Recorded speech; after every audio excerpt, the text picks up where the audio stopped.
So it's 1:15. Let's get started.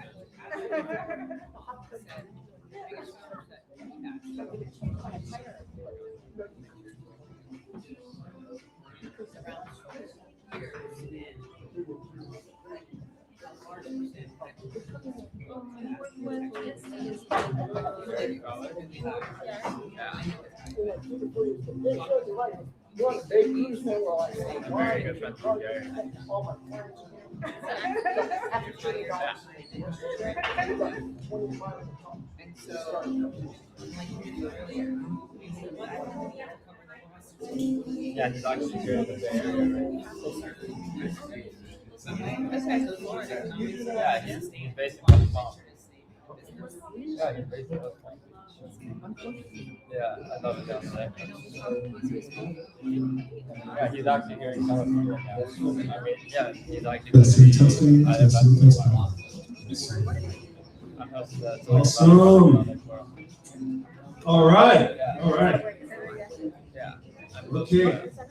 Everyone, welcome to the Deal Lounge. This is our fourth one in 5 months, so I'm pretty excited about that. And is this anyone's first time here at the Deal Lounge? You people? Okay, sounds good, sounds good. All right, so pretty much how the Deal Lounge works is it's a more intimate way for you to connect with investors and the founders that are doing amazing things. We have amazing founders here ready to present their startups, as well as an amazing set of judges here to analyze and maybe, if you're lucky, come check. Am I right? Is that what everyone's here for? Welcome to the wrong event. All right, sounds good. All right, so before we get started, let me just do some basic housekeeping. So I would like all the investors to be in this couch area right here. And then when the startup comes up, you guys can be in the main arena. And then if you have a laptop, just connect your laptop directly to the projector, and then your laptop will start projecting on the projector area. There's food and refreshments over on the bar area, and there will be a consistent serving of food throughout the day. Awesome. So today we have 2 Deal Lounge sessions. Usually we have 3, but not. Yeah, usually we have 3. The first one is going to start in a few minutes. This one will have Sarah, please say hi, Harry, Tess, and Pablo, and Rupam is on the call online. He's also an investor who will be judging today's session. All right. And without further ado, I would like the investors to please introduce themselves using that purple microphone.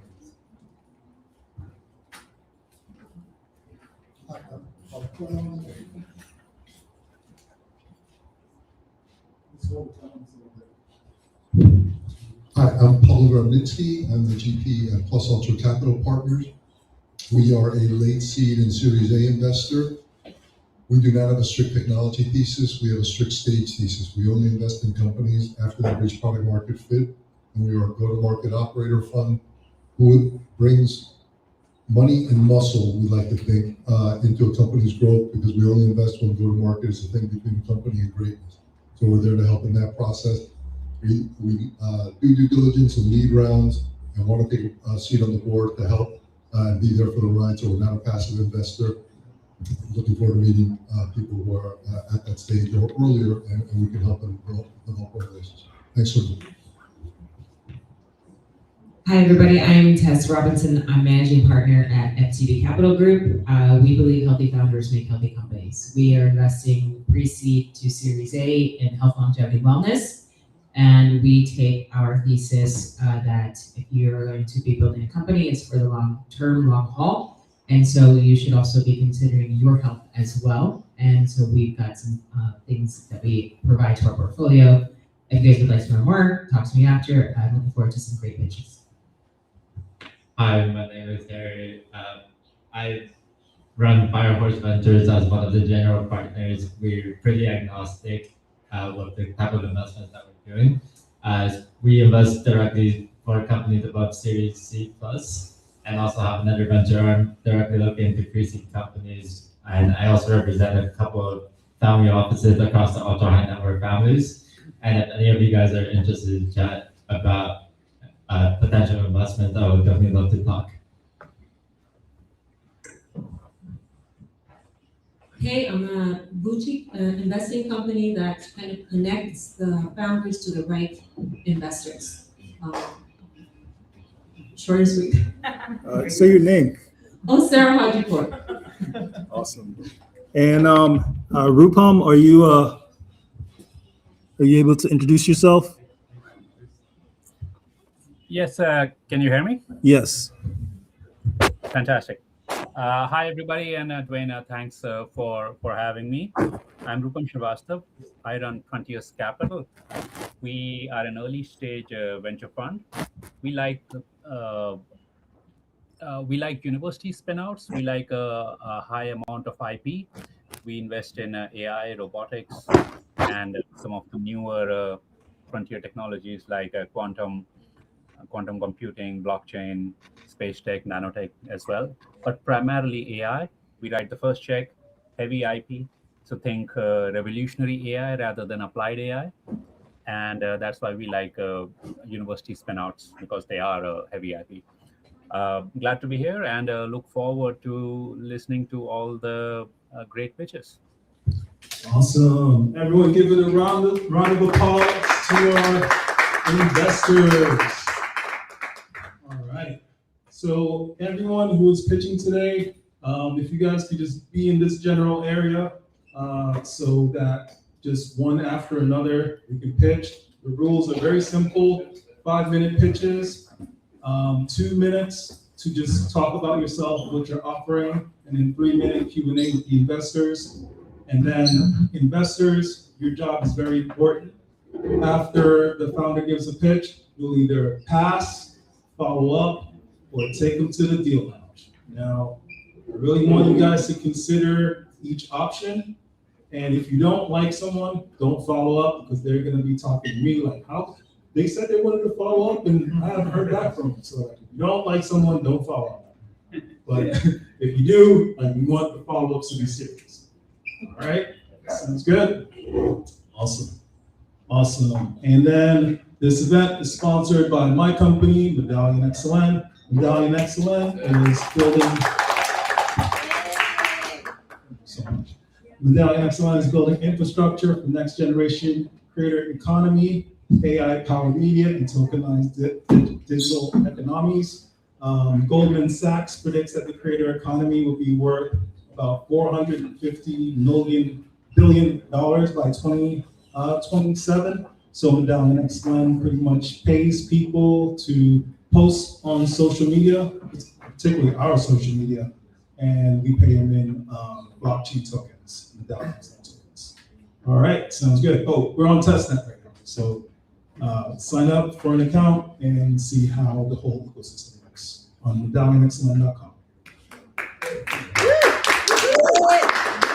Sounds good. All right. Now, does anyone have any questions before we start? No questions? All right. Sounds good. All right. We're just gonna go with whoever is comfortable with going. So Sama wants to get it out the way. So up first we have Sama Damanpour. You have a thing to plug in? Yeah. If you don't need your laptop, you don't need your laptop. Sounds good. We streaming. We are streaming.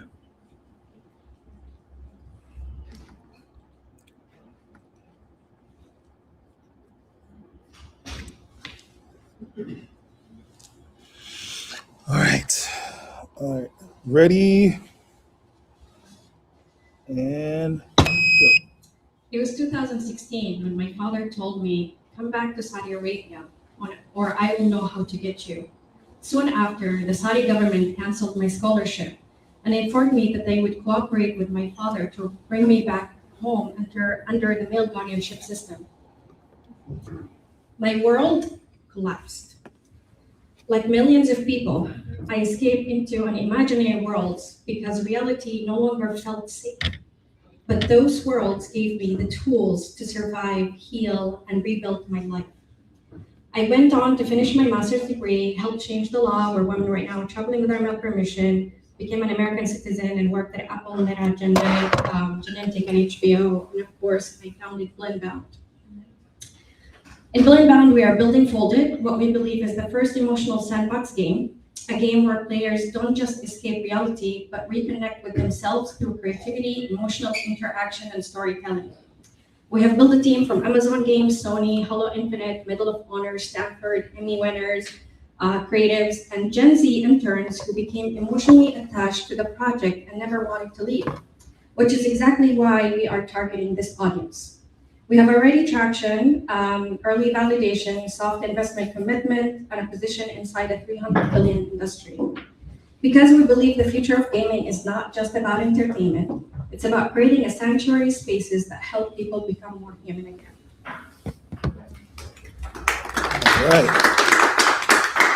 All right. Q&A. I think, did you mention how much you're raising right now? 3 million. Okay, and you haven't raised before, you have a soft commitment for 3 million. Yes. How much? We have $1,250,000 commitment. We're looking for a lead investor. Okay, and you have a valuation? 20.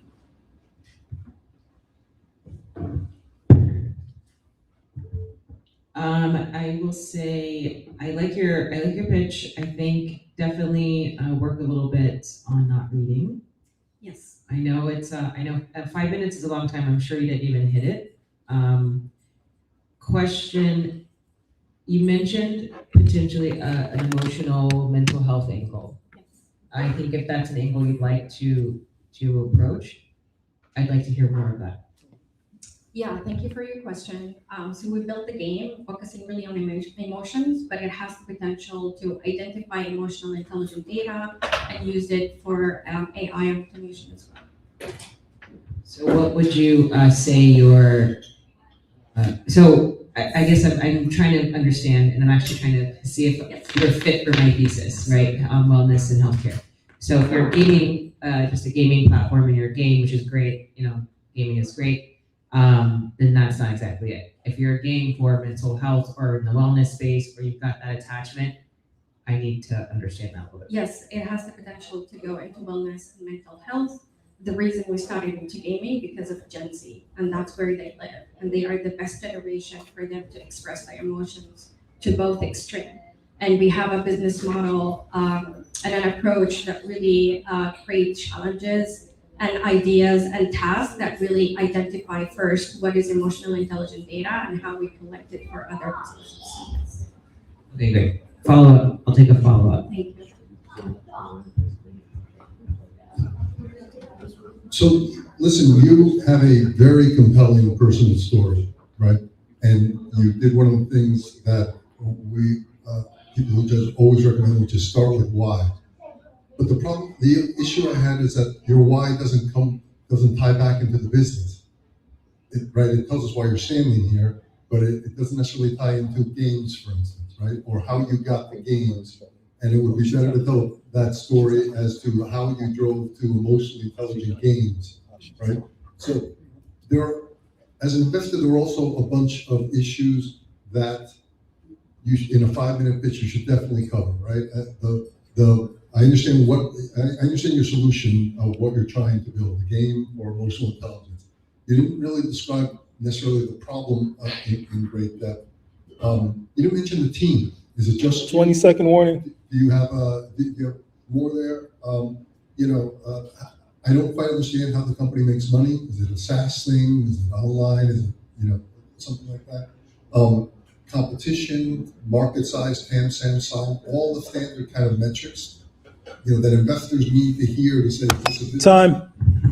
Yes, thank you so much for this detailed question. To answer your question, First, I did talk about imaginary worlds, and the best way to create interactive imaginary worlds is in gaming. And then I went deeper into the into the team. We have very heavy experience around Sony, Amazon Games, Medal of Honor, the one who also led Halo Infinite as well, and we have Stanford and other Emmy winners as well. And I can hear why you didn't hear the problem that I'm solving. And I think I was like really trying to connect my story to the problem and to the focused customer as well. There is one more question that you asked that I forgot. My point was there's a whole set of metrics. I mean, Uh-huh. you've got a certain amount of time, and there are about, call it 18 to 20 things that investors are interested in. If you hit 8 or 9 of them, we'll get another discussion, Yes. right?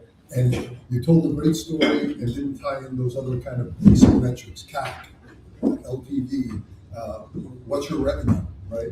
Are you selling anything now, or is it pre-product? We're a pre-seed, pre-revenue, and it's actually, the pitch is not 5 minutes, it's only 2 minutes, and it's like the hook. So I'm hearing that you're very curious and you're asking great questions. So I'm happy to answer all of them. So.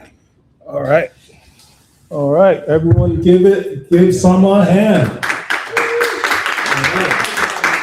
Setting the pace with one follow-up. Actually, we didn't get to the judging.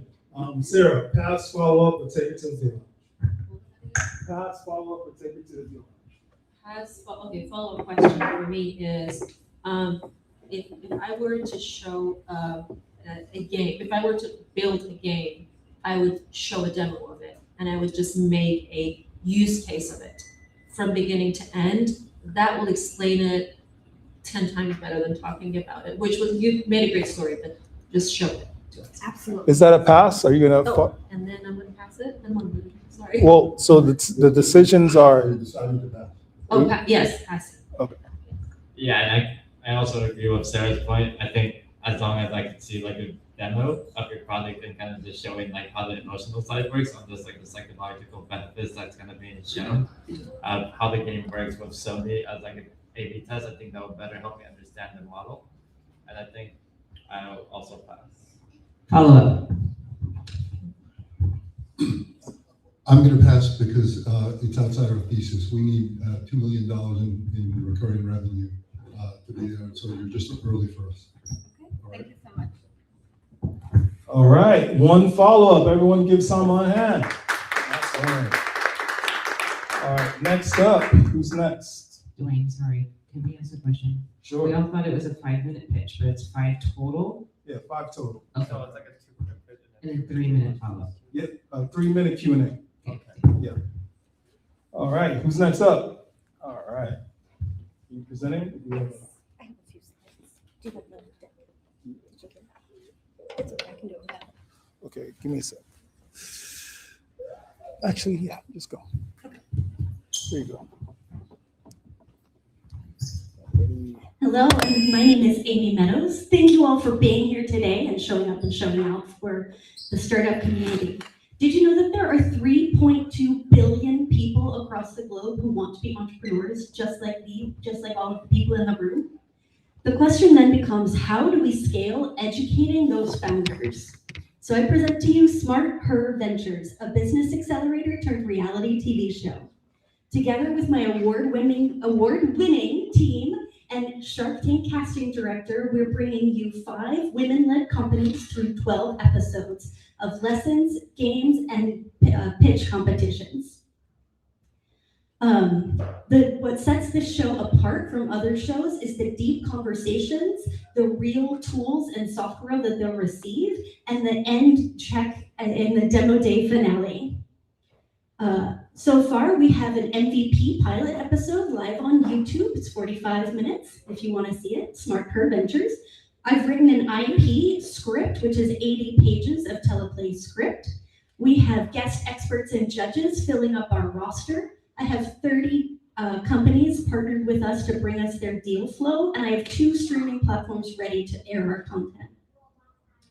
Right now, our revenue will be coming from corporate sponsors, so we are looking at T-Mobile, Canva, LegalZoom, QuickBooks, things like that to support the women founders through the show. Our second layer of revenue will be ads and licensing agreements for exclusivity airing content. Then we'll franchise the show into other countries. And then finally, we'll have a 2.5% warrant in each company that comes through the show. Our go-to-market is 251 million people in our network of networks. That includes Revry and Radavision streaming channels. Right now, we're asking for $2 million for season 1, with a projection of $11 million valuation by season 3-minute Q&A. Okay. Great job. We realized I saw you like 2 years ago before you wrapped up at Founders Institute. So congratulations. It is not in my thesis, but I love what you're doing. So on a side note, I would love to follow up with you, but I don't have a lot of feedback right now. Okay. We are incorporating wellness into the show. We'll be filming only 4 days a week, so the women have 3 days of downtime. One of our episodes is looking at work-life harmony. So we are incorporating some of those themes into our show. Yeah, I have a lot of ideas for you around how you can get funding from the funds as a you know what I mean? I think you could do some work on who your funding and partners could be. I get so yeah. Thank you, I appreciate that. I have a question about the type of founders that you're going to bring onto the show. Do you have like a specific niche you're going after, or is it open? So we are looking to have 5 different types of companies. Maybe one is tech, maybe one as a consumable product, one is a healthcare product, because I want to be able to show the variety of things that are available. It does have to have a female as the lead person, and then the second person can be male identified. I'd like to do follow-up. Wonderful, thank you. So thanks for the presentation. You really got a lot of passion about it. It's really clear. For me, this wouldn't be attractive because it's not a tech investment. You're developing media, right? It is in the creator economy section, but yes, it's not a tech You're part. the creator. You're not the tech part of the creator. And what you're saying is absolutely right. There are absolutely investors for this. They may not be tech investors who need a certain number of scalability and growth and all this other kind of stuff that returns, so they can return. They need to find a unicorn to cover for the 34 other bad investments in the fund. Right? And there was nothing in your communication about some of the financial metrics that would show that you mentioned a large, I think 251 million people, but that didn't necessarily translate into a revenue level, growth level, all that kind of stuff. But your passion is very clear about it, and it sounds like it could be an interesting watch. But from our point 20 of view, seconds. A tech investment. For sure. So it has been traditionally very difficult to find revenue numbers for TV shows. That's just part of the media practices. But we are following a model of Great British Baking Show, RuPaul's Drag Race, Top Chef with our localizing and then franchise. Time. Thank you so much. Thank you very much. All right. So everyone, can you let me know if you want to pass, follow up, or take her to the deal lounge, including you, Rupam. Sorry for missing you last time. Follow-up. It's a pass for me because we don't invest in this business, so it's just not a fit for us. But good luck with the business. Okay. I'll pass, but good luck. Thank you so much. Was that 2 follow-ups or 1 follow-up? 2 follow-ups. She's in the lead right now. I'm gonna give her a hand. Awesome.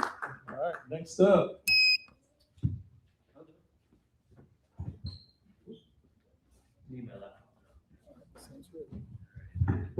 Can you show the PowerPoint on the slide somewhere? In what sense?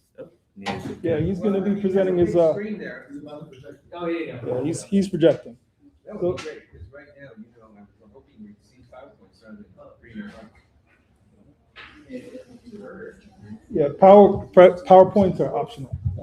What do you guys? Because you guys have done a lot of work to get your PowerPoints ready, and, we want to show them.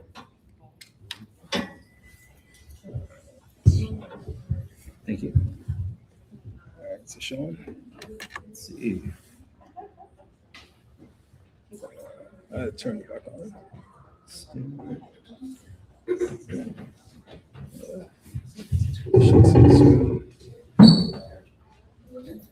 It's coming on. Test test.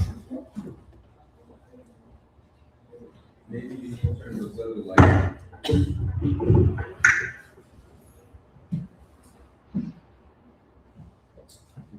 There we go. All right, give me a sec.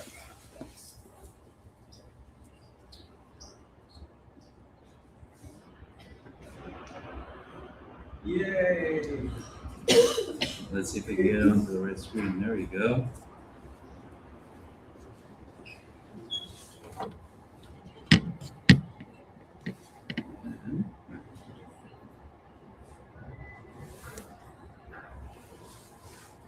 Let's see.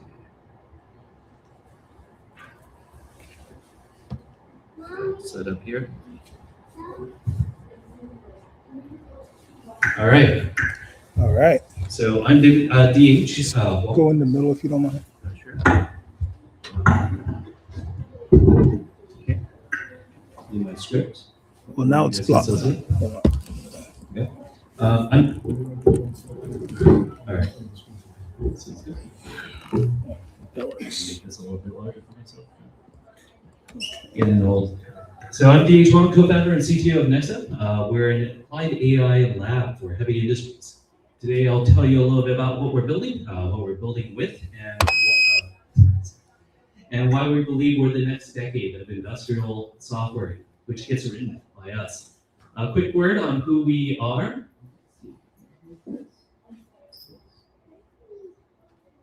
There we go. Because the team is the bet. We're 40 people, 90% engineers. The four of us on this slide have spent careers shipping production AI and large-scale systems before LLMs were even a category. Philip, my co-founder and CEO, ran go-to-market at Siemens and operator playbooks at SAP. He understands where the value of actually sits in industrials, and he's better at it than anybody else I've ever worked with. Shashank, our CTO, he comes from Shield AI. What's that? Field AI, Applied Intuition, and Google. He's built autonomy stacks for environments where the AI has to be right the first time. That bar shapes our product. Nagin leads go-to-market, Airbus, Siemens. He knows. Oh, there we go. Sorry. No, what's happening? You're blocking the screen. Yes, but then And I want everybody to be able to see the work that you've done. Thank you. can we pause? Yeah.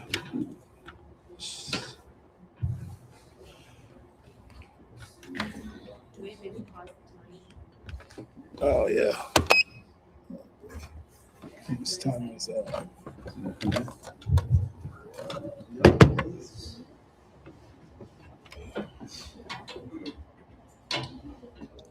there you go. All right.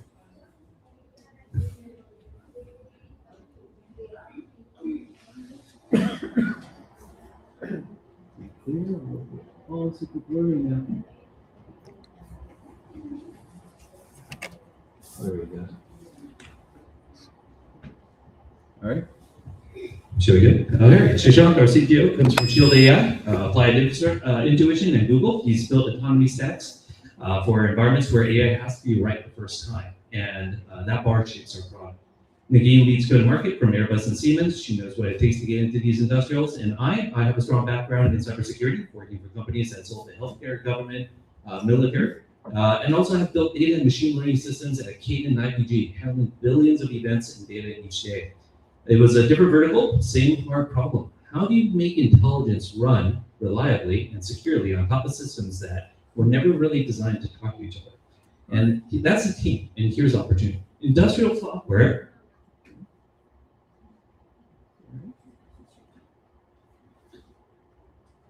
Industrial software has had two eras. We're at the start of the third. In the 90s, software was installed. ERP became the system of record. SAP won. In the 2000s, software moved to the cloud, multi-tenant SaaS, Salesforce won.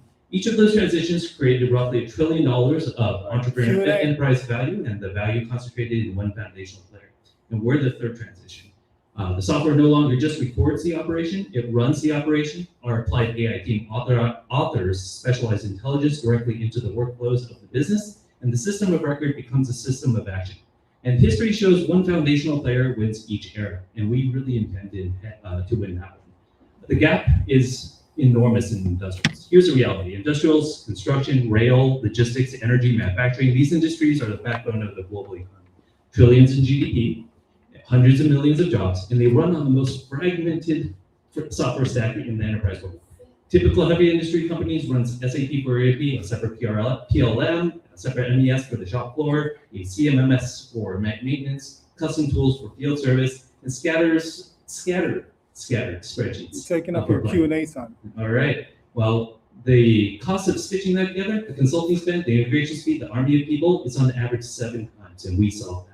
This is not a US problem, this is a coordination problem. And companies don't lack data, they lack the intelligence operating system to coordinate what they already have. And this is what Nexa builds. So our stack, if I can get this to go, no, it's fine. I can show you guys later the demo. It's Nitro OS. It's built on layers where it has intelligence, it's agentic, and it's AI native economy. And, 1 minute left. all right. And we commit to these things. No rip and replace, pilots in weeks rather than years, and roughly 8% of efficiency. This isn't theoretical. We have automotive companies partnering with a manufacturer that has 20 plants in North America that's relying on us for demand forecasting, running on top of their existing SAP. Companies in Detroit, Germany. In rail, we are building intelligence across one of the largest rail networks in North America. In infrastructure, we have a portfolio in construction and lighting customers across the US. We build in weeks, run on what they have, and they own the outcome. Our trajectory, our revenue grew from 4x in Q4, 50K to 200K. Our Q1 targeting $500,000 by the end of Q2. Our pipeline is $8.3 million of total open pipeline, which we are really winning in this web space. Or how am I on that? 30 seconds. All right, I'll pause for questions for now. Great job. Yeah, I know it's in technical difficulties. So what's your ask?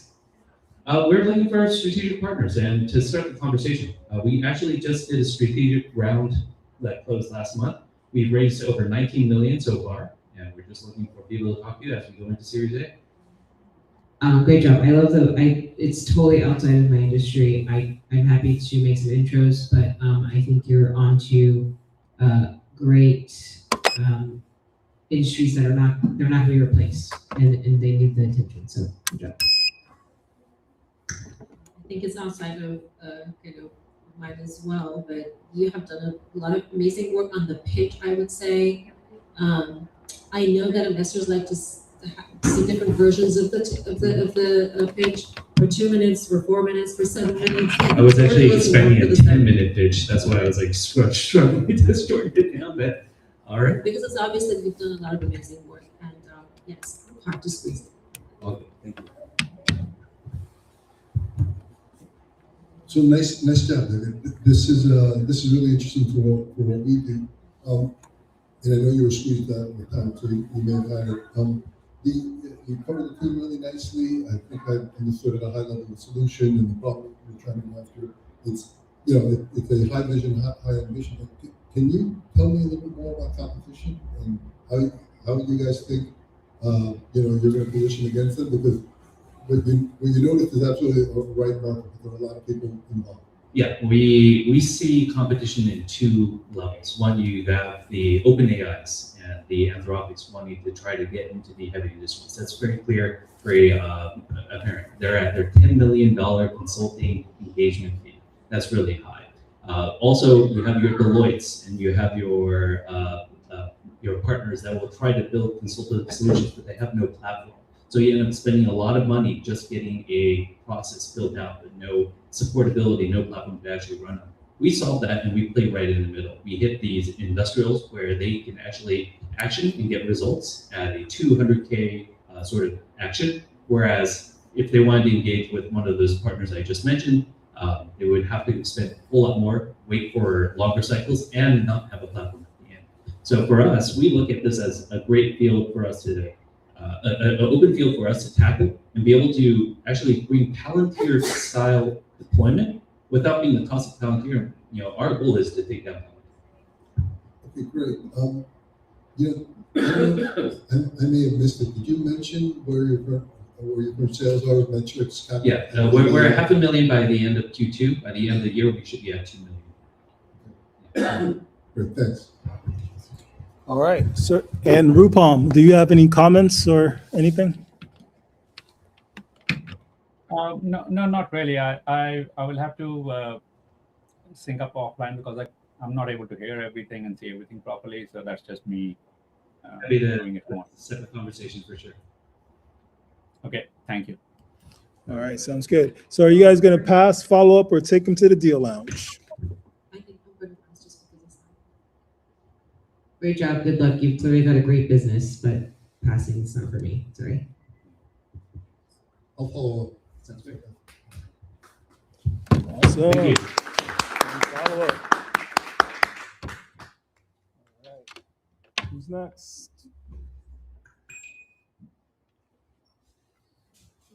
Here you go.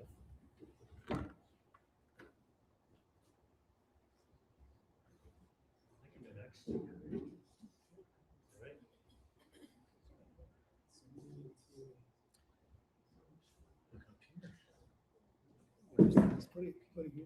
All right. And the HDMI cable. HDMI cable.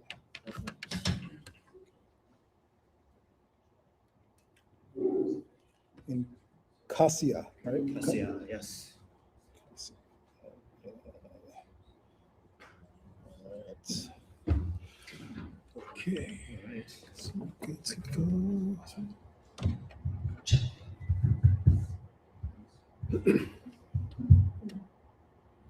All right.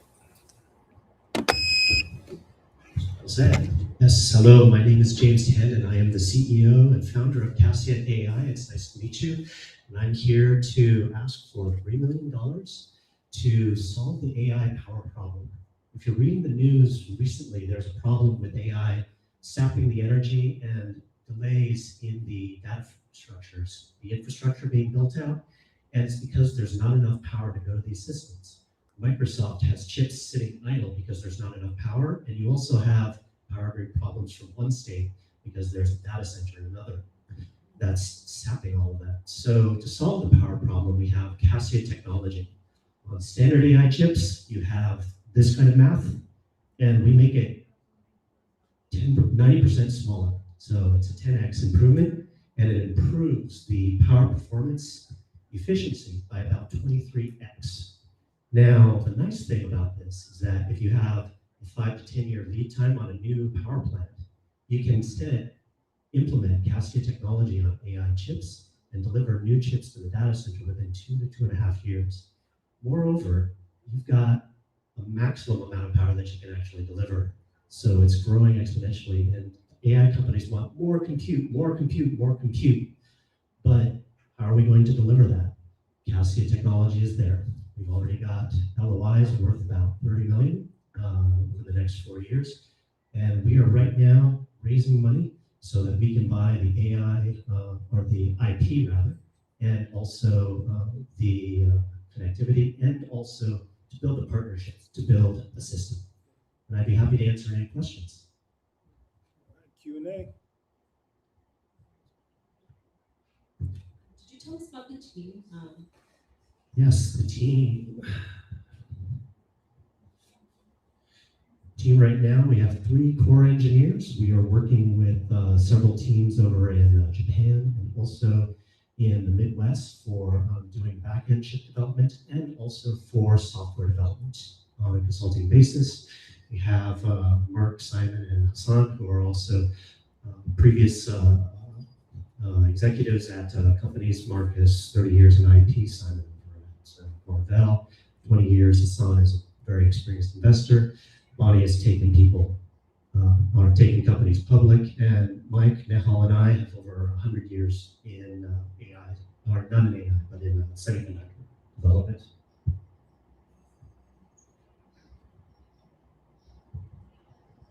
I have an intro for you, but not my wheelhouse. But I just want to be clear, you're raising money to buy IP.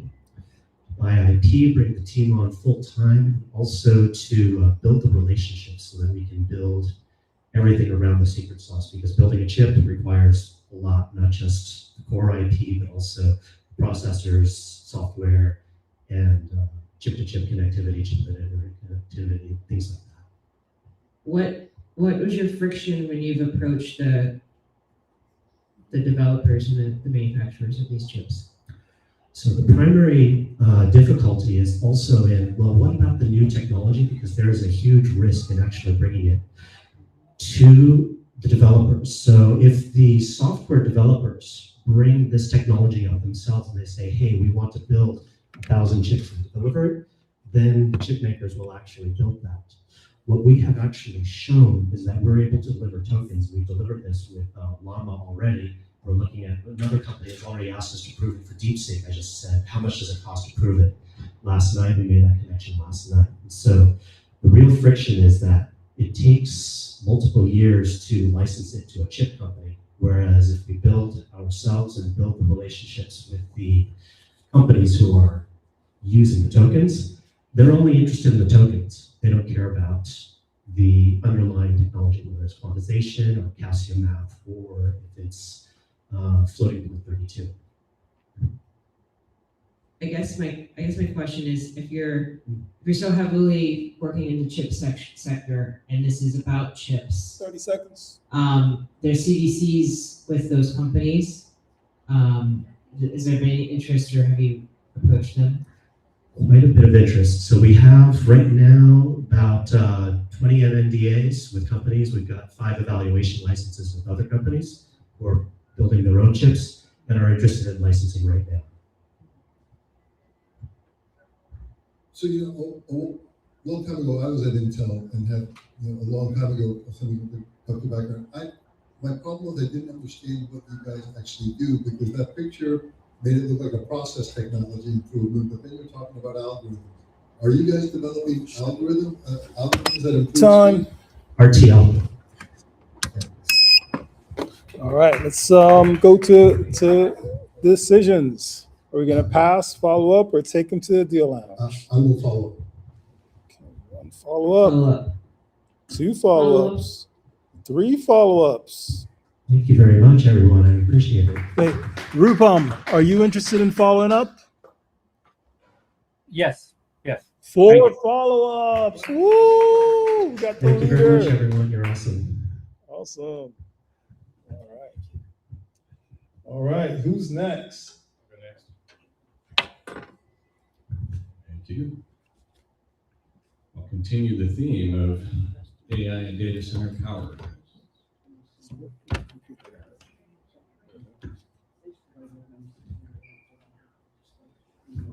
Dwayne, who do we have remote again? Rupam. Rupam? He's You should go first this time Okay. for the questions. All right. So, sorry, I didn't catch that. I was saying you should go first. You'll go first for the next Can someone question. help adapt? No, I think, yeah, I would love to follow up. I would like to get all the details. My primary question is just about raising money to buy IP is not a very good strategy. I think the IP should be with the co-founders. Agreed. You'll go first for the next round of questions. Okay.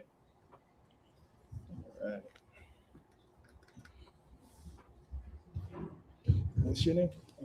Troy, Earthgrid. Oh, Earthgrid.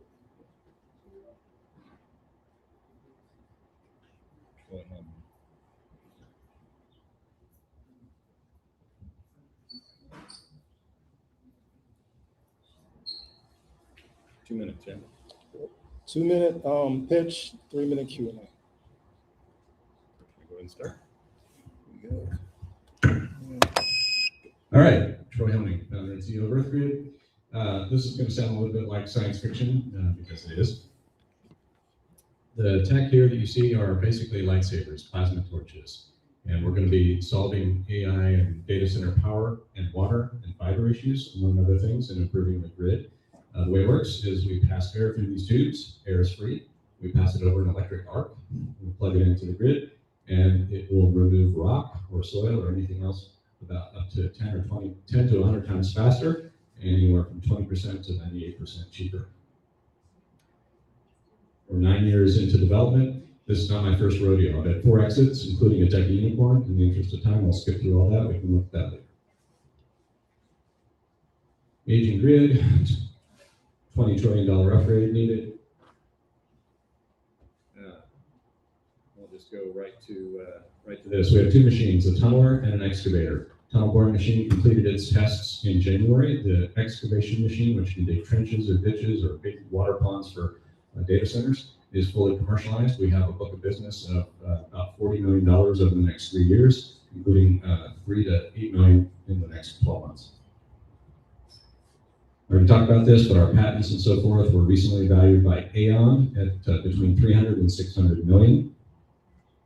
By the way, we're the only company in the world that does this. Instead of selling machines, our revenue model is simple. We have a sense of humor, so Badass and Boom are our products. Badass is boring and drilling as a simple service. That's our construction model, 60% margins or better. On the right is Boom. We will own the tunnels and lease out space or charge a toll on all the commodities flowing through the tunnels. That'll generate revenue for decades, and that's non-dilutive capital. We have interest from Bank of America, Morgan Stanley, and the Kuwait Investment Authority to fund projects to move power from solar and wind to data centers, as well as water to data centers. And we're developing a number of those projects. 3-minute Q&A. Great job. What was your ask? We're raising a Series A right now. We just signed a term sheet with our lead investor on Monday. We're going to close probably in the next 2 weeks to get through the valley of death because we have all these, we're raising money to deploy. We have all these customer projects we need to deploy our machine to here in the US and in Europe.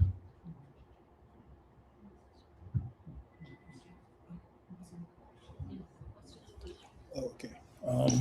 You get that? Yeah. Hey, Rupam, can you go first and ask some questions, please? Sure. I think this is very interesting. Unfortunately, it doesn't fit our thesis, but I think you have something very interesting here because this is a really fast-growing industry and selling picks and shovels to the gold miners, as they say. So good luck with this business. All right. Did you hear him? Did you hear? I did. There wasn't really a question there. Yeah. He just So I don't have a lot of questions, but I'm here like looking to invest in health, wellness, and longevity. But I happen to have a lot of people I know investing in this space. Okay. Maybe I wrote my thesis wrong when I did this last year. So I'll make an intro. Yeah. Thank Hi, next presentation, I don't know if you remember, we met before and you presented this one. How have things come along? It's been over a year and you didn't mention where you were on your revenues. I thought the mining thing and the tunneling thing was interesting. I don't think you were doing excavating, or at least you were focused in on the tunneling at the time. Yep. In the last year, we've commercialized the excavator, and the tunneler has successfully completed its field tests. And now we have a signed contract for $4 million in Norway, $8 million in Pennsylvania, and so the revenue is really getting exciting. So what will 2026 revenue be, more or less?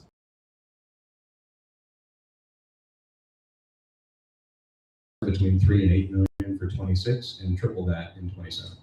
Okay, and that's really great. I'd love to talk to you afterwards. Sounds good. She likes to follow up as well. Okay. And I would like to connect to probably a couple of questions. Thank you. Appreciate that. All right. I think we're wrapped. Yeah. And I think that's it, right? So we have 2 follow-ups. I think she has 3. 3 here. Oh, Tess wanted to follow up as well? She says follow up, yeah. Okay. All right, we got 3 follow-ups. Awesome. We'll give her a round of applause.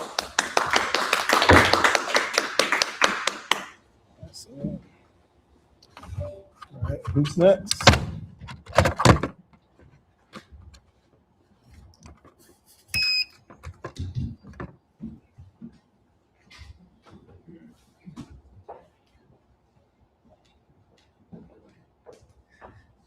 That's okay. Hmm? Yeah, that's all right. Are you gonna present? it. Oh no, I don't need that. You don't need it? All right, cool. All right, where's the microphone? Oh, right there? All right, cool. Where do I stand so it doesn't make those terrible pops? Yeah, you can stand right there. All right. Come Shutter that. in a little bit.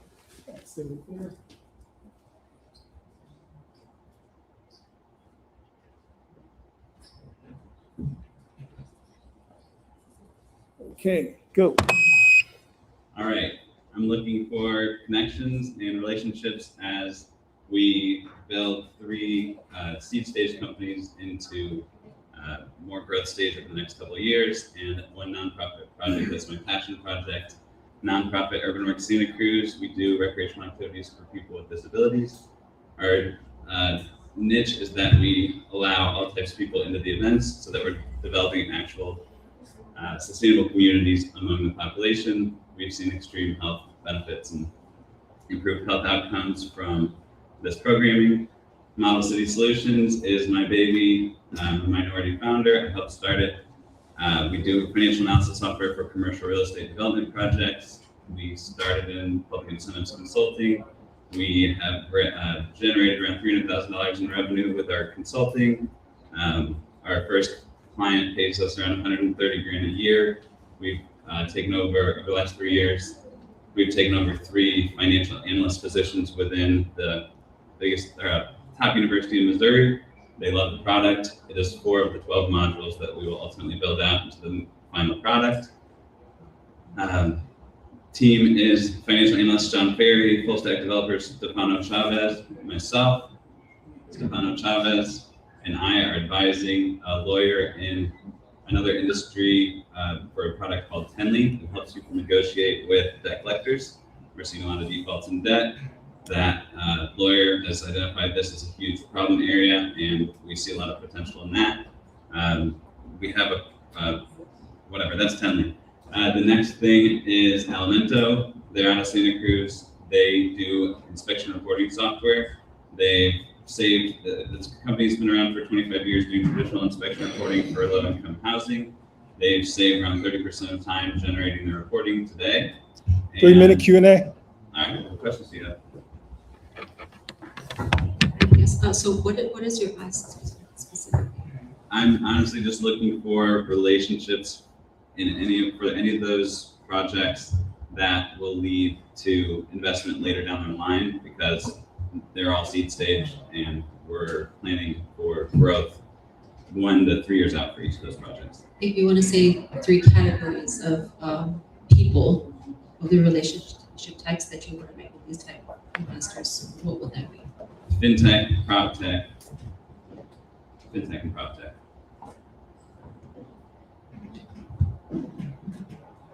I understand where you're sitting right now, like as your being. There's a little feedback. I would pick one thing. Thank you. Yeah, just pick the one thing that you think is most important and most applicable to either the event or the judges, and then present that. And make that be so amazing that when we talk to you after, you're like, by the way, I also have this, this, and this, because it's a little like, there's a lot going on. I like your energy, I like your style, I can tell you care about this stuff. A couple things sound interesting, but I got lost because there's like 5 things. Understood.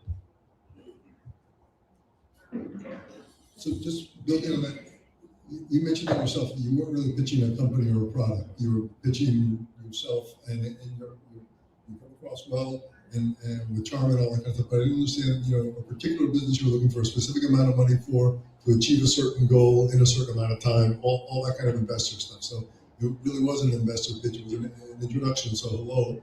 I'd love to talk and try to find out a little bit more about the details of the different projects as you go along. But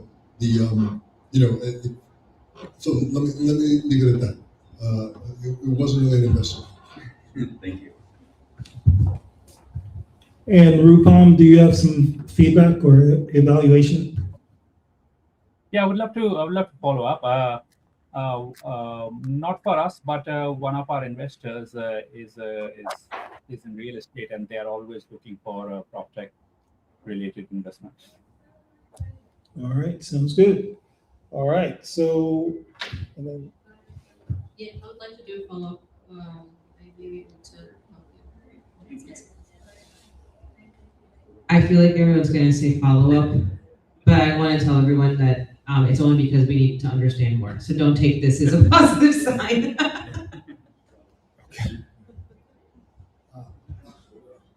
I'll pass on the investment, but let's say, well, Thank you.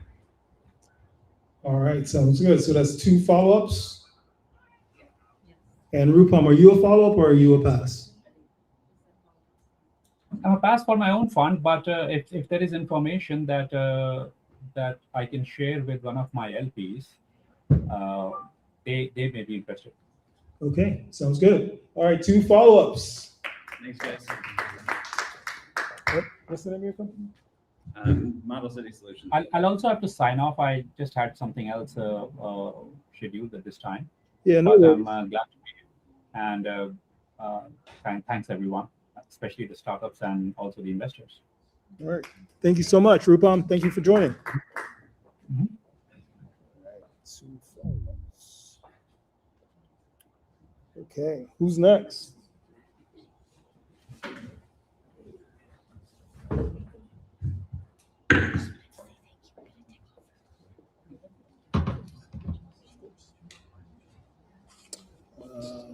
Use this. Just put it on that chair over there.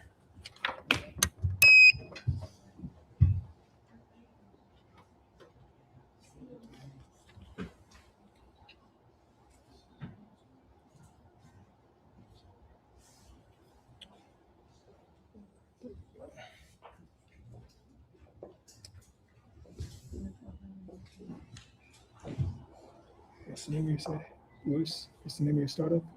Lucid. Lucid. Okay.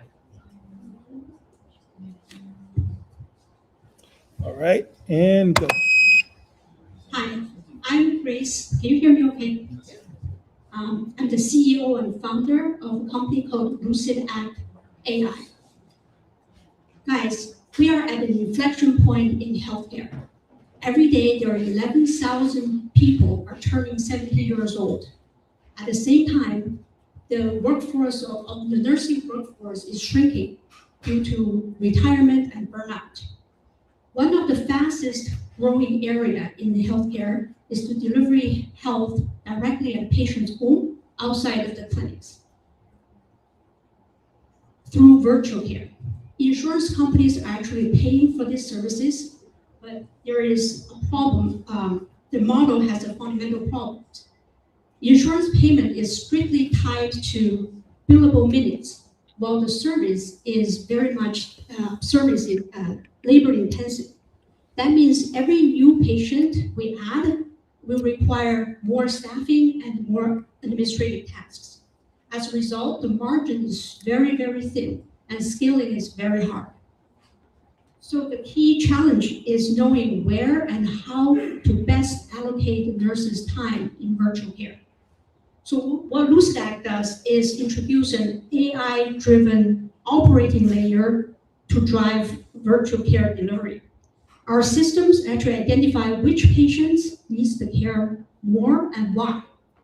We guide nurses to find high-risk patients who need the care the most at home. At the same time, we appropriately generate documentations and create new clinical workflows. Today, we manage more than 1,000 patients with a team of 25 nurses, generating about 95K monthly recurring revenue, roughly 1 million ARR. Q&A.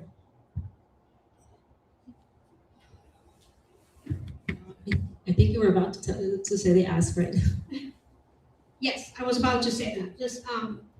I just want to ask, we just secured a partnership with one of the largest physician groups in the States, covering 10,000 physicians and across 130 groups. So we're raising a $3 million post-seed round to enable scale operations and hire our first sales team.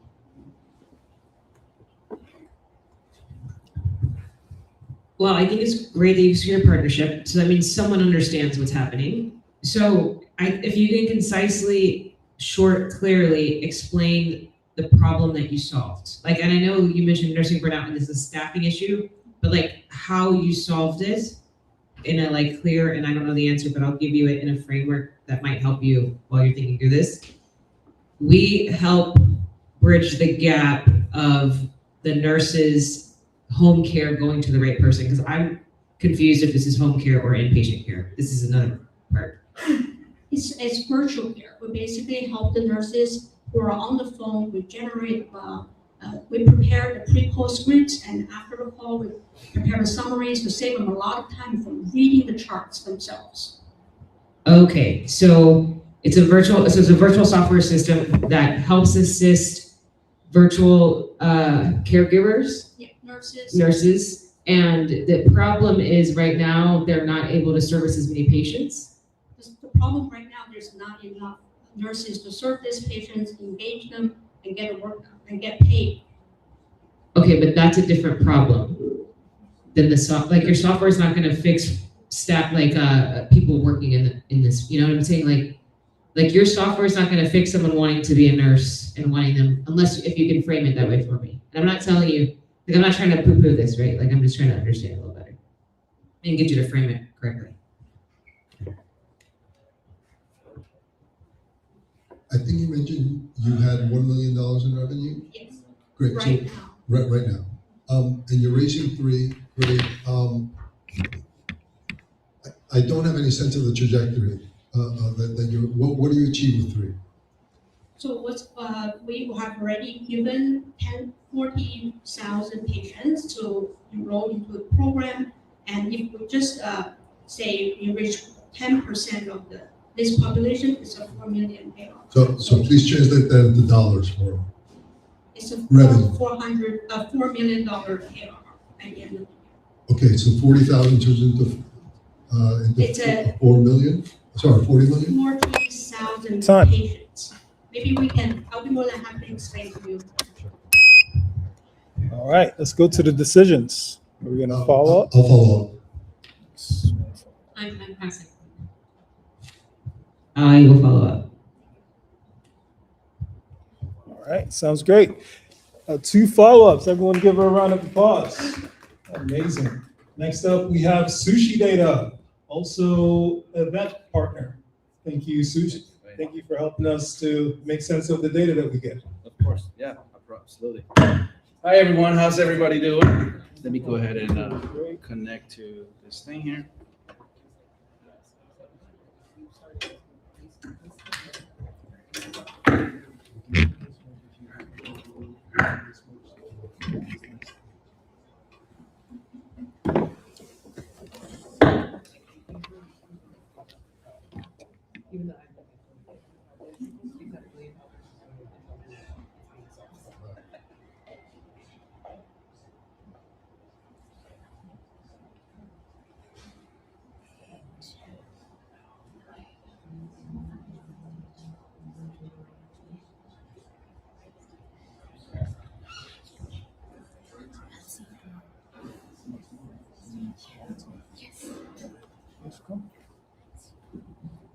All right, everybody, how's it going? Raise your hand if you like sushi. Okay, raise your hand if you like data. Okay, cool. Well, just like great sushi, you can't make great sushi without good ingredients, and data is the same way. So we built Sushi Data. It's an agentic data lake API for you to save all of the context that you aggregate on Claude or ChatGPT, and you can bring that anywhere you want. That way you don't lose all that context, and then we help you analyze it. So I'm an ex-Googler. I was at Google for about 7 years. I was on the Google marketing team, and I built the chatbot for Google Cloud. I built the homepage for Google Cloud, and I quit to build Sushi Data. I have an extremely talented team. One of them is a cybersecurity engineer, and he built everything enterprise grade from the start. So now we have seen the world change. The internet used to be for all humans to read. Now agents are doing the reading, the scraping, the responding, and guess what? Agents forget a lot, and they waste so many tokens. Has this ever happened to you? Raise your hand if this happened to you last week. Okay, great. So, We built an agentic data lake that plugs into Claude, sends all the conversations from Claude into Sushi Data, saves it into a context data layer, and then we provide answers, saving you 53% in tokens by simply enabling Sushi Data. All you need to do is go to Sushi Data, sign up, and install a skill. That skill will allow you to ask it questions like, hey, Sushi Data, I need some research on competitors, et cetera, and then Claude will say, on it, I will go ahead and deploy a swarm of agents. It's essentially creating a swarm of agents, an army of agents that go out and get that data for you, bring it back into Claude, and then it saves it into context. So that when this happens next time, you can just go into ChatGPT and not leave that behind in Claude. Now, every insight is available in your data lake. That's a real screenshot of what that data looks like. And we just got another paying customer today, Air.8. That's $200 a month. We are raising $1.5 million, running profitable, 48K in ARR, 192K in ARR in pipeline, and we already have $210,000 in the bank. So I would love to show you a demo, if I may. Q&A. Yeah, okay. I wasn't even timing this. How long is the demo?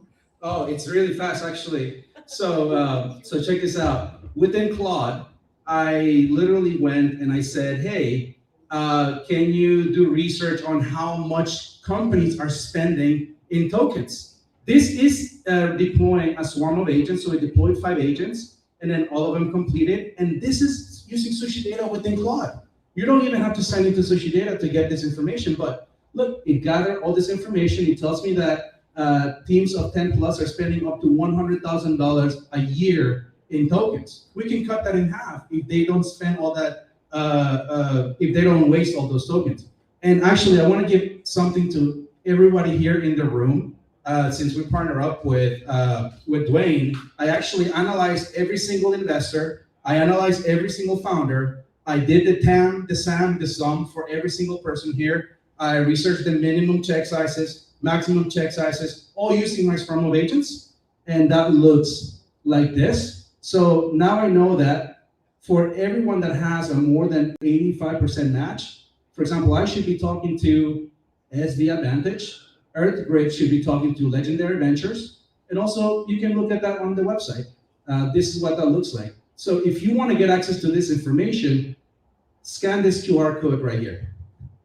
And just ask Sushi. Ask Sushi who you should be connecting with. This is who I am. Hey Sushi, this is my website. This is what we do. Who is here in the room that I should be speaking with? So literally just go on that link and then you'll get other information. Thank you. I would like to do follow-up. Okay. Great job. Great energy, great pitch. Can you, without giving away major IP or information, describe your moat? Yeah, so we have a data moat. We get to really hard to get to data. We are in many communities that you have to pay to get into, as well as unifying that data for deeper insights that you just simply can't get with ChatGPT or Claude. Like Claude is really good at giving you the surface layer of things. But we use runs of agents for external research and internal research within your data lake to put things together that maybe they might not have access to or miss. Now, we also have a network effect. We have great investors, and we're leveraging them to get to the next customers. The money you mentioned in the bank, is that meaning wire transferred for your fundraising round? Absolutely. So that's a family round and also angel round. So, for me, best presentation today, this was the most similar to what I would expect from a formal pitch kind of environment. You cover really a lot of ground, brought in a lot of metrics. What part you, all right, I understand the go-to-market, is this a subscription that you're selling? You talked about it as a plugin, but sure. Is this for sale? I didn't understand how you guys are going to make money. Yeah, so we charge $2,000 a month for enterprise. So they essentially charge us. We give them an equal amount of tokens. Once they run out, they just continue buying more credits, just like Play. So it's an enterprise-grade product. It's not a consumer. It's an enterprise-grade product. However, we make that accessible so that anyone can pay for credits. If you're a person that just needs a small amount of research, go ahead and buy the $100 subscription. We'll give you $100 worth of credit. Now, if you grow beyond that and you continue using that, then pay for another one. So you just essentially, just like ChatGPT, right? You run out of credits, you're spending them too fast. Then buy the next tier and the next tier. So whatever my subscription for Claude and ChatGPT is, does this producer give me more capacity on that? Absolutely. So the way that it works is that, you use Claude just like how you use it. Then all of that research gets saved into the data lake.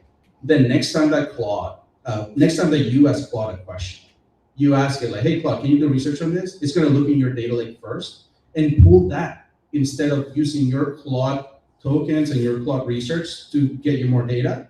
It will use the data that you already have and then give that to you instead. Does it do more than research? Absolutely, yeah. So all the analysis that I showed you here, for example, it's essentially doing, Samsung. It's looking at investor check sizes. It's looking at every single investor. Tess, I know that you're really heavy in Texas, and because this thing told me, I could go into a conversation with you and say like, hey, Tess, how's everything going in Texas, and like, how are your startups doing over there? Like, I can start this conversation as if I know you already. Yeah. Just 1 second. Yeah. I have nothing to do with Texas. Okay, really? Okay, Tess Robinson. Yep. Okay, so what does it say? Deep Texas Enterprise Network and LP relationship. Are you FTB Capital Group? Correct. Okay. Are you in fintech? Is this accurate? 2.5 million? A little high on the 5 million side. Gotcha. Not Okay. Texas. Yeah. Climate and energy, is that accurate? Nope. Okay. It said they are companies without Texas presence. So yeah, absolutely zero to do with Texas. No. Okay, gotcha. Okay, so that's a problem. I can also ask it why it said that. No worries. But ultimately, that's the hope, right? We have a verification layer. I don't have it enabled for this. So if I ran it through that, it would have probably caught it. So a question I have, and I know we're over time, but what you said that Claude's gonna automatically use your data lake, we can follow up offline, but I have to tell Claude every time to use the connector and use the tool I want it to. So I'd like to understand a little bit more about that. Sure. Not my wheelhouse for investment. I'm gonna pass. No worries. Investment wise, but happy to chat more. Absolutely. Actually, I wanted to now a follow-up question. Can we still ask questions? Yeah, go ahead. So, so this situation, it can happen with like ChatGPT and all the LLMs as well, that they can kind of hallucinate and give us Right. Is it because of that this is happening? And then what is that, the layer that you're talking about that's gonna like verify it? How is it gonna be? So if I go into the API section here, when we send the swarms of agents, they depend on the LLM that I choose. Right now, I chose a very cheap LLM that finishes really fast. It's Kimi 1.5 by Cloudflare. I didn't even use ChatGPT. ChatGPT would have probably not done that. Now, what I mean by verification layer is literally calling an endpoint called verify, where you give it all the context, and then what the AI will do is it will check the evidence. It will check the link, and it will say, is this a good link, a bad link, or did I get blocked? And then ultimately, I can give that to me as a manual step and say, yeah, this link is good, this link is good, this link is bad, and then adjust whatever I need to adjust based on that information. But it's essentially another endpoint that does the verify.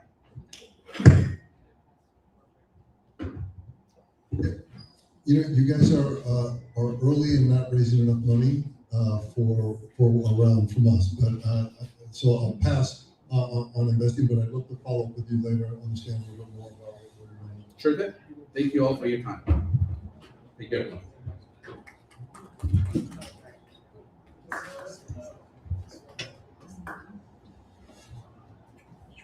All right, sounds good. What was the decision? How many follow-ups? And One follow-up. one follow-up? Okay, sounds good. Awesome. Everyone give a round of applause for George. Don't forget to scan the link. You'll get all the answers you need. And I'm sorry. I think you guys, the failure at demo is just part of the game, right? So don't, I'm sure he gets it. We all get it, right? All right. Are there any more startups to pitch? All right, come on up. Thank you. Presentation? No presentation. I'd love to not be blue. Hey everybody. I'm gonna get every second that I can get out of this. Yeah, so I'm Will Barba. I'm a recent graduate of UC Santa Cruz. I studied sociology with a focus in global information systems and how they are shaping the global social sphere. And my startup is based on the macro thesis that as the internet gets filled with more automation, agentic commerce, and just synthetic data overall, that like in-person community gathering is going to be exponentially more valuable. And so I started as a community organizer. This wasn't originally built as a startup, but then I built a network of a bunch of like holistic health and longevity practitioners, musicians, content creators. And now in Santa Cruz, I have access to a variety of properties and venues that I host like holistic health events. And I'm targeting specifically the tech community to try to get people remembering what really matters in terms of community, in terms of the longevity of our society. So over the last 3 months, we've hosted 9 events, and we've done roughly the first month was like 3,000 in revenue, and we are basically adding 1,000 in revenue each month.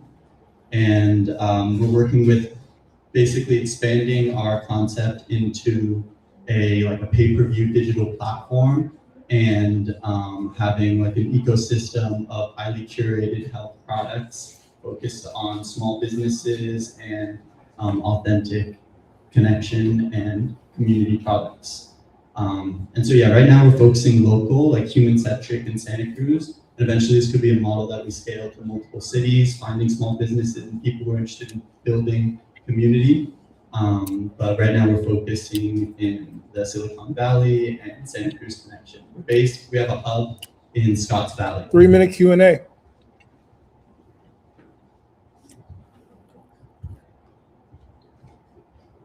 So you described something that's really interesting and that you're truly passionate about. I didn't hear a business, right? You mentioned $3,000 and it's growing a month, but I don't know if that's recurring, and if each one is a new event. It sounds like you're promoting events that you're interested in and that you're passionate about. But I didn't hear technology involved in it, or how it scales, or a whole bunch of things. Is that a question? No. I mean, it's a comment. How do you plan to grow this, and what do you expect your 2026 revenue? I would reckon my 2026 revenue would be around $50,000, and scaling this, I think that like a human infrastructure layer, like in Web3 involvement, is definitely a potential. I think people are gonna be looking for ways to use the internet that is not extracted to themselves. They're gonna be wanting to use the internet in a way that their attention is not harvested and that they can find real value from like a. So how do you make money from that? I make money from facilitating those connections more efficiently. And so you're basically running these events in the Santa Cruz area, and then you want to probably expand into other locations, probably with the longevity you said. Mental health in mind. The scalability is also like in the media layer. Like I have, videographers that live with me and that work with me. And so that would be the first direct scalable layer. And yeah, definitely could be something that, bridges out to multiple cities, but it's basically just like highly curated community events. Okay, great. I think are you leveraging Luma and other those platforms? Yeah, we're on all platforms. Yeah. Okay. No, we have so much demand we can't meet it. We have a wait list for all of our events. I mean, it's a great initiative, yeah, we should have success. Yeah, great job. I think you're definitely servicing a market that's needed. Human connection is important. I think you have a great company, business that's running. You've got people paying you, congratulations, you won. Investable company from venture, probably not at this stage. I can't predict if ever. If you bring in some tech stack, maybe, but you don't have to. So maybe it's different. If you need capital to scale and advance, maybe it's a different form of capital. So for that reason, it's also on my thesis kind of, but I'll pass. All right. Sounds good. Yeah, I'm going to pass for a lot of reasons Tess just mentioned. It sounds like you're passionate about it, and that you could get funding from someone who's equally passionate about it, but this is not a venture scalable business. Yeah. Yeah, not necessarily looking for funding, more just, putting out the trend and macro thesis. All right. Thank you. And we'll give them a round of applause. All right. Is that it? All right. Get one more. Hi, hello. I'm not incorporated, so.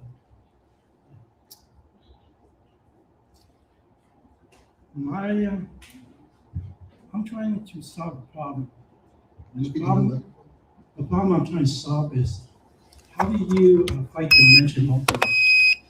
For me, right, the solution is this. This is what I created. It's a bear. It's a talking bear. Here's my 2-minute pitch. We give you a bear, it analyzes if it has a dimension or not. If you don't have it, you don't have it. If you do, you'll reach the scale of how badly you have dementia. Now, we can't diagnose you with dementia, but the doctor can. So we send the information to the doctor. The doctor says, hey, I got to verify if you have the disease or not. He will call you in and verify. And when he verifies it, he'll charge you $3,000. Our solution costs you nothing. So you can have a worry-free mind. The second thing we do is when the doctor says, hey, I can only give you medication, we go to the next phase. We monitor your medication so you will know what works in it. By increasing or decreasing it, they can verify what drug works and don't work. That's our solution to fighting dementia.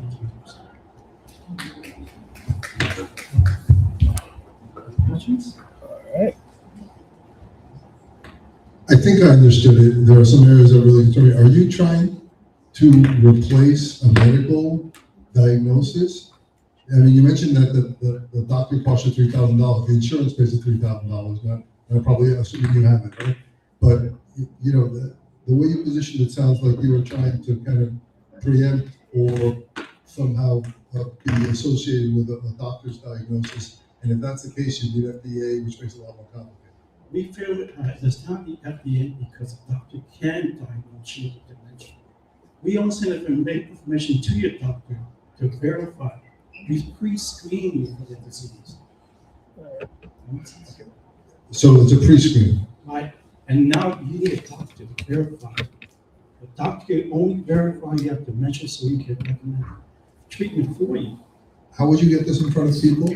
We have diagnostic software. Right. We screen you for disease by giving you proprietary software. But like, how do you distribute the software? Is it coming from your insurance company, from your medical care provider? But the insurance company is what my company we're looking funding for for research and for also to make improvement to the software.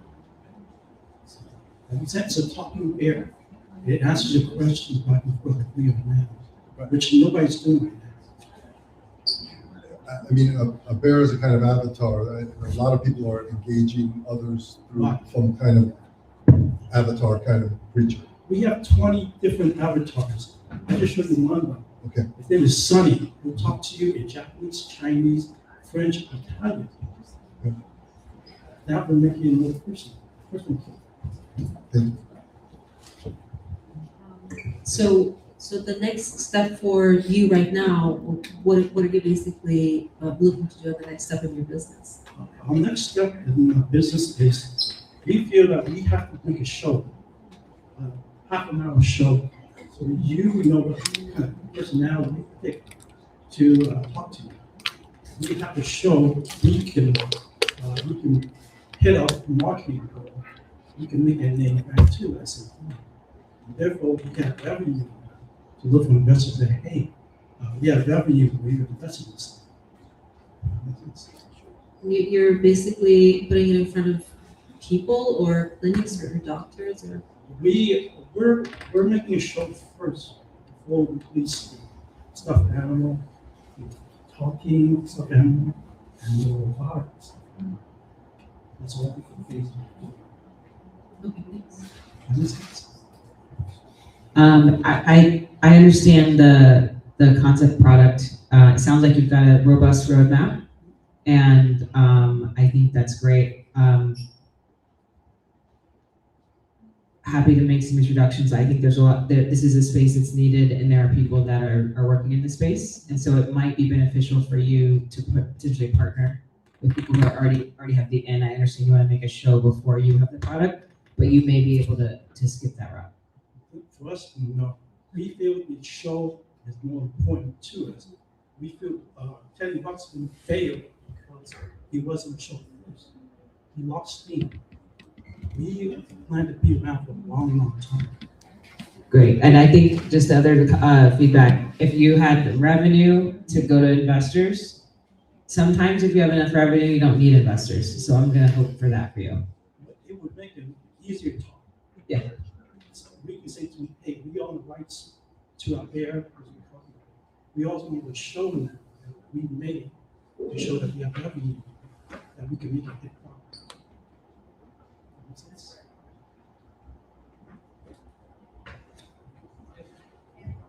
So I'm gonna pass on this one. Same here. I'm gonna pass as well. All right, and with that closes the first. Are you pitching? No. Just I haven't registered, but can I pitch? Probably for next session. Okay. Yeah, I think we're at capacity for this one. All right, everyone give our investors a round of applause. Awesome. Thank you guys. Thank you so Thank you so much. Thank you all so much for participating. And then I look forward to, you guys gonna stay for the next round at 5? Maybe? Okay, no worries. But we'll have a whole new set of investors at 5 o'clock. Paul Williams from University of California and a few other people. So we're looking forward to that. In the meantime, Pablo, we would love to hear your presentation on what startups need to do in order to actually get funded. So I've got a 5-minute pitch and a 90-second pitch. You go for the 2-minute. I really want to continue with the 5-minute pitch.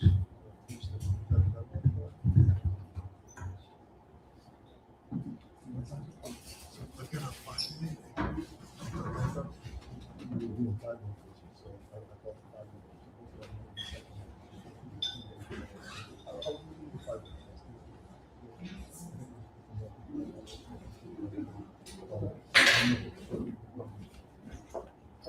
I mean, I think most of the time they're up there for 2 minutes. Yeah. Yeah. That's what I'm saying. Really focus and for this format, right? Yeah. I use 10 seconds slow and you have to release it. That's one of them. The other one is a long because too much more.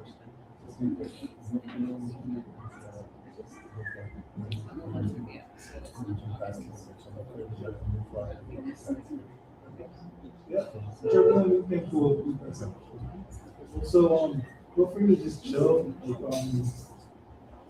Whenever you're ready, I'll go to you.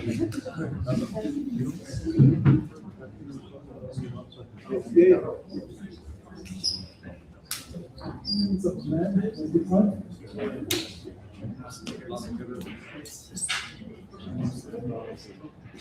Thank you, Sarah. Yeah, thanks. Yeah, it was good. I was just looking, I was like, oh, I'm on for 5. Also, You guys have any participate in the fireside chat?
I got mine.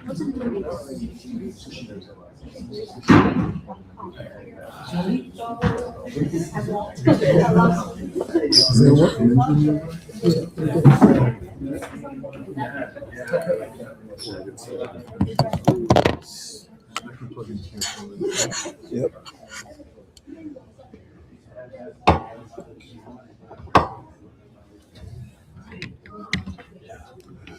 All right. You're more. Yeah, health, wellness, longevity, the fund. Yeah, personally, I like I said, I know investors, government,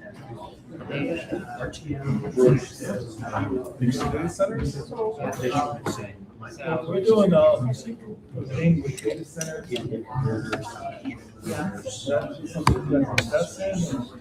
So it's not me, it's them. I don't know what they're, yeah, I was wondering more into their, yeah. I think we know.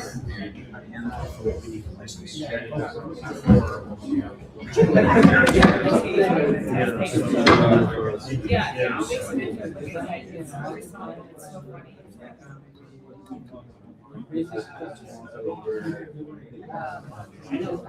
I mean, like, I get it, you know, it's because we're putting 500 hours space.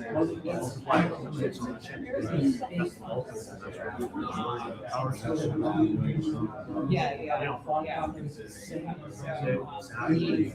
Large funding, I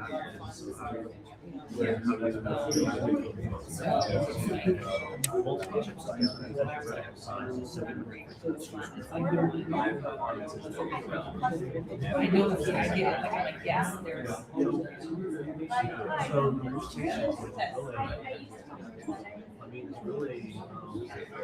And now I have to.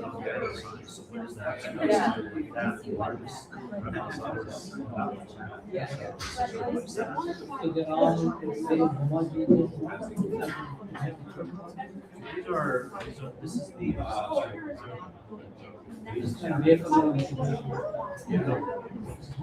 So it's a chip integration on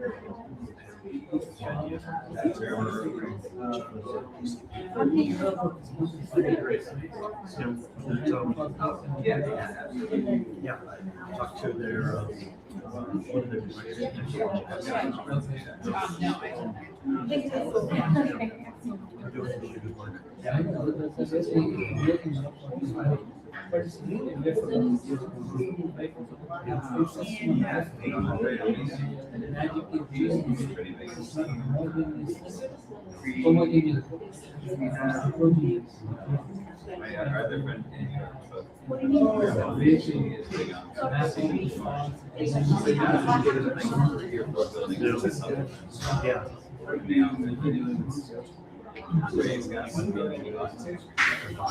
The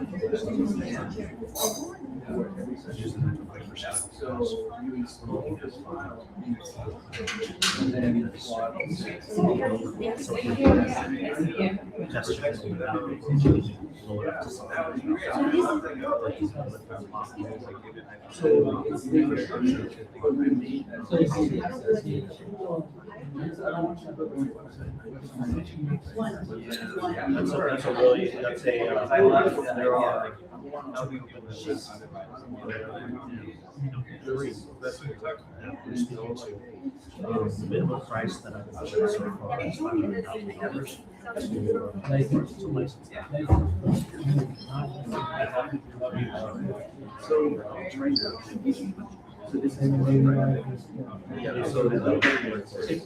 This is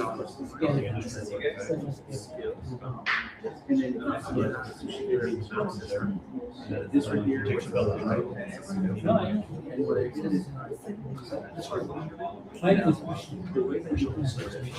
My background is started when you make an account going formatted is an app.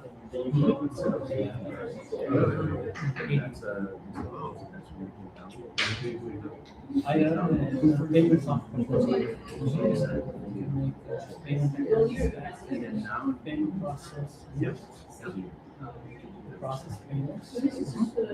Usually most of the payment process also the process process. Yeah, so for example, Right.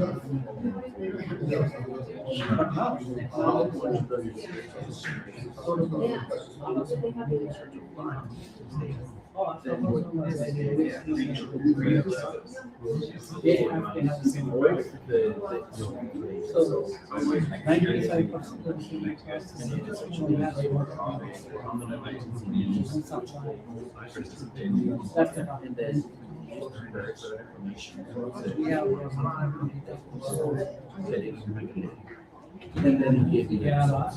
So We are about but these are long sections. Yeah, this we can only for 10 years. Very consistent, yeah.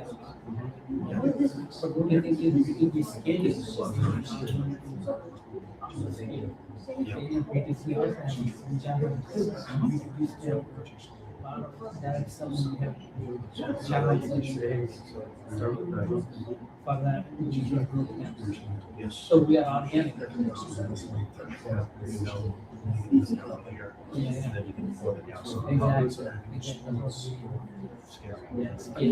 And right now, product market fit is out now.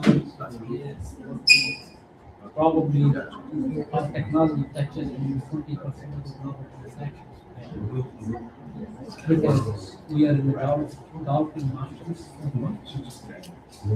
By nature of transactions, most of the we should have to be aggregated. So we are at the aggregation. Scaling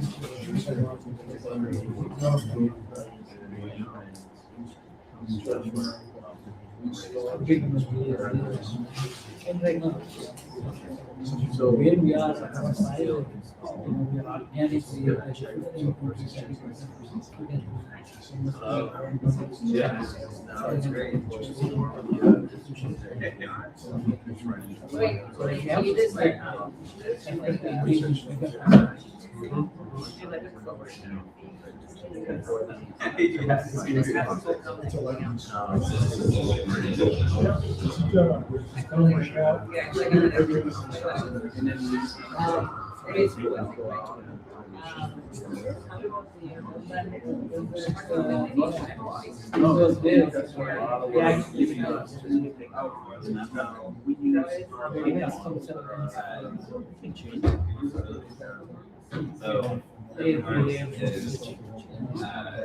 No, and great is it like the first internet use.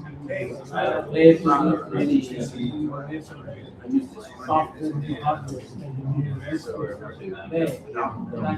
With the verified staff, which is actually.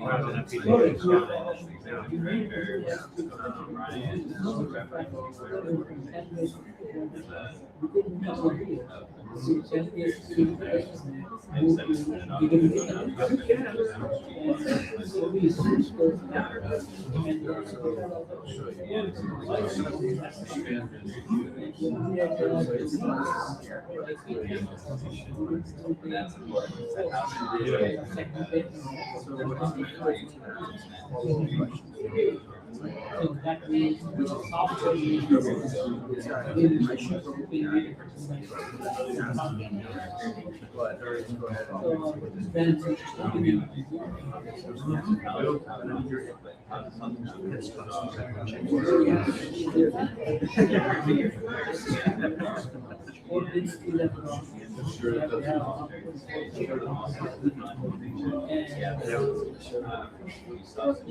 switching fabrics we have.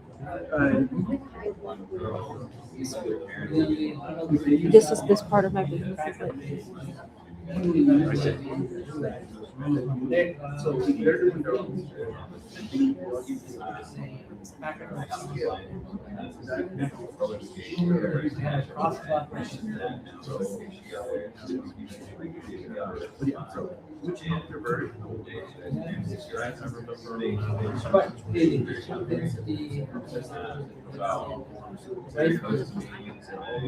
We were in next time.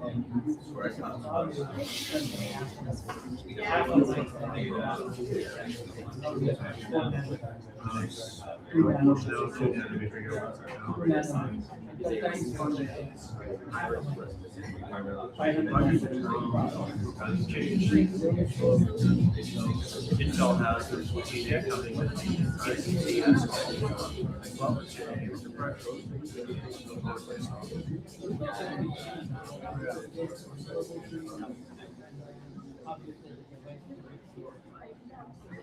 Sure.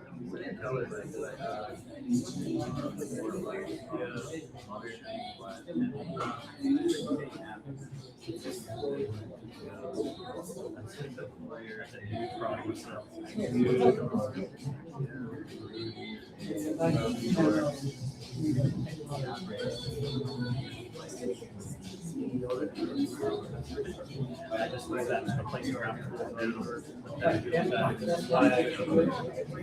why we do design on the team.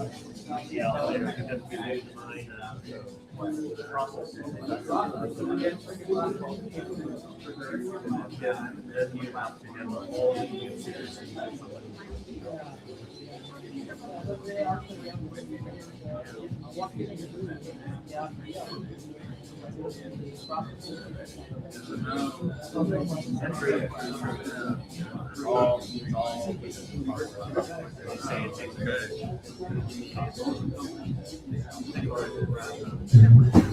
Hi, everyone. So just real quick, I just want Ian, he's the property manager here, to say a few words about this property. Thank you so much, Ian, for letting us use the Deal Lounge for the third time in a row. You guys like this, like this venue? Appreciate that, Dwayne. Everybody, name's Ian Gruda. I'm actually a commercial broker. I'm with ownership here at the building. We love hosting Dwayne and some groups like yourselves with investments, bringing founders together, folks who are pushing the boundary forward. We help with office leasing, investment sales, investors, owners, and buyers in the Bay Area. There's the purchase of office, retail, and multifamily. So this is part of what we do. We bring people together and hopefully provide you guys a service that you may need, especially as you guys grow, as you find new space, you guys can help in finding room to grow. So glad to have you here. If you have any questions, anything in the Bay Area regarding commercial real estate, here to support. Cash me around, I'll be here all day. All right, thanks, Wayne. Thank you so much, Ian. All right, and we're just waiting for Pablo when he's ready. But in the meantime, you guys just hang out.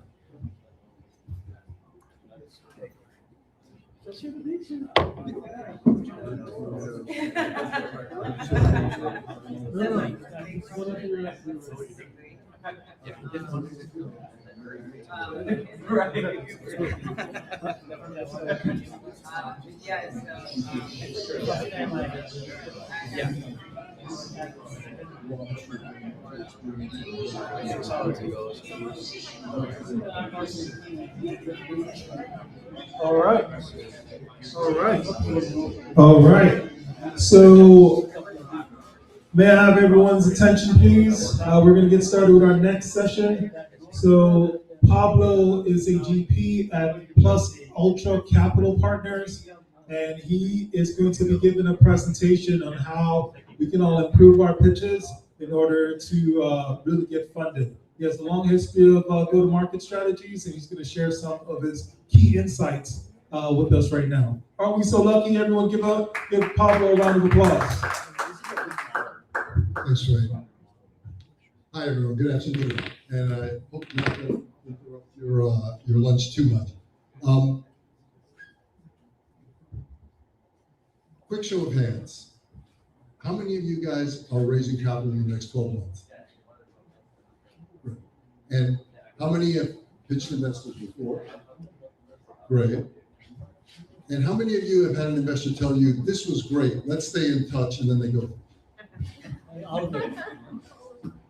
And how many of you walked out of a pitch meeting thinking, I nailed that, and then got a pass mail 2 days later? Good. It means you're all the right presentation. Because the problem most founders have is not their idea. It's the sequencing of their idea and how they deliver it to investors.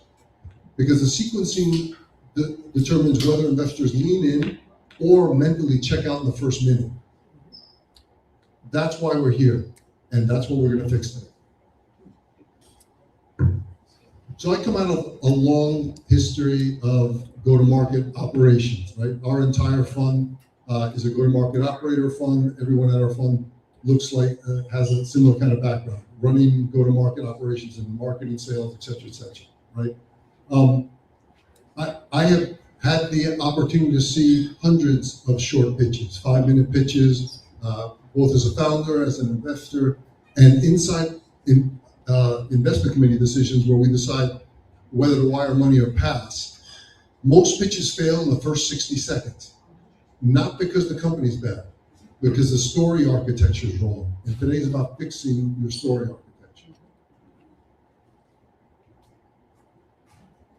Here's the math founders live with, right? In a typical round, you're going to have 30 to 60 investor meetings. It's going to take 3 to 6 months to raise capital on whatever amount you raise, and about a 5% conversion rate from meeting to capital, right? 1 out of 20. Which means half your time or more is spent fundraising if you're a founder and CEO. And that's not just exhausting, it's expensive. Because every hour of fundraising is an hour you're spending not leading, building, or selling. The leverage point is not more meetings, it's a higher conversion rate of your meetings. Right? From presentation to follow-on meeting to pitch meeting, etc. That's what sequencing changes. It will improve your conversion rates and your effectiveness in front of investors. So let me start out with something that I hope people understand. Investors are not your adversary, right?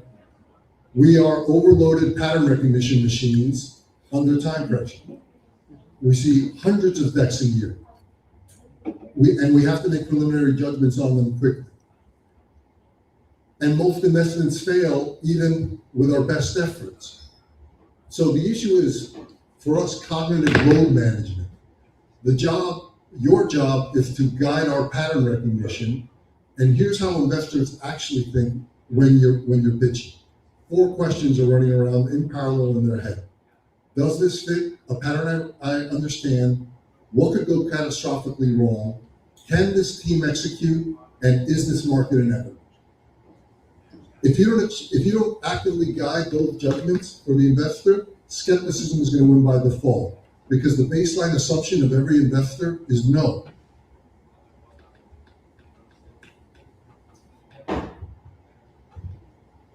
So, what kills conversion? Let me give you guys an example. We're a SaaS platform operating in a $47 billion TAM with 127% net dollar retention and a proprietary ML algorithm that leverages transformer-based natural language processing to automate enterprise workflow orchestration with a land and expand go-to-market strategy targeting a mid-market enterprise in the 500 to 5,000 employee range with a freemium model converting at 8% to paid plans with an average contract value of $47,000 annually, and we've built integrations with Salesforce, HubSpot, and Slack, and our founding team has 40 combined years of experience in enterprise SaaS, and we're growing 15% month over month, and what do you guys remember about that? Exactly, nothing or almost nothing, right?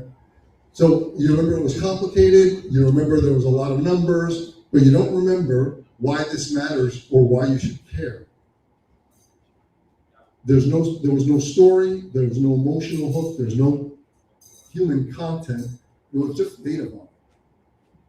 That's what investors think of as a nightmare. It's just the 5-minute data dump, right? And here's what killer founders, right, do. They think that, here's what kills a founder. They think that if they just explained it perfectly enough and had more data, the investors would get it. But that's not how human decision making works. Let me show you the same company, but structured as a hero's journey.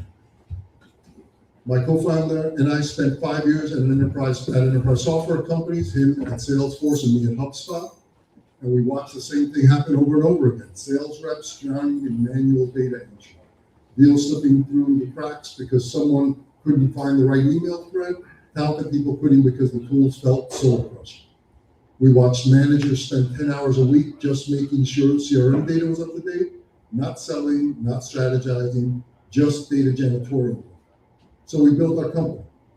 Unlike Salesforce, which forces reps to do the work, we automate 90% of CRM updates using email, Slack messages, and calendar invites that they're already created. No manual input, no training, it just works in the background. Our early customers are saving 8 hours per rep per week.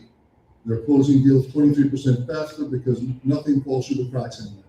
We're raising $3 million to prove that enterprise software should work for humans, not the other way around. And if we're right, we'll have redefined what usable means for 4 million sales reps who currently hate their jobs. So, do you see the difference or do you hear the difference? Same company, same data, different sequence, right? One version creates emotion. You can picture the frustrated sales rep. The other creates boredom. You're just trying to keep up with what the person is saying. This is not about dumbing it down. This is about sequencing for how human brains actually make decisions. And the structure I just used is 4,000 years old, right? It's called the hero's journey. So here's why storytelling is important. Storytelling accelerates trust, and trust accelerates capital, right? That's the entire mechanism. But there's science behind it. People figured out 4,000 years ago, but this is more recent, right? Antonio Damaso in 1994 discovered that decisions are made emotionally and justified rationally. That is in theory. Again, it's now decades of neuroscience. And so if the emotional connection doesn't happen early in your pitch, the rational case will never get heard, right? It's really in the first minutes. That's why the sequencing matters. So the hero's journey has 4 parts. Context, where did you come from? Why does this matter to you personally? Conflict, what problems are you solving? Why hasn't it been solved yet? Turning point, what's your breakthrough? What proof do you have? Transformation, where do you take this? Why should I care? This structure appears everywhere. Ancient Greek epics like Iliad and Odyssey, the one from Sumeria is 4,000 years old, right? Hollywood blockbusters, and even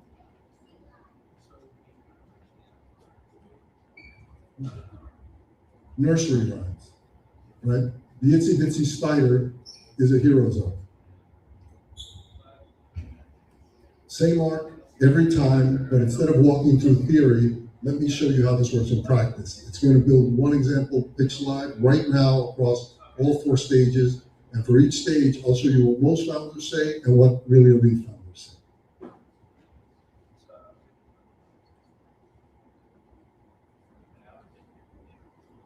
So watch this, same founder, same company. Here's the wrong way. I worked in fintech for 10 years and I saw an opportunity in the lending space for underserved markets, so I decided to start a company. Okay, now watch what happens when we add emotion to the context. I drove for Uber while getting my MBA. I was making $60,000 a year, good consistent income. But when I went to buy a car so I could drive more hours, every bank rejected me. Why? Because I didn't have a W-2. To them, I looked unemployed. Same facts, same founder, but version 2, you empathize with the person. You felt that.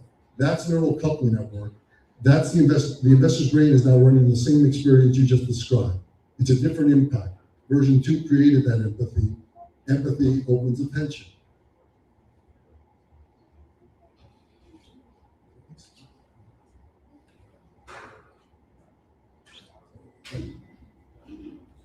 Same pattern here. Watch the difference.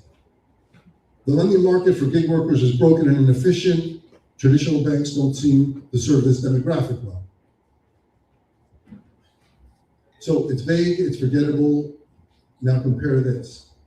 Here's the problem. 5 million gig workers in the US can't get car loans. Banks see no W-2 and immediately reject them, even though platforms like Uber and DoorDash have perfect income data. The issue isn't credit risk. It's that the underwriting software is 30 years old. It's built for salaried employees. If you don't fit that model, you don't exist. So notice what just happened. You're likely to feel frustrated or angry at the banks who treat people that way. That's the conflict working. The investor now wants you to win. Conflict creates tension. Tension creates interest. Investors start wanting the founder to win. That emotional alignment matters.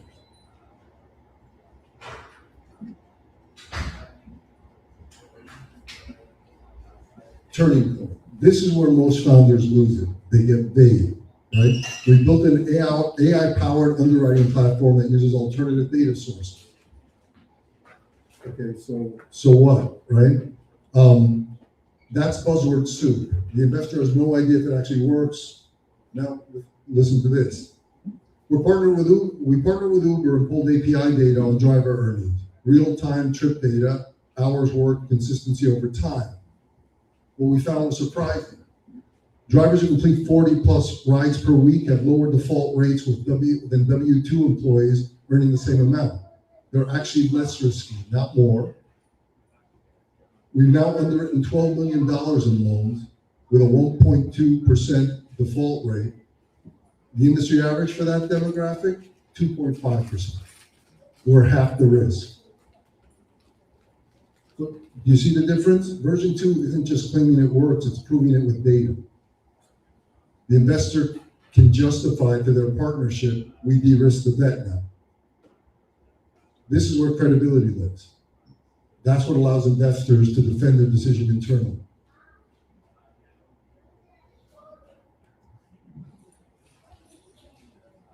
So transformation, and here's where you close. Most founders just ask for money. Don't do that.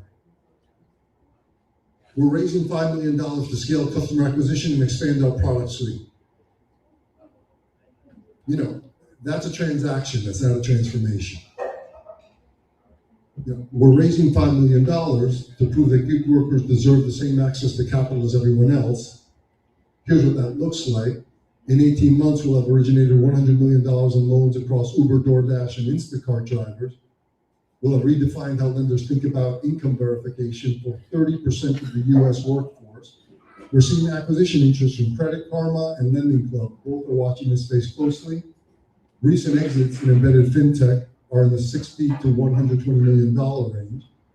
This is your opportunity to back the team that rewrites the rules of consumer lending. and makes $200 million in the process. That's not a funding ask, that's a mission. You reconnect it to the emotional hook of the context, and you painted a specific vision with numbers. And you gave the investor permission to see themselves as part of something bigger. That's how you close.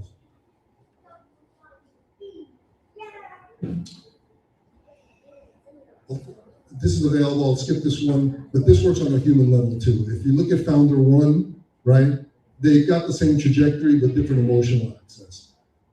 Founder one has legacy privilege, inherited network, and institutional access. The emotional reaction is distance or dislike. Founder two shows family sacrifice, upward mobility, earned opportunity. Emotional reaction is empathy. Same capability, different perception. This works when you're describing yourself too. Because the emotion changes how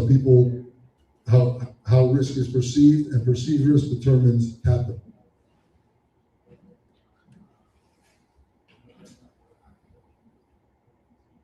So how do you systematize this? With structure, specifically the hero's journey.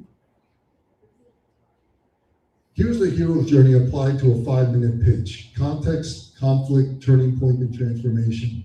Every investor question, or at least the 18 most common ones, fits into this sequence. Problem, solution, competition, market, traction, use of proceeds. It all maps in here. The sequence isn't creative, it's cognitive.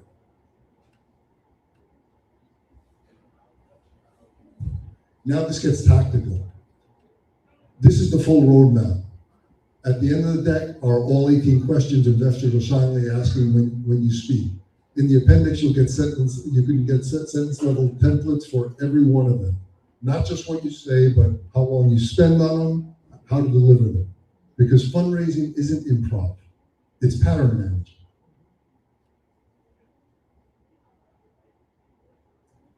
Here's the insight that separates most of these founders from everyone else. Most pitch coaches won't tell you this because they've never sat in an investor committee room.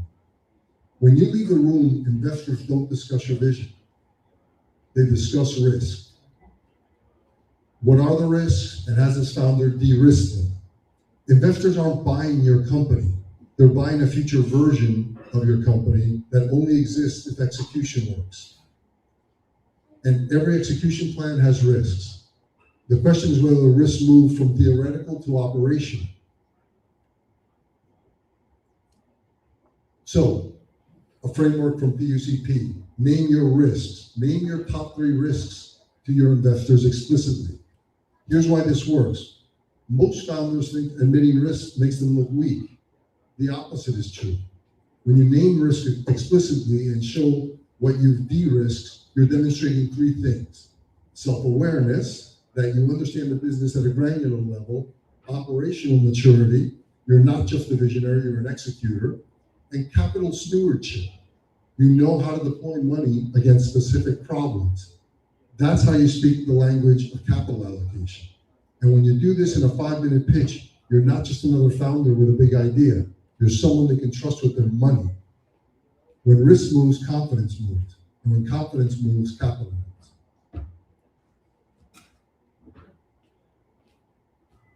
So take a look at these founders. Who do you think gets funded?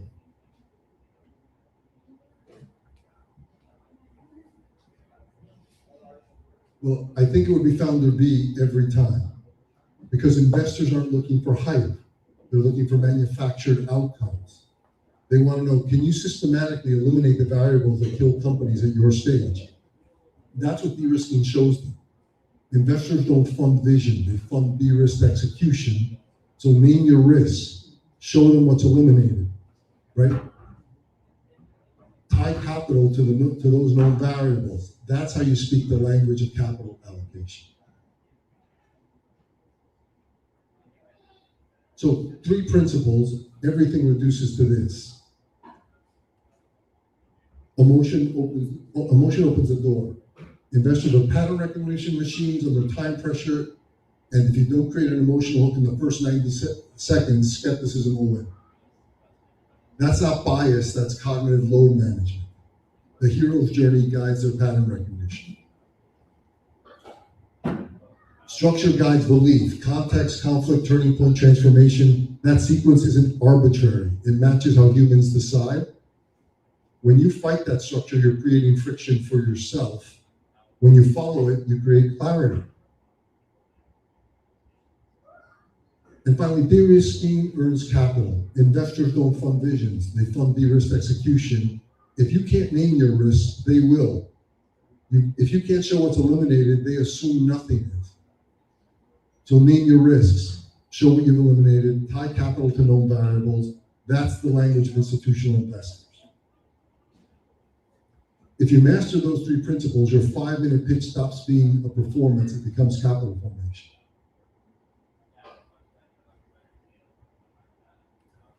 So one thing to do today, right? Think of it as a slide or think of it as your story, but rewrite your context tonight. Test it against the examples we walked through or that are available in the QR code that's next. If it doesn't show your empathy in 20 seconds, rewrite it. That's really it. Because without everything else can wait, because if you don't nail context, nothing else will matter. Everything I just talked about, the framework, the templates, the sentence structures, the timing guidance, it's all available for free. You can grab it off of this QR code. Scan this or go to the link, download it, use it. I hope it helps you guys raise capital more easily and makes you more effective in your meetings, because I know how tough they are to get. Again, the first 90 seconds will decide your rounds. Most founders waste it. Don't be that founder. Any questions?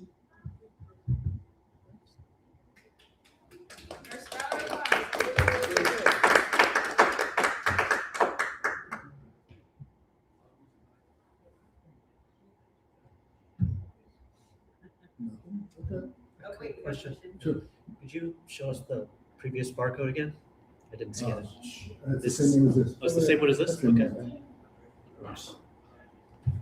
Okay, Thank you. here's one. Sure. Of all the startups you've heard, which company grabbed you literally immediately, like 15, 20 seconds, and they just had you all the way through, just from an emotional? So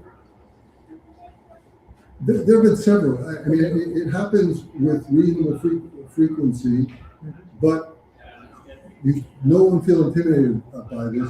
They were from very experienced founders who've done this several times, been through capital raising several times, and by the time I was seeing them, was their second or third time, so they had experience, right? They knew exactly the things or what resonated. Those are really elite founders who know exactly which buttons and levers to push in a VC's experience to get the best reaction. They are short, they are practiced, they have really thought this through, right? Down to the sentence level. There's a 90-second version of this presentation, which is really about how do you get an investor's attention in 90 seconds, right? And it basically tells you to take 9, 10-second slugs and practice your sentences for each in the hero's journey. Can be done that simple. You are really looking in 90 seconds, for instance, to touch 7 or 8 investor excitement zones that will get them to say, we should talk after. Yeah. So the issue is that experienced investors, right, have been through this process. What I'm trying to do with the deck and the formats is try to accelerate that for newer founders, right? So you can begin to learn those sentence structures, the timing, how to deliver it, all that kind of stuff, as opposed to what I think you'll hear a lot of, which is, in my opinion, this is a good delivery or not, right? If you go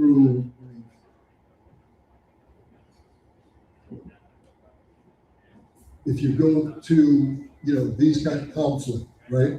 You've got timings, you've got delivery notes, all that kind of stuff, that you can choose which ones you use. You can figure out how much time is being used, but these are going to be more effective than, beating around the issue and all that, and trying to figure it out by yourself. That's all in the presentation deck that I was talking about.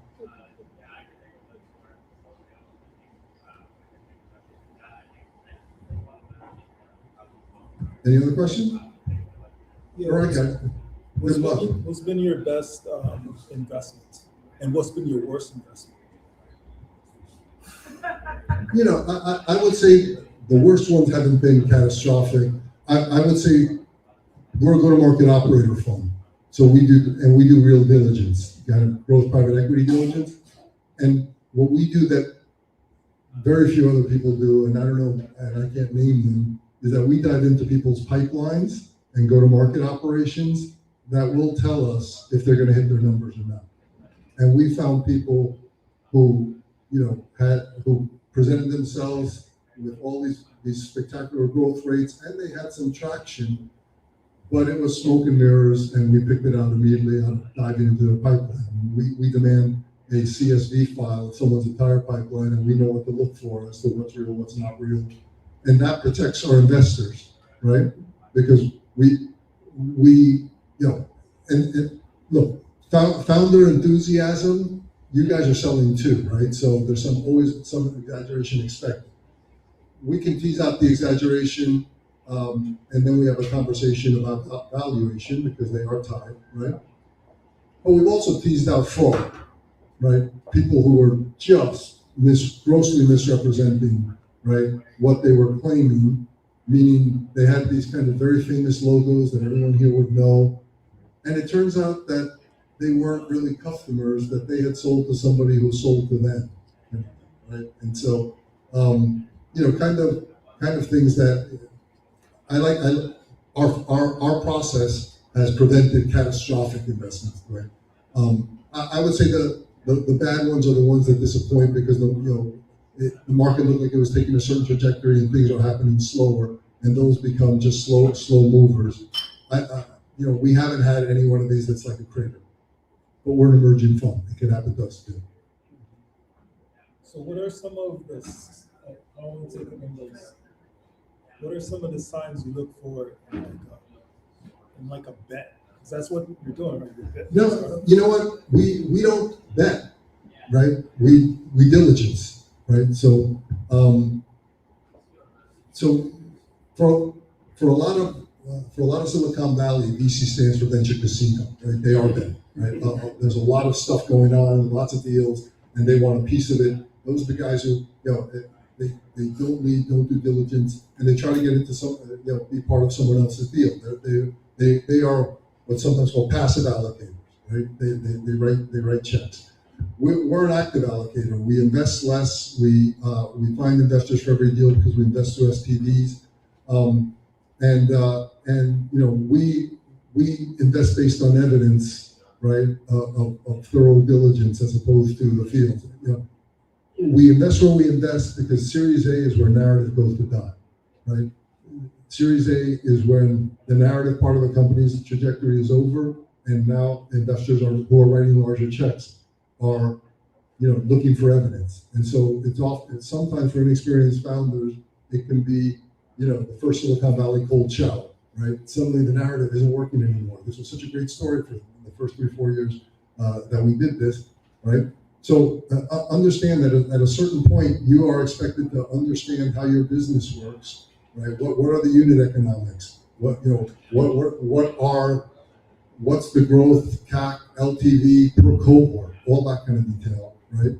To get to the larger check sizes, which will help you scale. So in the earlier stages, seed, pre-seed, we are talking about that bar measure moving, that the old measure of what a seed company or pre-seed company. Are you seeing similar changes in the Series A level? Yeah, the whole industry is changing because VC results as a category have disappointed, and that includes tier ones, right? And that is because, what used to be called, what we now call seed used to be called Series A's, right? So Series A's are now used to be called Series B's just by the check sizes, right? Starting a company got a lot cheaper and a lot faster because of AWS and a whole bunch of other technologies where your first $1.5 million used to be about getting a small office space and getting a computer rack and buying some computers and all that kind of stuff. Now you do that for a couple $100 a month at AWS or Google, right? So I think there's a lot of enthusiasm in pre-seed, but not necessarily better results than they've ever had. Because there are lots of people starting companies, and there are lots of innovative things to do in a world full of AI and agents and all this other kind of stuff, right? We don't operate down there because we don't think we can add value. We're a market operating fund. But the bars have gone up very much higher for getting to Series A, right? Think of Series A's as you having $2 to $5 million in sales and looking for $10 to $25 million in capital. For people to write, now large 6-figure and 7-figure checks, they're not buying a story anymore. They want evidence, right? You have to remember, for people who write that size checks, the other option sitting on their desk is buying 30 Class B apartments 10 minutes outside of Stockton, California. Right? No offense to Stockton, but the idea is that your company is as emotionally tied to it as you may be. To them, it's just another private equity opportunity, and they're going to evaluate it against the other things on their desk. And real estate, for instance, doesn't have the growth opportunity, but a steady and predictable income. Whereas, to invest in tech, you've got to be able to show that there's a reasonable shot at this company actually hitting the growth projections that you're promoting or your product. Go ahead. Well, thank you so much for the presentation. It really brings back to the basics and it's experience, right? So my question is, you said your firm will help with the company on the operation side, go to market. Yeah. Can you tell us a little bit about what is it, B2B or B2C? What specific industry that you're more? Thank you for giving me the opportunity to give myself an ad. Right? So we are reasonably technology agnostic. We are state specific. We are looking for companies who have reached product market fit, and that's not a vibe for us. That is a very strict metric. But after that, what we do is we bring in operators to help, right? They can be fractionals or consultants, but if you have a demand gen in PLG or enterprise sale, we have the people that to bring in and solve those problems. If you're looking for enterprise sales leadership or an SMB revenue operation, customer success, renewal and expansion people, all those kinds of folks, we bring in not to take over your company, but so you as the founder lead them to fix the specific go-to-market problems. Because our whole investment thesis is we bring in capital to bring in that to create that go-to-market hockey stick that everyone is looking for out of stage Series A. So we're less concerned about the technology and more about the founder mindset and readiness to understand that they're at the end, they're out of gas on founder-led sales, and they need to build a revenue engine and not just look for a specific deal and hope that they can continue to do it on their own. Does that answer your question? I got 3 questions now. Sure. So, we're first-time founders. So, our belief right now, as we approach Series A, is to establish a relationship with potential VCs early on, show them our growth, as a relationship. Is that a advisable strategy? So we don't know. We believe that's the right strategy. We are with ACCZ, and they have been a partner from our pre-seed to seed, and they continue to be really great partners as we continue to grow. But yeah, as we go into Series A funds, that's the first one. Yeah, absolutely. Absolutely develop relationships with people along the way. I mean, I do a lot of pitch judging, even though a lot of the companies may be too early. To do specifically that, I'd like to get to know the ones when people start to send me emails. I ask them to add me to their investor update list. Everyone should have an investor update list, right? To just inform them about your progress. It all helps develop a relationship for when the time is right, right? So absolutely do that. And these are good opportunities to do that. They're also especially if you're a first-time founder, you shouldn't think of doing this once. You should think of doing this 3 or 4 times, because at other places I've seen a founder over a period of a year come in 3 or 4 times, and they look, the fourth presentation looks nothing like the first one. They materially improve. This is a practice improves your skills opportunity for you guys, and it will materially change those conversion rates I was talking about. Did you have another question? Yeah, so we do B2B enterprise sales. We want to continue to grow. We do talk to very large industrials. Love to, we are expanding our go-to-market. I know you mentioned that in your portcos that you help them out, but how about somebody outside the portco? Could we leverage you and have a conversation?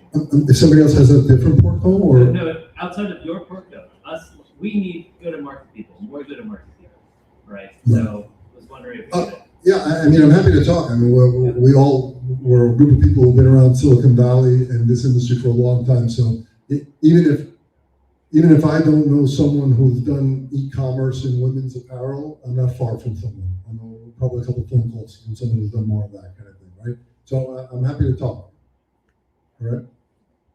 Yes.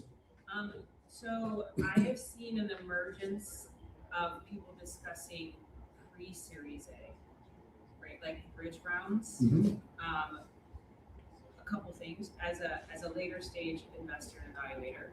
How do you view someone who takes on a bridge round? Is that a red flag? Is it a yellow flag? What are your thoughts on that?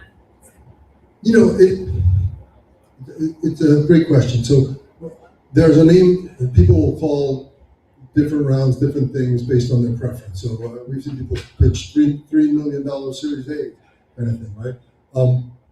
We think of checks of $4 to $5 million as late seed, and then 10 plus as Series A's.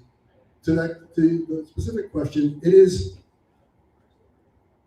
as an investor, I see it as a way to avoid whether you call it a bridge extension or a round extension or those kind of bridge rounds are generally ways to avoid getting a new valuation, which indicates that things are probably moving ahead, but not necessarily at the rate you want, and you'd rather not give up a whole bunch of dilution again at a lower rate than you expected, and that your investors expected. So they do a round extension, everyone puts in a little bit more at some slightly changed round that doesn't need to go public. The challenge with, for instance, Series A's is that it's you have a published price, right? And so if it's a down round, it's hurtful. It hurts and it's dilutive for founders and current employees. When you're doing safes, the caps are not the same as a valuation, but people take them that way, right? So there's a lot of emotion in and around it. As much as I try to tell founders, don't get wrapped up in the number that is your valuation, because it's just a promise on what tomorrow is. If you're not going to hit this year's number and next year's number in the 18 months you're raising for, the next investor is going to come in and it's going to be much harsher, right? You need to go learn what, down rounds, cram downs, pay to play, all these other kinds of things mean for your current investors and yourselves, right? Which you're just putting off a difficult moment. But what everyone should want is a competitive, realistic valuation that you can grow ahead of. So the next round, you're drawing a lot of people because you seem like a great value, and you're not trying to explain.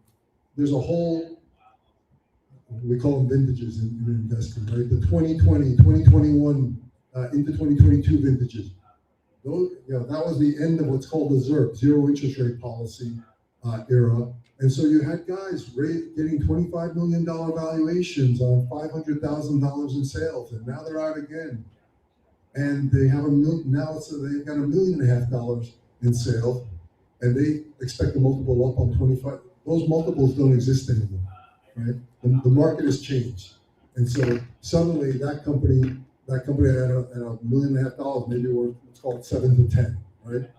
To a founder, that's a 60% loss on what he was doing, 3 or 4 years ago, and that's painful. But it's like I once bought Cisco stock at 200. It hasn't been there in 20 years, kind of thing, right?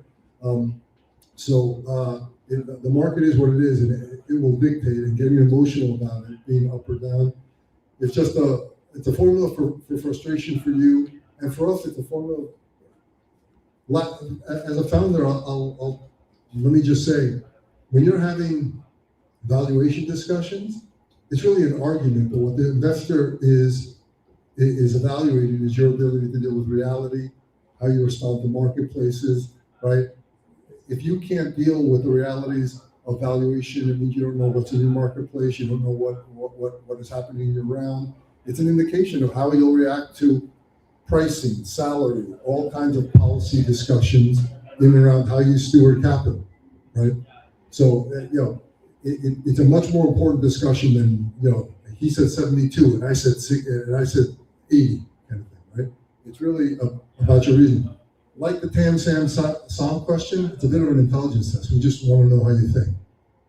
It can be just about anything, right? Anything else? Well, thank you guys. I appreciate it. I hope you found it.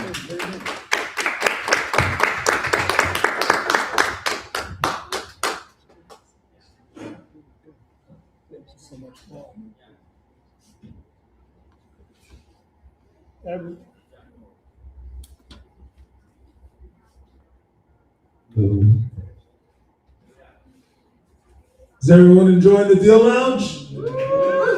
Not bad. I see it as a gathering of like-minded people. Anyway, so our next Deal Lounge is scheduled for 5 o'clock. We are expecting University of California Chief Procurement Officer Paul Williams to judge. He also mentioned he's bringing his economic development staff, so hopefully that's a great opportunity for some of you guys here in the Deal Lounge. Awesome. So, Can we chill here? Huh? Can we chill? Chill. Yeah. Chill. All right. So that's at 5. So you guys just hang out. Dinner will be served at 4:30ish.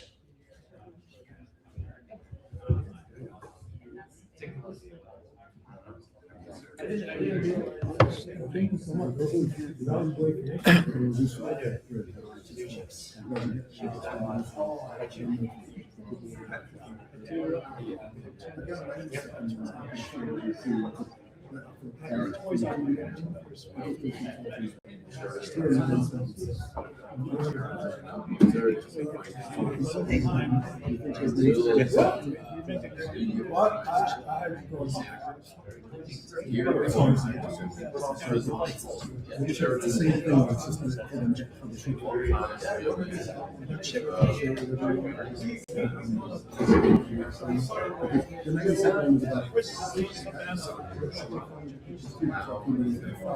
92nd one is this one.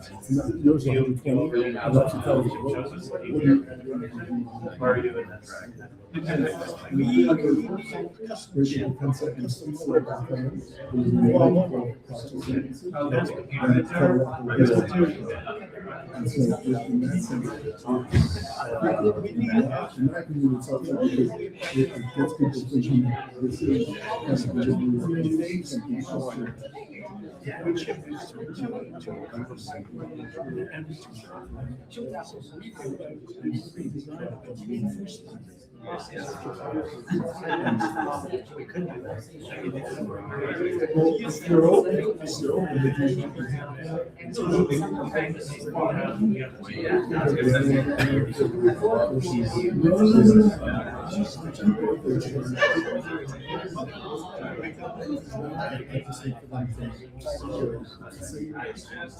I've been back and forth for like 3 years. I'll vote.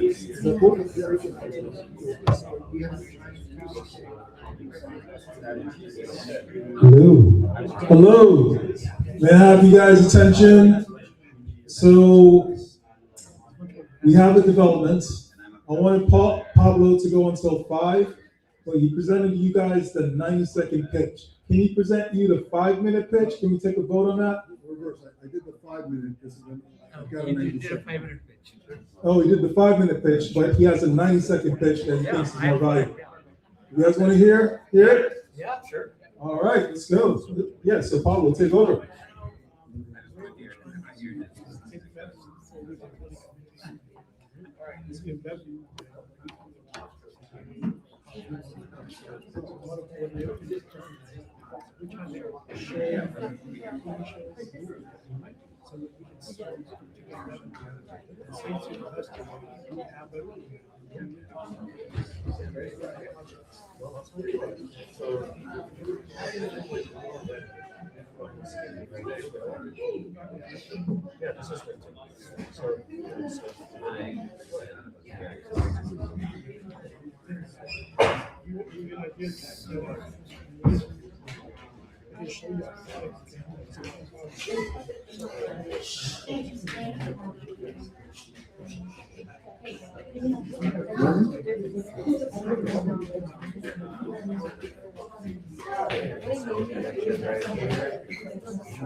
Glenn, I think this is off.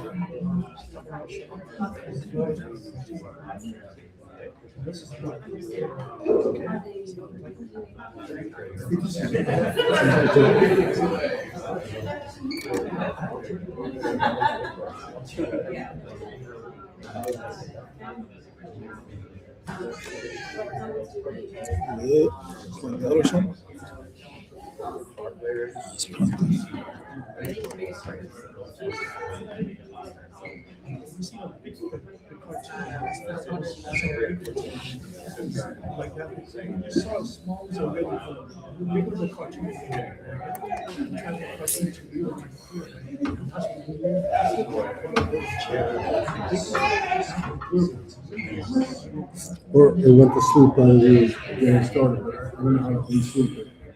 You should just turn it back on. Let me see. Let me check with the.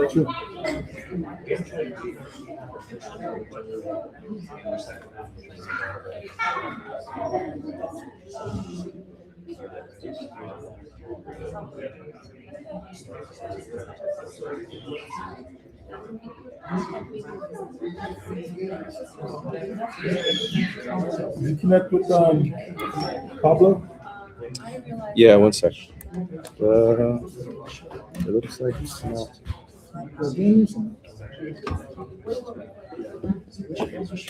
No, it was turned off. Oh, it was off? Yeah, it was off. Yep. Might want to let. Yeah, give me one sec. Let's make sure.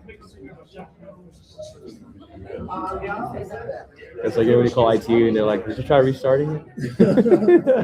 Is it plugged in? Or is it plugged in? You know. It happens. Okay. Yeah, if you plug in, it should work.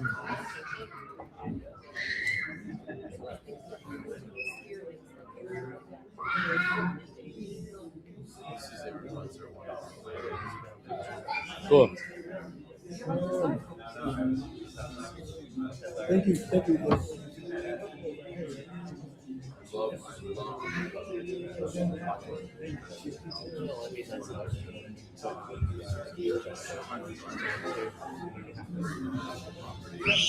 Hello.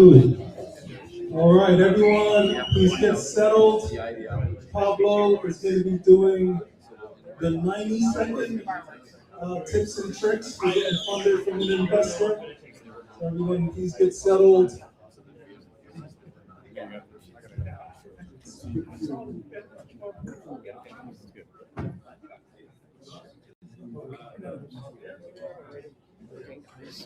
Get my picture.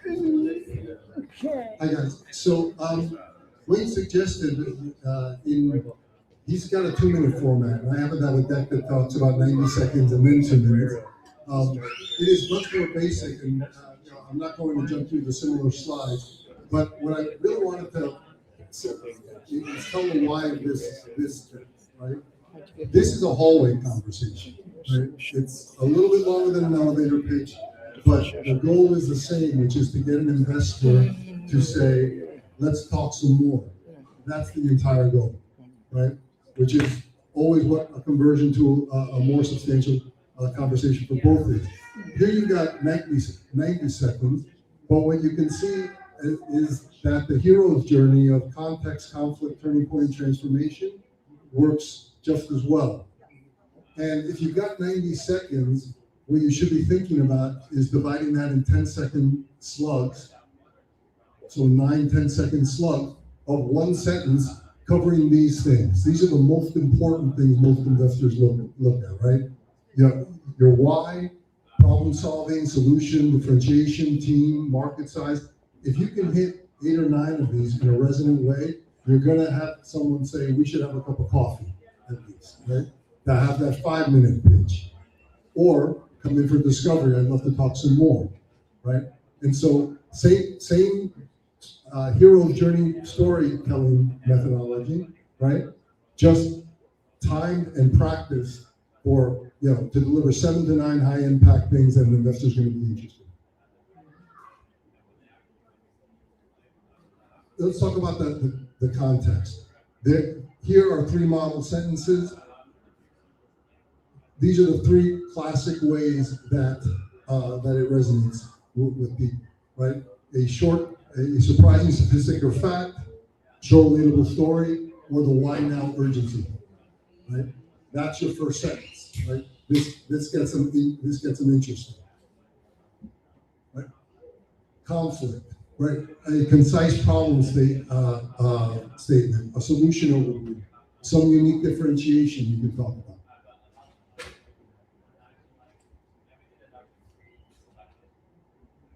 Yeah. More conflict examples. Conflict is one of the larger areas. You can make this a little bigger so I can see a difference. Right? So lots of options on conflict.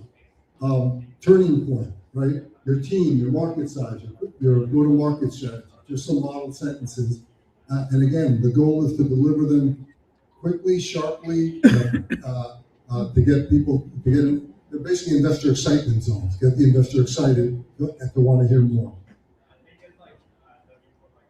So if you put it all together, right, this would be about 30, 40 seconds of your 90 seconds would look like. Right? Finally, transformation, the asking use of proceeds, and the why you, right? Again, a couple sentences that get them excited to have you back and to talk some more. The conversion is getting them to say, yes, I want to learn more, right? Couple things on delivering, some do's and don'ts, right? Eye contact. And some of it is really stuff you've heard before, right? Clear and confident voice, right? Practice. It's 90 seconds. You can write out and think through your nine sentences, then deliver it in front of a mirror a dozen times, right?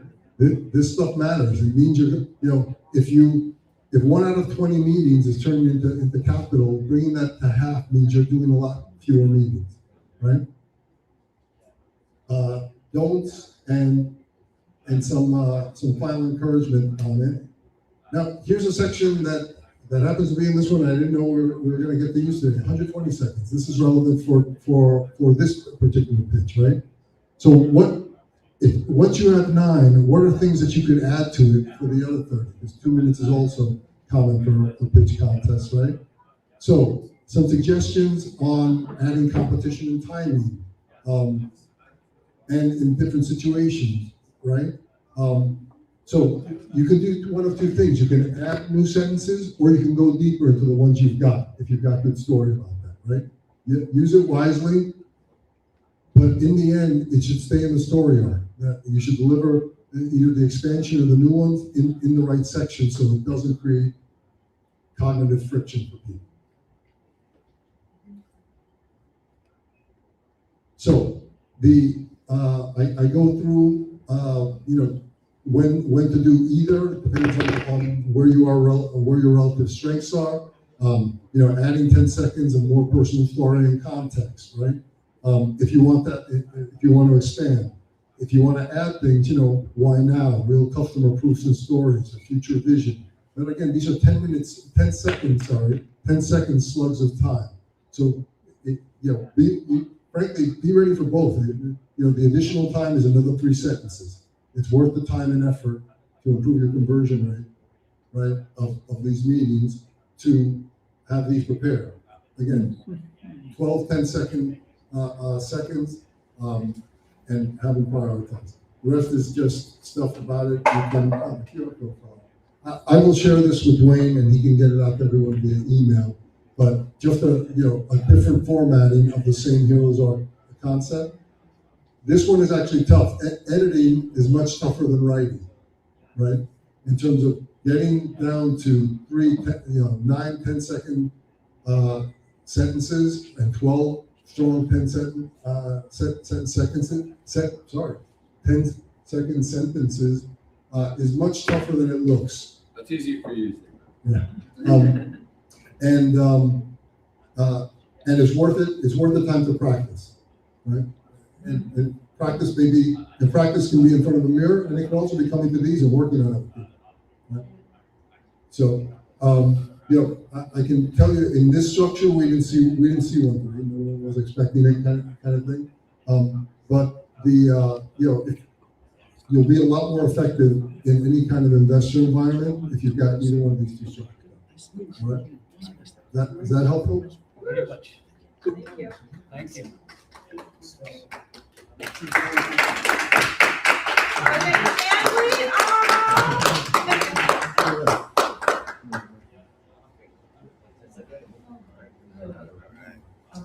Thank you so much, Pablo. It's good working with you. Hey, Pablo, I gotta move my car. So if you're not around anymore, I'll get you online. Yeah.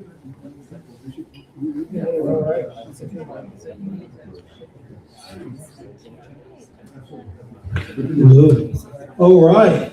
So I think these investor insights are very valuable, especially to founders and operators, just to have a better understanding of how we can equip the necessary weapons. With that being said, I spoke to Tess about giving us her investor insights and adding that to the agenda. So you guys ready to hear from Tess? Sure. Yeah. All right. Awesome. You have the presentation? Wait, what am I gonna do? Talk about Am I talking or are you Ideas, tips. we are gonna do. Okay, we'll sit here.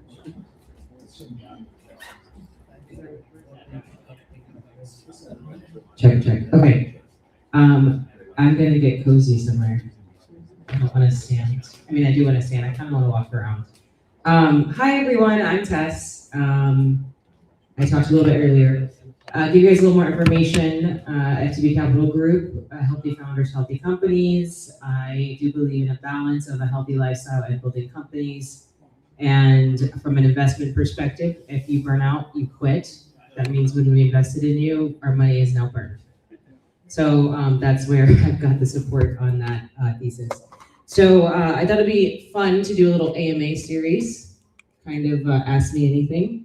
So whatever you guys want to talk about, whatever you guys want to ask about the founder journey, the fundraising journey, I'll do my best to answer. If I don't have the answer, I'll tell you, and I probably know someone who can get it for you. So anyone want to kick us off? Did you join FTV or start FTV? I started it. It is I launched it. I helped to launch and raise a fund 2 years ago, I think, 2.5 years ago, that was focused on investing in female founders. I got my feet wet there, understood it. I actually built a startup to disrupt the VC space. So I bootstrapped, I had a team, bootstrapped and built a company, and it's alive, but kind of half rounded down. So I've gone through that pain a little bit. And I've angel invested, and I've invested in other companies. And after understanding a little bit more about how the funds work, and I wanted to come back around to what I believe in and where I started from, and I started in healthcare. So I have a very non-traditional path to this funding. So a lot of people talk about being on the other side of the table, founder or investor. I've been on both sides, and I also didn't come through a financial background. So I had to teach myself everything I know. And I think these are great opportunities and great rooms to be able to learn about that stuff today. So which part of the journey you found more challenging? As a founder or an investor? Okay, so he asked, what part of the journey is more challenging, a founder or an investor? I think I'm going to say that from a investor as a fund manager and raising funds, because as a founder and as a builder, I have control over what I'm building. I have control over the company. I have to control people in the portfolio, right? And the same way you have to raise funds for your company, that's what fund managers do. You have to go and raise funds from other people. So I tell people it's exactly like running a startup. It's exactly like fundraising, except your portfolio companies, i.e. founders, are your product. You're the most unpredictable products, let me tell you.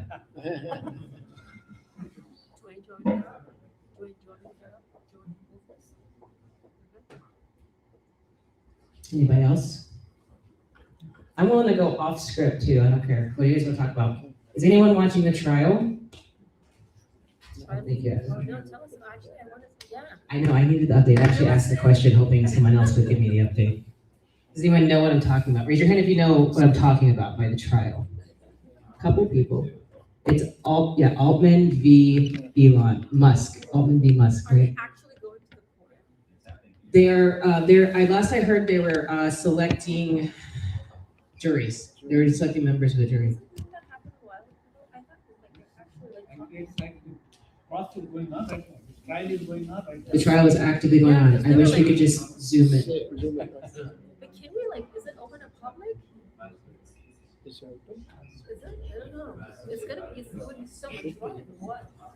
I want to. Okay, I have a question. What is the wildest thing you've seen someone vibe code? Okay, the wildest thing was this platform that they built it, and it's very scary actually what happened.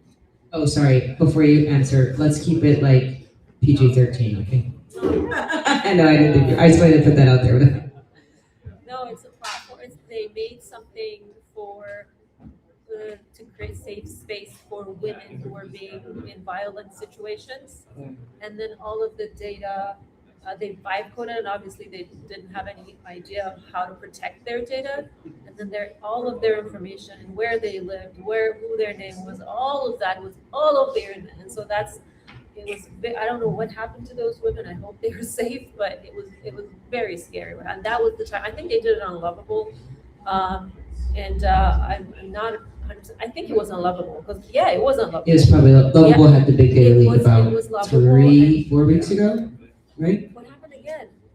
I know, I've seen it. So if you guys didn't hear, she said someone was trying to be helpful and vibe code a way for women to feel more protected in possible violent, scary situations. And their data, the women's data, all got leaked and basically now put themselves in more dangerous than they started out.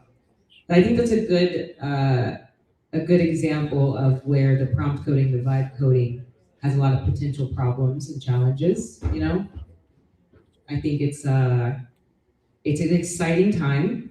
It's exciting for you to be able to create something if you're not technical. How many people are technical in the room? Raise your hands. Who's a technical person? I think, and by technical we mean like someone else can define it. But are you coding JSON or 10 years engineer? 10-year engineer, right? Okay, so that's what I mean by technical. So we have about 5 to 6. So we have more non-technical people in the room right now, I think, than technical. Non-technical? Yeah. Non-technical. Yeah. Me. Raise your hands if you're Meaning that not non-technical. computer software engineers. Yeah, not computer software. So it's exciting, this prompt engineering. I designed my own agent. I coded it. Claude is the best friend of mine. I've been using GPT since like 22. We actually got a group through my previous company. We got a group into Anthropic in like 22.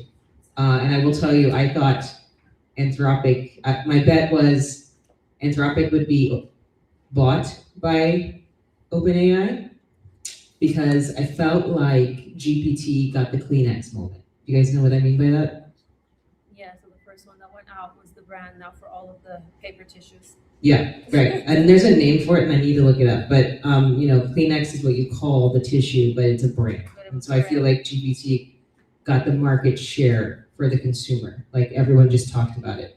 But I knew Anthropic was better technology. And so I thought for sure OpenAI would just buy it. Well, now Pentagon has bought OpenAI or ChatGPT. but I'm still using it.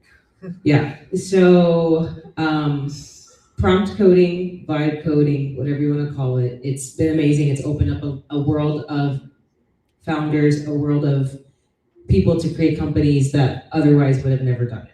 And I think it gives a lot of power to people who truly are really close and know the problem that needs to be solved. And we had a great discussion, Paulo and myself, and a couple others earlier before we started about it gets you to about 60% of the way. It gets you to show the idea of what you were thinking. Maybe an MVP, maybe if you're really lucky, you have some users. But when you're ready to go big boy, enterprise or get a big amount of users, 5,000 people or something, it's probably going to crash and burn.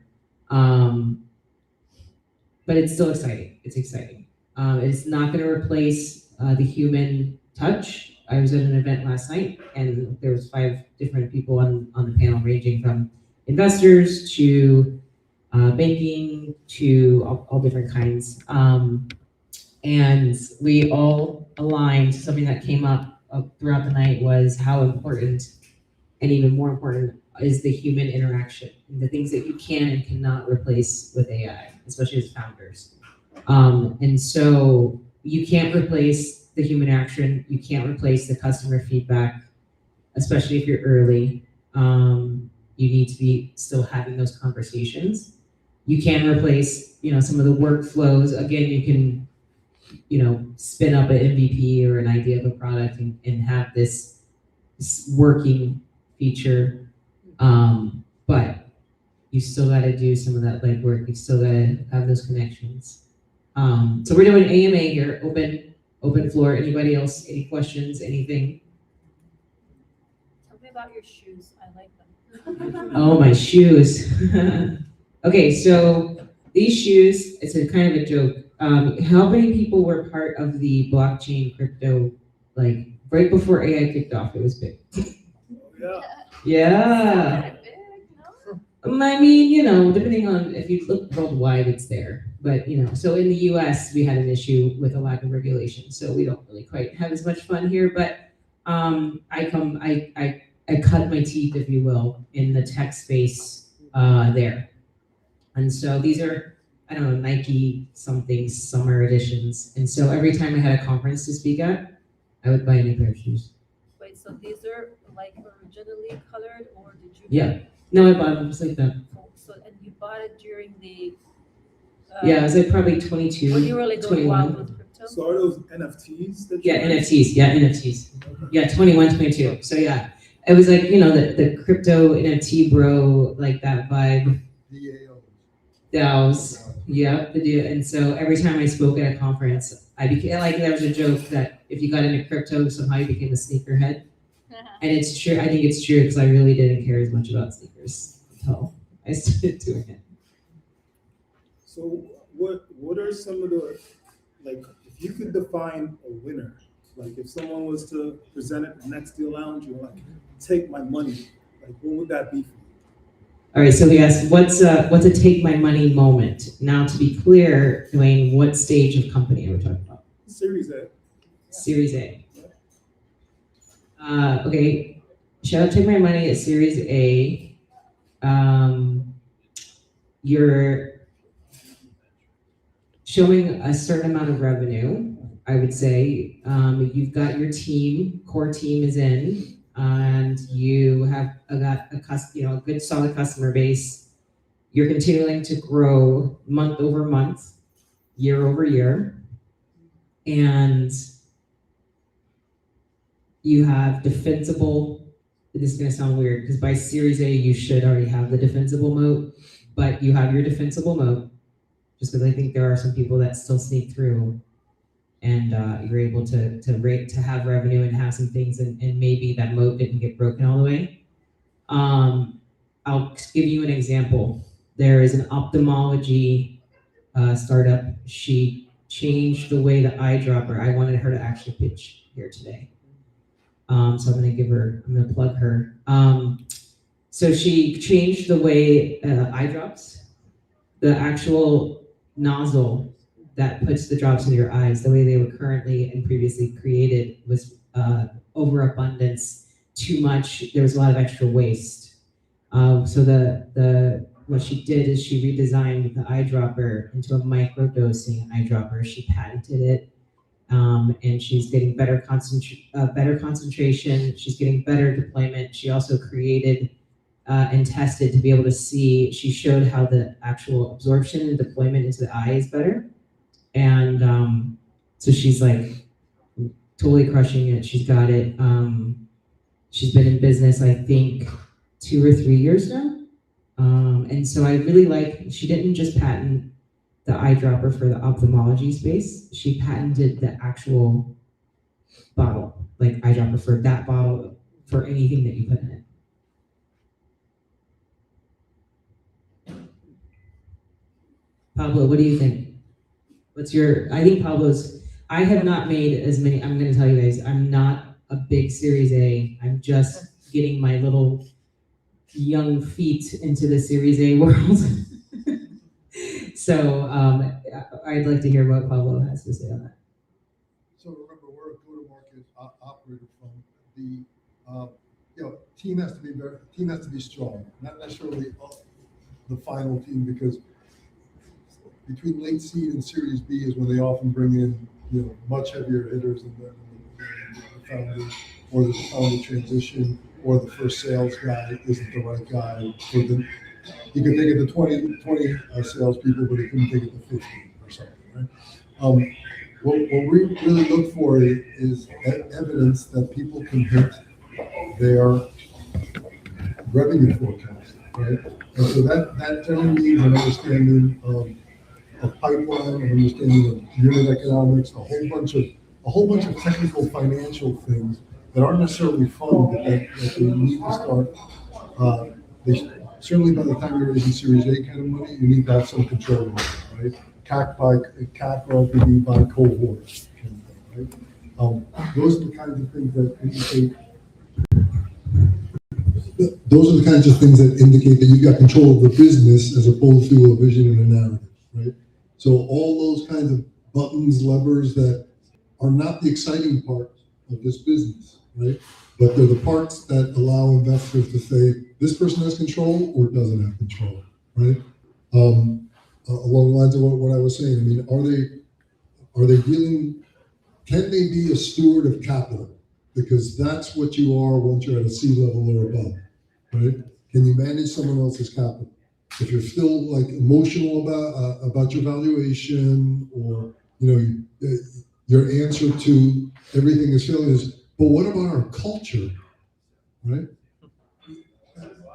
Culture is important in a company. It's also can be one of the things that holds stops a company from growing, right? So, the capital stewardship is really one of those things that kinds of shows investors you've graduated from being your idea to managing this as an opportunity. And so, real control of the metrics is normally what communicates that real well. So when you're talking about pipeline, what are the exact metrics that you're saying? You say, I look into the pipeline. What do you exactly look at? So, it can get to be technical, but for instance,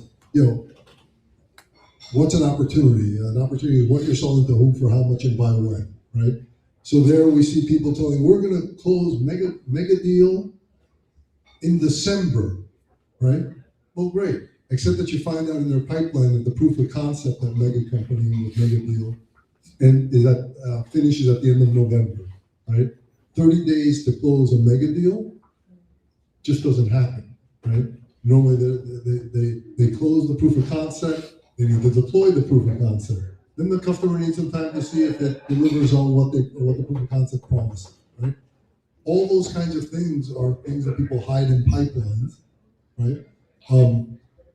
What is the standard? It's really easy to pump up the value of your pipeline by just advancing deals further up, right? So somebody said, we're interested. So you put them in the negotiation category. But if it's a big company, did they assign an attorney? If they didn't assign an attorney, no, you're not negotiating anything. You're not doing contracts, right? Or we're waiting for contracts. Well, has everyone agreed to all the terms, or you're still in negotiation? All that kind of stuff is teased out of pipeline And that's the baby food stuff on it. There's a lot of stuff that you can really hide in there. And then again, customer acquisition costs, control of them, knowledge of what every dollar of expense is going to by cohort. That's the kind of control that that's much later. It's not really much later stage, right? I mean, one of the value adds of having serious investors in Series A is that by Series B, you now have the systems in place to, if you're, not every exit is an IPO, right? So other kinds of smart, strategic, or other financial investors, meaning growth private equity, can come in and do an evaluation of you as opposed to you spending 6 months trying to get the systems in place so they can do evaluation, right?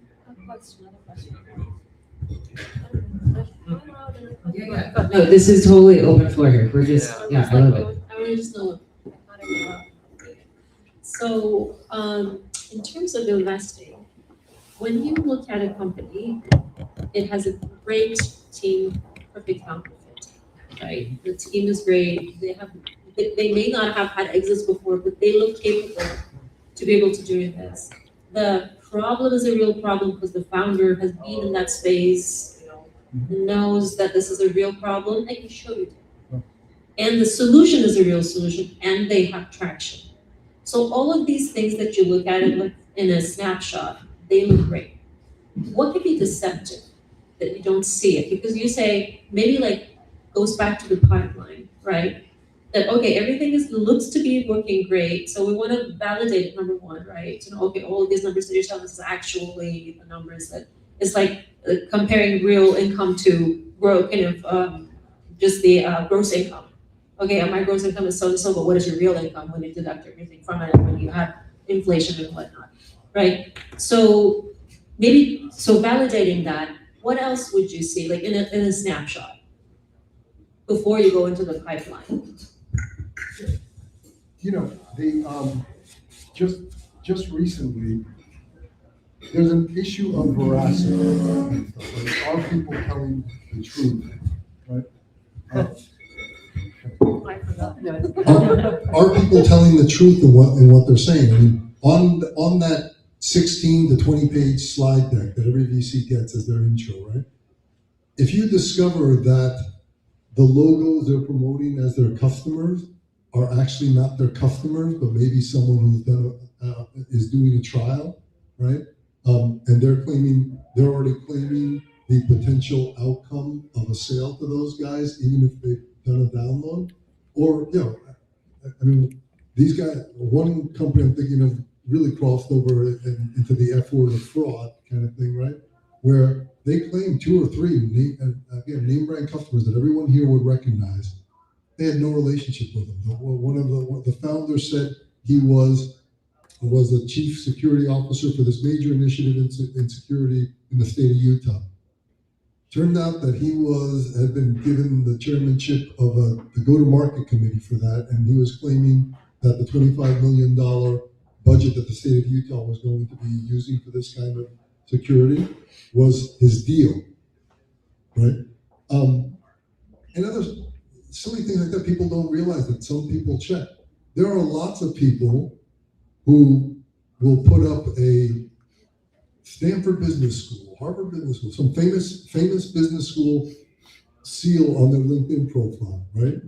And then if you don't go down and check, or when you go down and check, in our case, you find out that it was an executive online program. A lot of that I have seen. Right? And so you think, well, does it matter? Well, it certainly matters to the people who went there, but it actually says something about your veracity and what can you tell from someone that is doing logo attribution that is not theirs to do. Exactly, of course, at the top of the LinkedIn page is the logo of Stanford Business School, but you didn't say it was an online course, that you did in 3 months or something, right? Or, all that kind of stuff, does come out. If you're doing diligence, you begin to have that mindset. If you're not doing diligence and just want to get in on a piece of allocation on someone else's deal, right? we invest with other people who want to invest in our SPVs, and we do kind of growth private equity level diligence, so they want to see our diligence, and that helps them invest, right? Diligence is time consuming, it's expensive, and it's difficult, right? It's one of the reasons we can charge a premium. So, you want? No, I was gonna, how many people have been through diligence? Can we get a show of hands? How many people have been through a diligence round? Okay, how many people have not been through a diligence round? Couple, okay. Question, so do you always leave because of the fact that you're doing due diligence, so you're maybe more comfortable? We try to, right? Because in the end, our thesis is about changes in the go-to-market trajectory.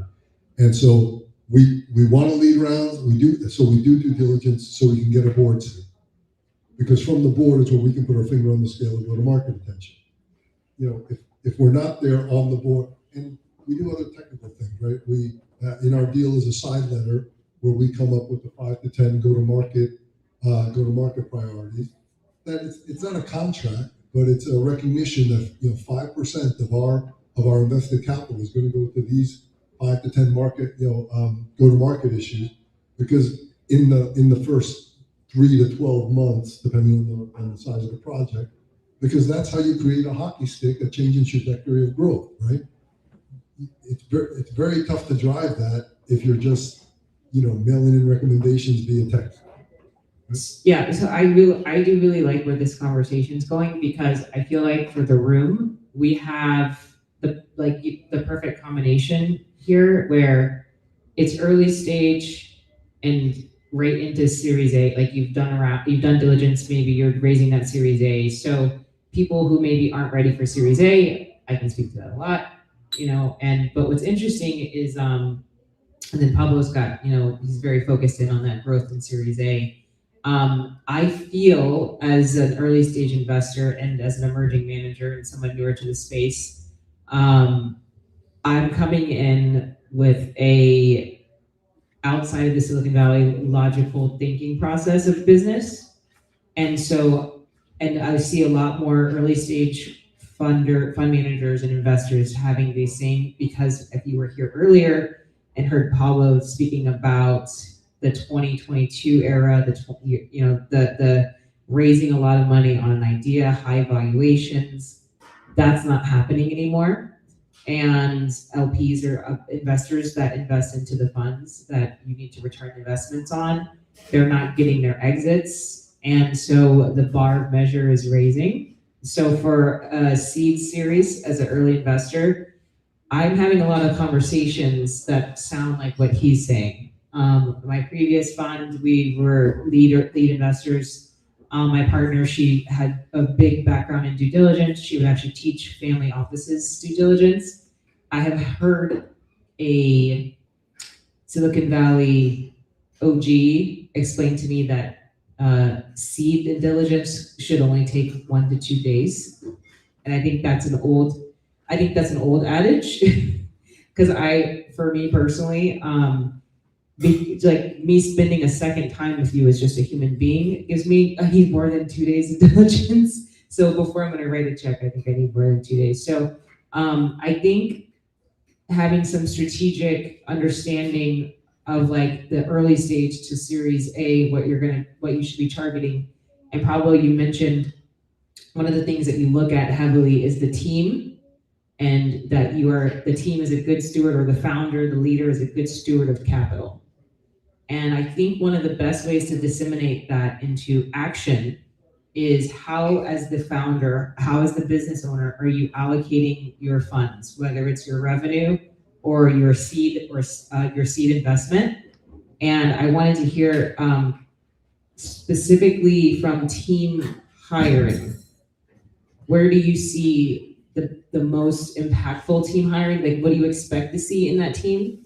And where do you see your biggest downfall that people spend money on for the team? Great question. First, as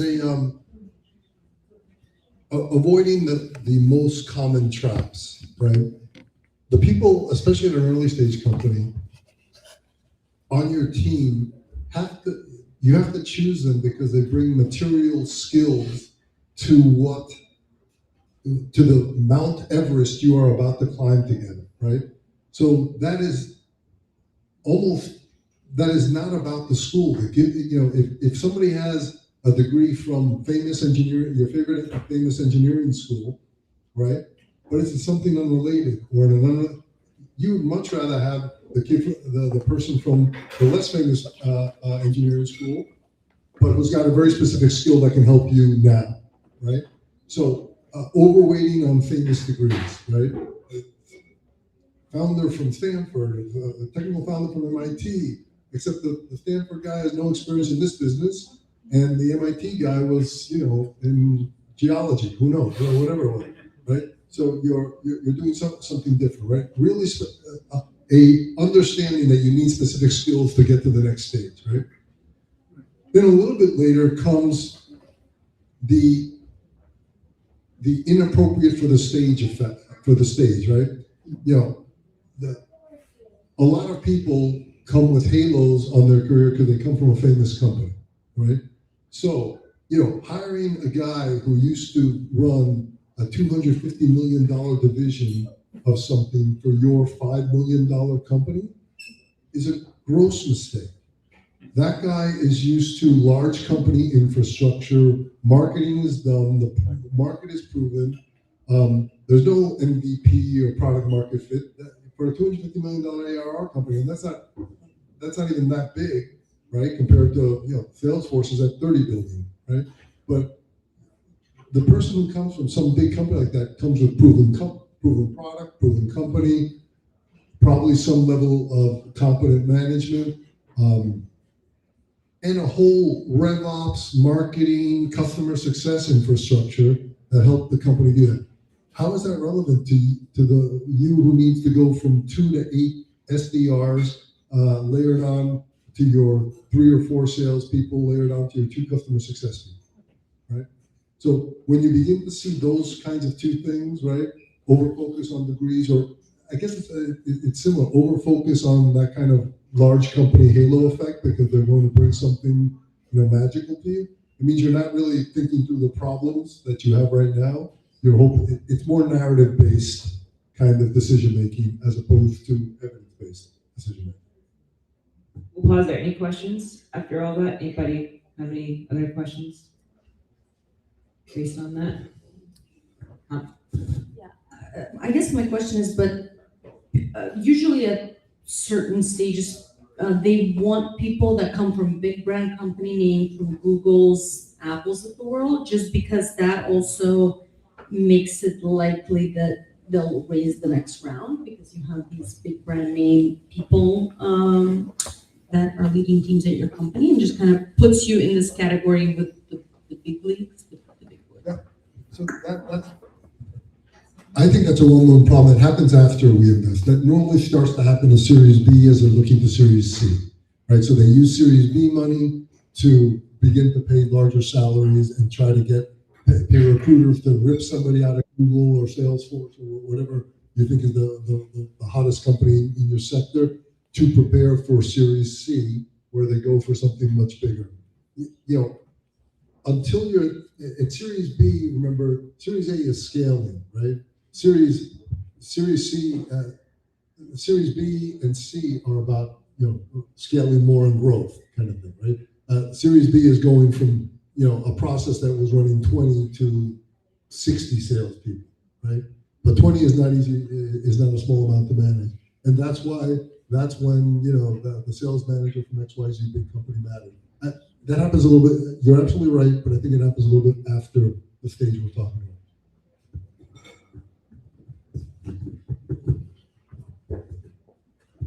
In the world of Series C, I will mention as well, especially working with a lot of ultra high net worth families. I think in the world of just anywhere above Series C, it does require you to actually go out there and go build contacts and build better relationships, and actually being able to go such LOIs and actually go scale your business, actually being able to pay back the investors, depending upon what kind of a round you're raising, depending on whether it's an equity round or on the debt side, because I feel like a lot of times a lot of companies are actually struggling on the payback period side to a lot of investors via the LTV and instead of the ROI when it comes to private equity or just venture capital funding whether or not that's in depth or just like the amount of lines of credit that's actually being put into the companies. For example, maybe a company would say, hey, I'm going to be giving you around a payback period of 2 weeks. But once you understand that they're not going to pay you back in 2 weeks, like that's a risk that kind of comes into play in the spectrum in the world of Series C, where people are actually just like, where am I going to go put my money and get the payback period of the money I actually put into the companies compared to like early stage investments. It takes time to just like understand where the product market fit is. But in the world of Series C, it's all about just like product market fit and where that $100 million plus capital is actually being put into projects and where an investor is actually feeling safe and the amount of investments that they're actually putting into the company.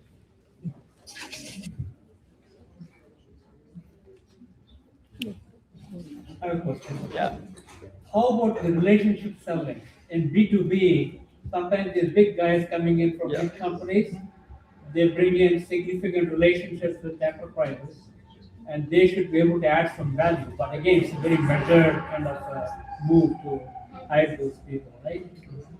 Yeah, I think it depends on like what kind of a B2B background they really come from. I think going back to Bob's point, I think like a lot of times when it comes to like a small company hiring someone in like the spectrum of like 250 million, I think that's like a complete different spectrum of you managing like 5 people versus 500 people in the company. I think that becomes a whole other different spectrum when you're actually recruiting and working with 25 people versus 100 people in the company. I think that itself is like a whole change itself when you're needing to manage over 100 people at the same time. But at the same time, when it comes to like a lot of these B2B partnerships, I think it's just finding the right strategic partner that's actually aligned with what you guys are like, what the main go-to-market strategy is behind the company to actually help you go build the company. For example, let me say I'm a data center company that's looking for a GPU partner. Maybe I want to partner up on an A/B test with AMD, for example, to actually take a look into that A/B test and actually run that partnership as a mini A/B test to better understand my product market fit. I think that's the kind of like sector where in the seed stage I will focus on, hey, I'm working on this A/B partnership and looking into like this partner company to help me go scale up.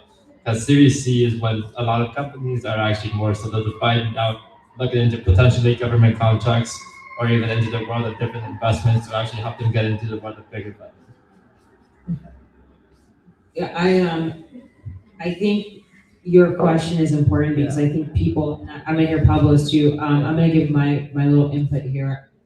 I understand what you're saying, and I'm gonna put this in the same way with like getting a partner on the fund.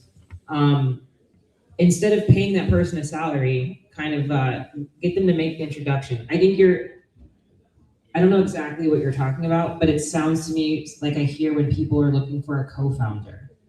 And someone becomes a co-founder just because they work at a company. And I think that's kind of what Pablo's getting to as well, is like people will just gravitate towards someone because they have the name and they worked at the company, but they don't actually bring the real value.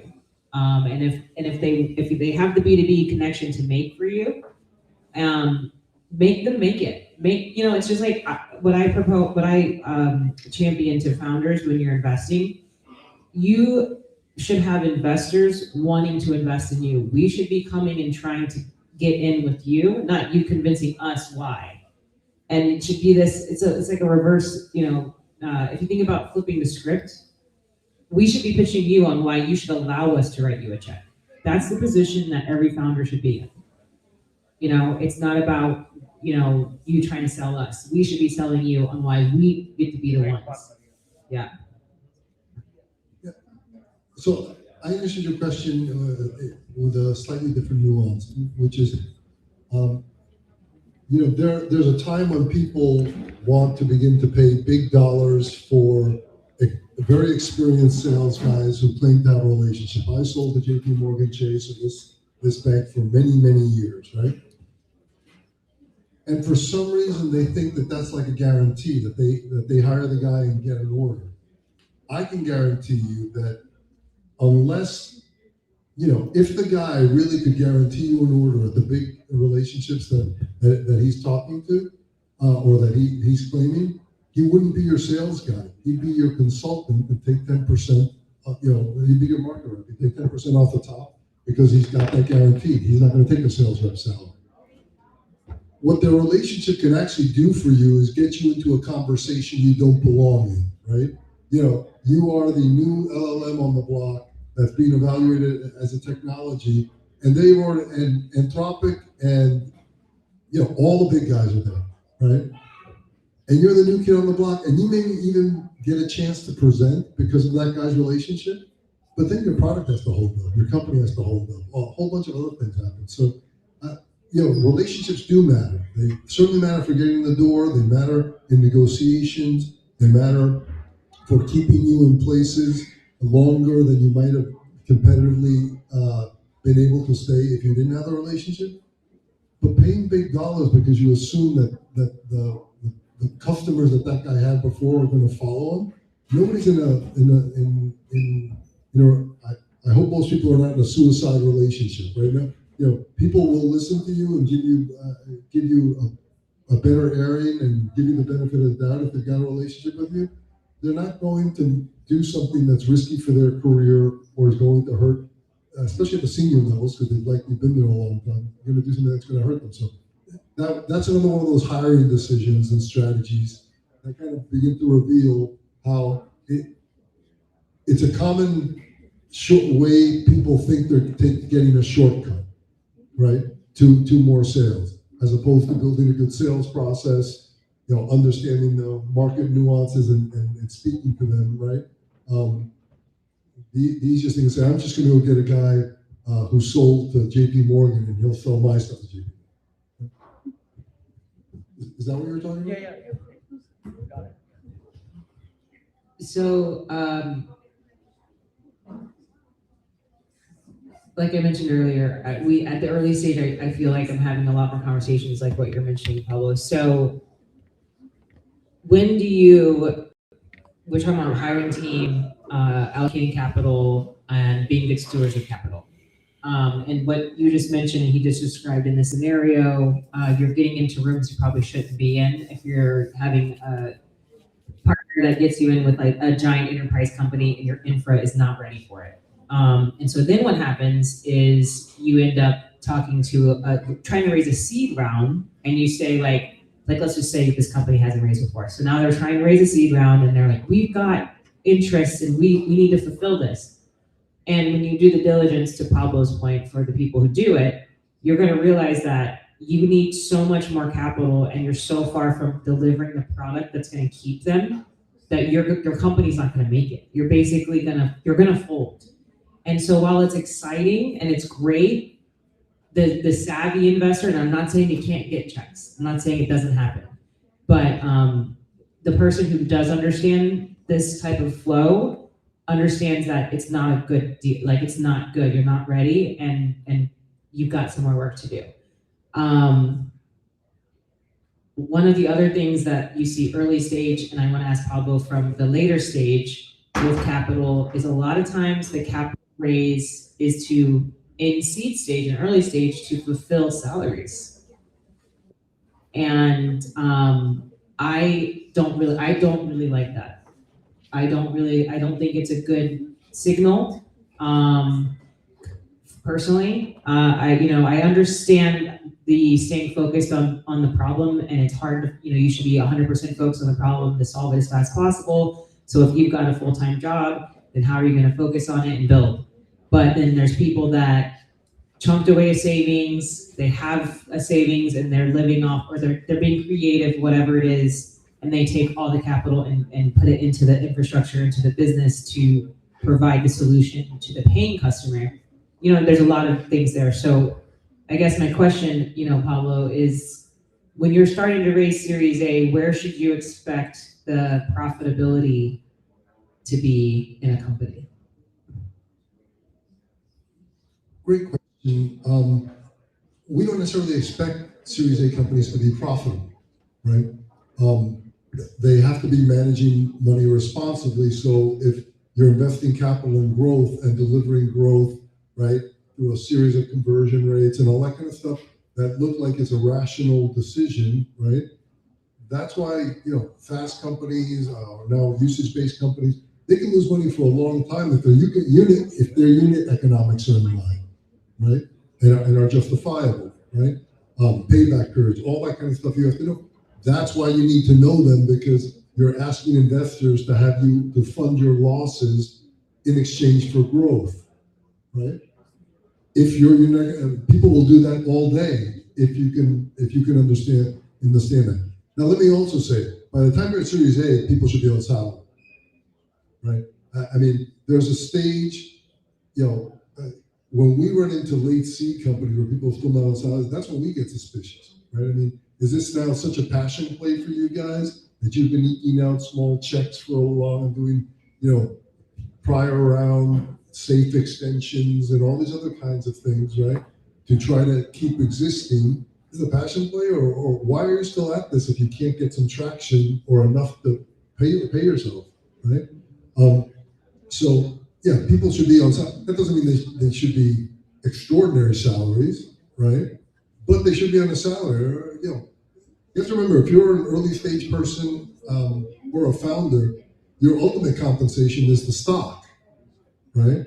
That's why you're taking the theoretical salary cut, right? That you're taking relative to the job you could have at Google. But yeah, so profitability is not necessary.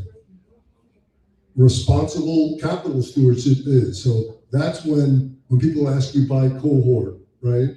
What's your payback period? They're just trying to say, if the payback period is declining, right, and you're growing, and and you've got you seem to have control over your marketing, your demand gen in your lead to opportunity component, the top of funnel stuff, then why not throw more money? They'll just grow more. Now, when it looks terrible is if salaries are high, you've gone out and hired a bunch of big names, your strategy is I'm going to hire a bunch of people who came from the companies that I want to sell to,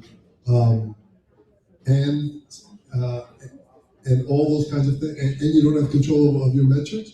At that point, guys, the late stage investing is tough too. If anyone remembers a company called Medallia, right, who kind of invented software for NPS, Net Promoter Score, they were just written down 3 weeks ago by $5.1 billion. And they were written down by Thoma Bravo, who is one of the top tier growth private equity firms in the world, right? They bought a lot of stuff here in Silicon Valley. Aptus was another one. They made a bet, and the person responsible for it said, this wasn't AI, this wasn't infrastructure, this was bad go-to-market, right? So what happened there is they tried to cover bad go-to-market with capital, and eventually they ran out of capital, right? So they just wrote it down. There's a lot of strong history of companies being valued ridiculous. A company named HashiCorp was last round was at $15 billion less than a year before they sold to IBM for $6 billion. If you invested in that last round, you lost 60% in a year, right? So it's never easy, but to the point, that's why people get technical on your numbers, right? Well, when you're dealing with the early stage stuff, you're not expected to, because you're still trying to prove the MVP. It really is a nice vision and a nice deck. And do we like tests or any of you guys? But at a certain point, you got to turn around and people start going, okay, but where's the evidence? I have a question. So it's more of really seeking your advice on what your opinion is on GTM for Series A, Series B kind of B2B companies. How do you really convince a marquee company? So the question is, for a Series A, Series B, a kind of B2B companies, how do you really convince a marquee company to trust in your solution? You're still too small to trust for them to really depend upon you for their infrastructure issues. So I just want to see what you think about that.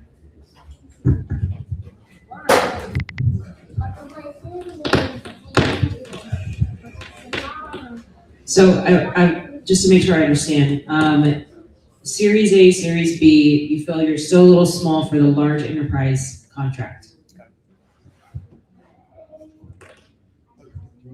Well, I have some creative idea. I mean, I think at that stage, you should have probably already gotten other contracts, and there's no one. I think this is back to basic customer service principles, and your customers are your best advocates.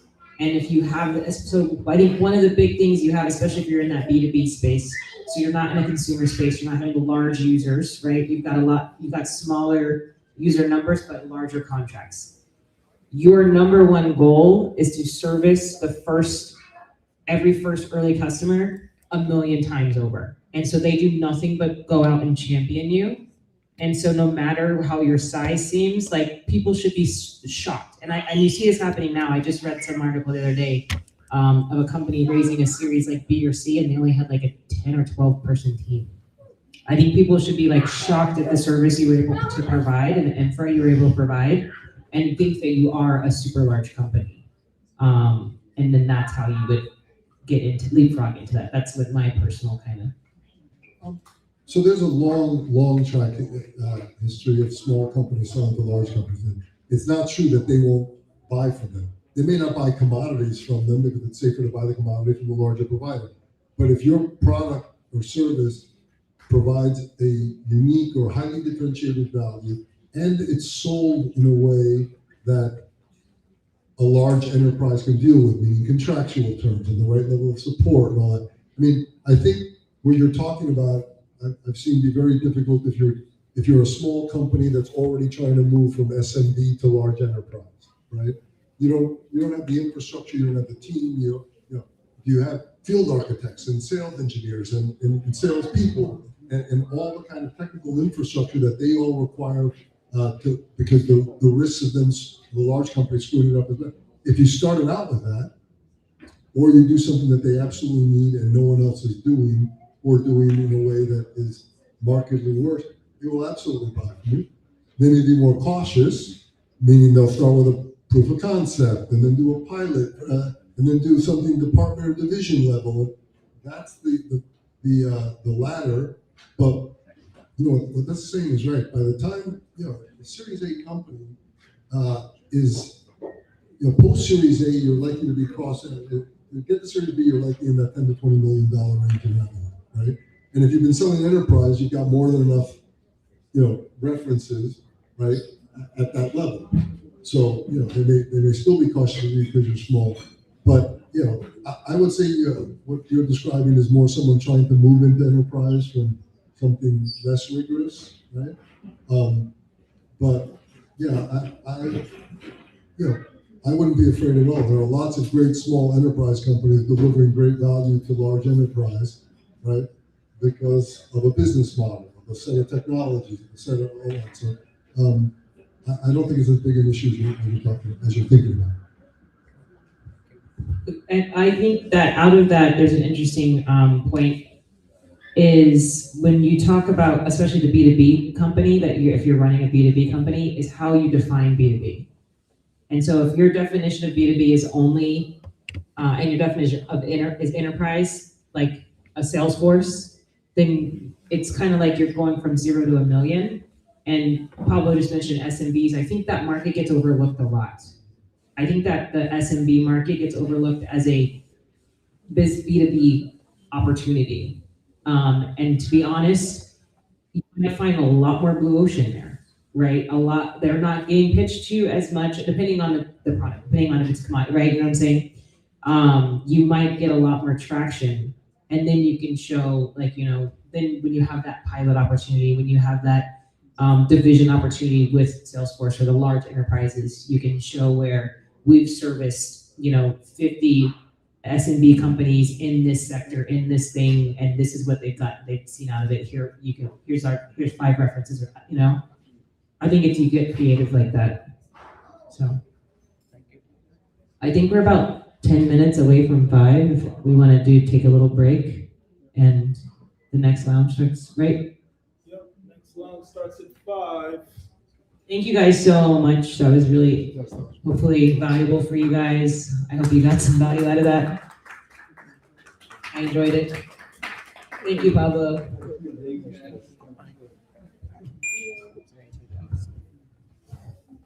Hello? That's cool.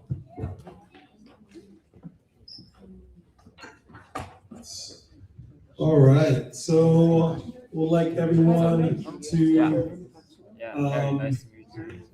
prepare for food, and the next lounge starts. We're just waiting for Paul Williams to get here, and then as soon as he gets here, we'll start the next lounge. Sounds good?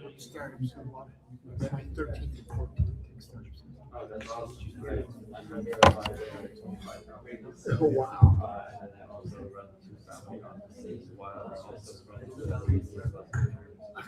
God, these students with the money side and stuff. Yeah. I've been doing this for 4 years. Because I was doing the start only. Yeah. Yeah, this other side of the card, I think it really depends on like where you're going. Oh, yeah, it's like, right? But like, it really depends on like where you're looking at, like the company, like what kind of like. I come from zero. Oh, It's the hardest. Zero to people. Oh, wow. That's the hardest. Most I think the thing they say like all the time is, yeah, not really committed or cheap. It's more like, you know, they're building. Well, yeah, most girls, most. Yeah. Okay, anyone, okay. I looked at 20 startups on Amazon. I got raised 10 million for 7 of them. 6 failed. 1. Yeah, like the body of like the bigger ones in there, but they're really like what they're in. This is actually really We have zero. We have no name, no brand, no product, no customers, zero. I think the most important part of how the company is brand and how to do with the marketing. You have to get the marketing correct in the way that you're looking at this. So our currently represent about 5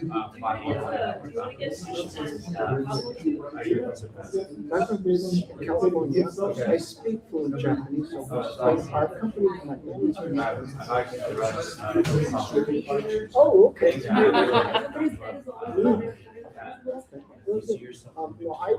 I go way back. My family came in 1893. Picture of us? Yeah, for sure. Let's do it. We gotta get the sign. Yeah. So guys, I know he only has a phone camera. He's actually the best in the top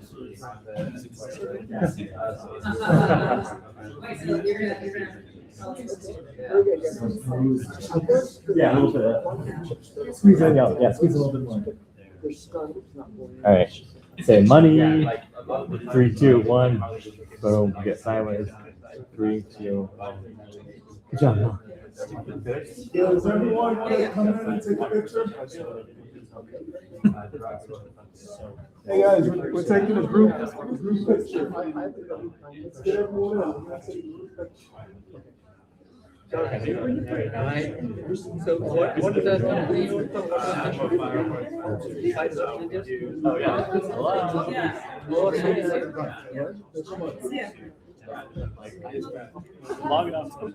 Yes, ma'am. Definitely. Can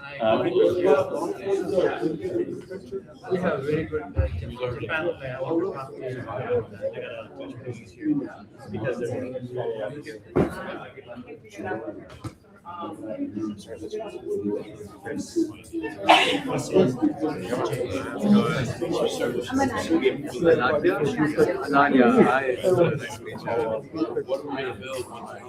Nice to meet you. Would you like to see that? Sure, I guess I can. Yes, sir. Full follow-up, so just need to connect with them. Actually, we're going to lease the building out right now. Investors are taking off right now. Yeah. The second one is Ananya. Ananya, James Tanner, nice to meet you. So, for context, he's in the lead for followers. It's the highest score. We'll see if I get 2 for 2.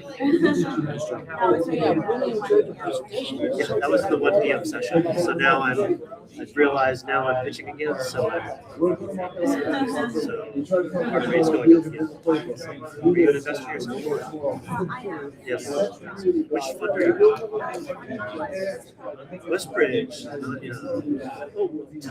Maria Chef. Okay, is she still with the fund? Okay. So I met her at Plug and Play some time ago, maybe a year or two. Very, very nice. Very nice. So it'll be fun. So a few updates since we've been doing that. We spent definitely. Very nice to meet you. You're with oh yeah, that's right. There you go. Very good. So once we Going a little bit more. Absolutely. Give me a mind. Series C. Who's good at pictures? Isn't it? You don't have this thing? You have a card? Do I have a card? Yeah, a card? A card? I gave away all the cards, but I did. We can look at LinkedIn. Yeah, LinkedIn. Let's LinkedIn this. You have it. Okay, I like cards. I thought everyone does this. You can get lost in this. Yeah. If everyone on this side can go on this side, we'll almost do it. We'll almost be ready. Look good. Harry, you can just go right there. Both of you. Can I find your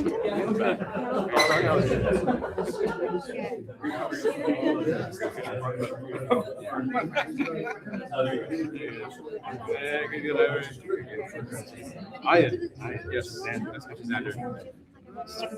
That name triggered something. Really? All right. Let's do a selfie. And then Are we all finished?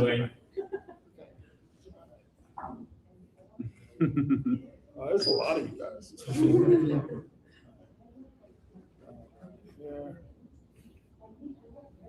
All right, you gotta go get in the front.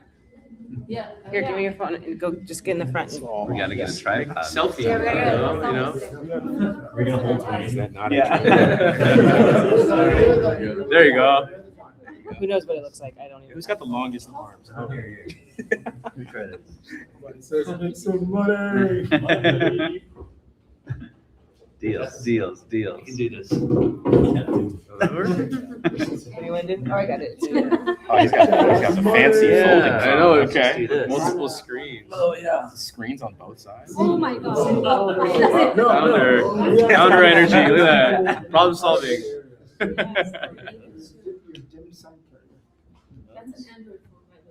Oh, yes. Two screens, battery die. Let's do this. Okay, and how do we look? That's pretty good. That's very good. Squeeze in a little bit. Even further. All right. I'll just squeeze in. Do I need to take a knee? In front? About it. Here, we'll do 2 seconds. 1. Oh, I'll give it 5 seconds. Get in here. My wife, like, They're just keeping us. Wanna make some magic happen. She's got the most voice arm. Yes, got big no, you guys will be sorry. All right. Let's see. We got everybody here. And then, just give it a hand flash. This is your app. No, Yeah, buy one of those. Oh, okay. Yeah. Oh, that's cool. Yeah. Sick, we got it. Oh, one more. Okay, don't move. 4, 2, 1. There we go. Hey, you got it in time. Okay, Jen. Miss you, bro. Hey. I miss you. Thank you so much. I know. All right, we're gonna get out of here. We might be back. Are you guys out here? Okay. All right, good to meet you. And I got your email. We'll follow up for sure. I mean, the attendance is like up and down. Sometimes It would take pressure off the person.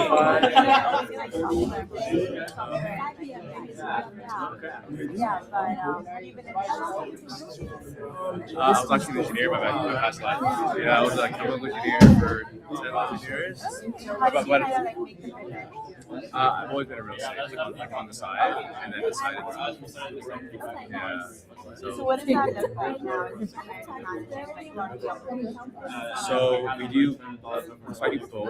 Like I'm on like personal investment stuff, which is operations, of course. But in this capacity now, we do sales and leasing. So we help investors and owners with buildings like this. I'm probably going to sell this later on this year. And what types of things is it all like? We do commercial. So, but that includes the 5 units of multifamily, office and retail and mixed use. So we're selling a few office buildings right now. We're doing this building to 130,000 square foot. So a variety of sizes. I might do a small 2,000 square foot business model. So we do everything. All over the bay. So I mean, I do work in San Jose all the way into San Rafael. Read anything, happy to be a soundboard. I don't know if you have any requirements, any companies. That's fine. We're always looking for like entrepreneurs. I think most of them end up like renting. Sure, we do that. We do this. Yeah, like this space, for example. Yeah. Over here, he's 7,000 square foot, so I'll find a space. Okay, that's So that's me. If you need anything, it's soundboard. Oh, did you have a link to my chance? Yes. I like cards, but find that mostly, a physical card is where do you find a QR code?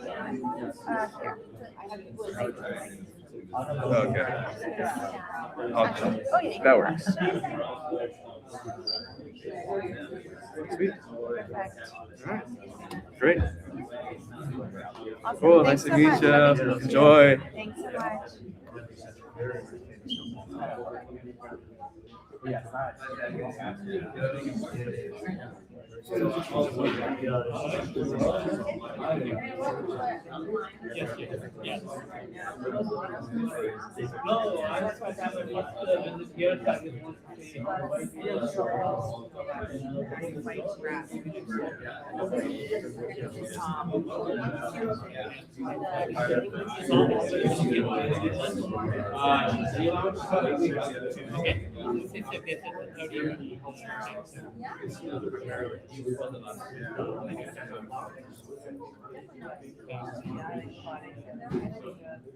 But this is really good quality stuff.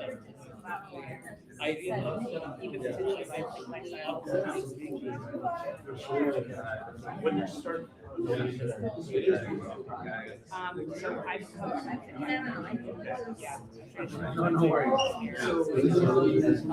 we make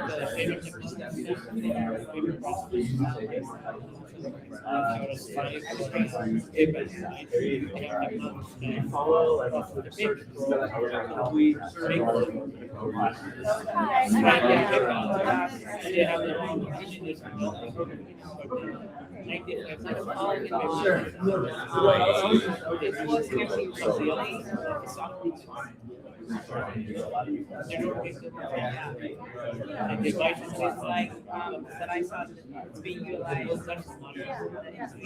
Obviously, we like It's almost like you know how we have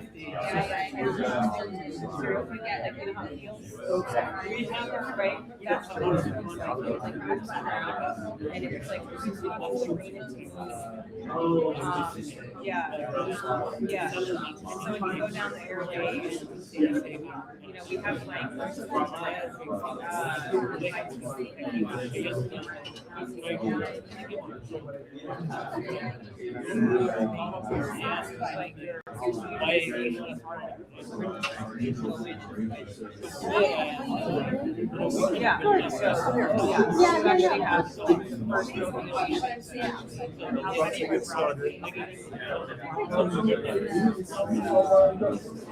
Thank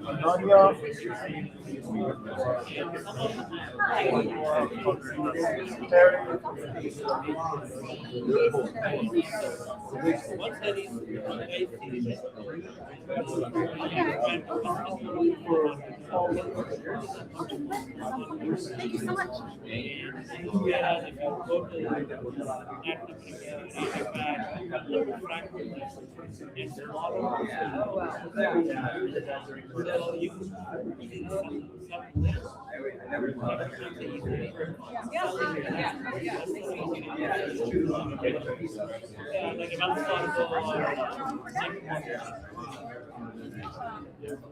It takes more money and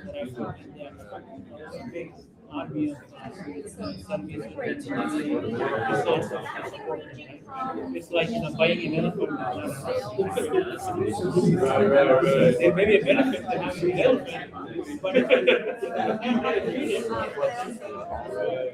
same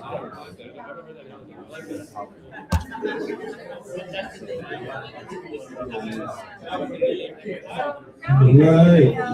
All right, guys. So we're waiting for Paul Williams from the University of California. So as soon as he gets here, then we'll start. Yeah. Hey guys, so I have someone I want everyone to meet from USA Today. We have some amazing media. If you don't mind coming and saying a few words about what will be valuable for you today. Hi everyone, thanks for having me. My name is Arena and I'm with USA Today Network. We are the largest media company in the United States, reaching 1 in 2 U.S. adults. I work for the technology division of the USA Today. We're called Local IQ. So we have our own proprietary AI technology, which optimizes ad spend across different platforms. And we are also #1 in the country as a Google Elite partner for small to medium businesses. I work with a lot of startups to help them with their marketing and advertising needs, whether it's B2B or B2C, but I work with businesses of all kinds. What would be valuable for me today is to connect with founders, business owners who want to scale and get more clients. We work with a lot of real-time data and so anyone can sell you Google ads, anyone can do like LinkedIn, Instagram, Facebook on their own, but what makes us different is that AI technology that I mentioned, which is optimizing ad spend across these different platforms. So we can do like Netflix, TV ads, Hulu, radio, like LinkedIn, Instagram, Facebook, Google, Yahoo, Bing, Yelp, etc. And because of our elite partnerships, we've had to prove that we can drive real revenue and real results to our clients. Our AI technology is analyzing how people are responding to the ads in real time, and it's moving ad dollars around in real time to the tactics that are getting you business and results. So, yeah, feel free to talk to me if you're interested. Thank you. Oh, I'll say one more thing. I also have a partnership opportunity. If you are not a business owner, but you know other people who might be interested in marketing or they have a company, my company will pay you for that referral, but it's not a one-time referral fee. It is for the lifetime value of the client. And most of our clients, they stay with us 5, 10 plus years because we're giving them customers. We're in the business of lead gen, and I calculate their return on ad spend and their profits ahead of time. Gone are the days of advertising where you cross your fingers and hope that something works. I can prove ahead of time what someone's ROI is going to be. So if you know anyone and you want to refer them to me, I will give you the credit and you can make some passive income. That income can be anywhere from $100 to $500 plus or more a month for over a year plus for just one referral. So yeah, thank you. Amazing. Everyone give it up for our representative of USA Today, Arena. Awesome. And then my friend Luke. Luke, come up here and tell us about your amazing business. Make sure you're in front of the camera. Oh, thanks, Dwayne. Appreciate it. Hey, everybody. My name is Luke. I'm the CEO of MediaRide. We are an expert in customer stories. And moves fast, and everyone needs proof. I think it's something people, kind of like we were talking about. Landing deals, getting leads coming in is important, but being able to close is crucial. So we have a very sales-driven process, and from the main customer story to the outbound to Any other sales asset is what we experience and we're experts in. So happy to talk about it. Also, just as a friend, happy to give advice. Thanks, everybody. Awesome. And for you. So Anne has an amazing opportunity for people to meet other family offices. This event has been attended by like the top names. So Anne's going to tell us more about. So November 6th and 7th, we're having an event in Singapore, 500 family offices, and it's going to be hosted. It's a great place that we're looking to speak or be a panelist. There's 4 tracks: AI, climate, health, biotech, and therapy. So the great place to just get visibility and network with family offices. And we'll be Peggy Rockefeller has been confirmed, as well as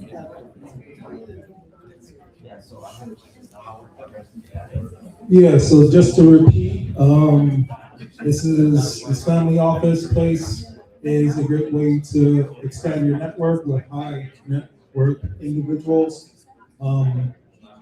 It's a sponsorship opportunity, if that wasn't clear. So if you're willing to sponsor this event, then you're guaranteed a speaking spot. So speak and more about that. All right. Sushi Data. Let's hear from Sushi Data. Say a few words, Sushi Data. Hi everyone, I'm George at Sushi Data. I analyzed every single investor in the room. I analyzed every single founder in the room, and I can help you match with the right people. I have a QR code that I can show you where all of this research is available, and it's all free. It's about 50 hours of agentic research that you can use to your advantage, and all you have to do is ask Sushi, who do I match with, and he will tell you. He will give you LinkedIn's. It will give you minimum check sizes, max check sizes. It will even give you your TAM, your SAM, and your SUM if you're looking for that. So yeah, let's chat. Thank you.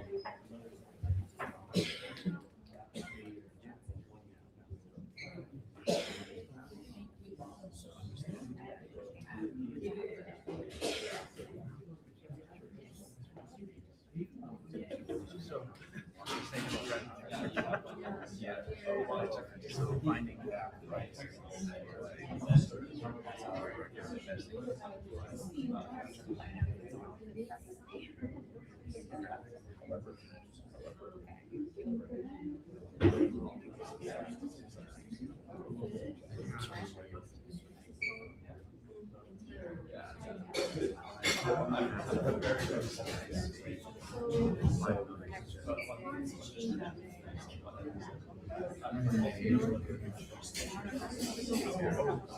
Yeah, here that is, so there's a case where they're essentially just sending a lot of data, and our swarms of agents are external. They go on the web. Yeah. But once we get them, it's going to take time. But we're sending swarms of agents. So what you say, hey, you might be investors that and these things, minimum max check size people like they've invested in the past 3 months. And then a lot of agents that's small. So look at all vector databases. What's the most value that I can provide? It's pretty simple.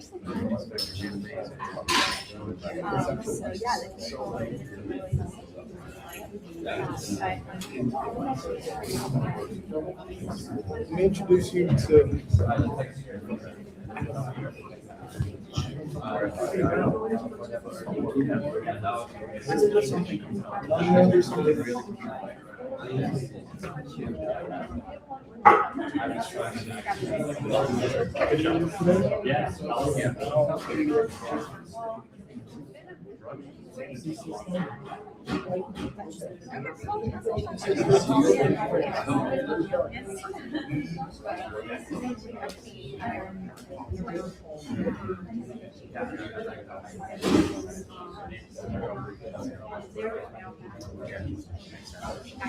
But okay, yeah, looking forward to it. I'll see you.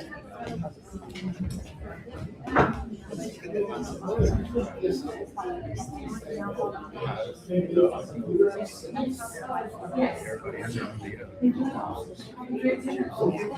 Yeah. There's this. We're creating these database. This is your question. How do you guys feel about part of what they their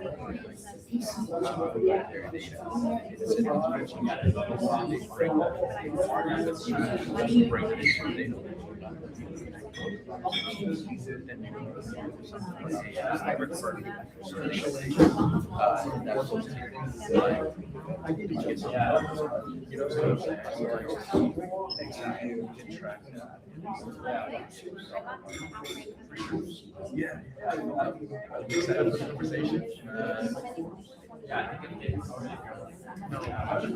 Yeah.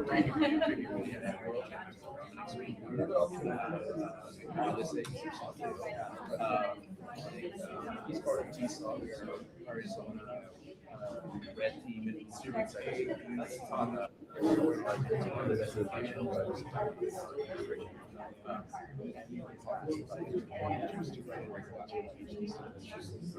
Extremely great.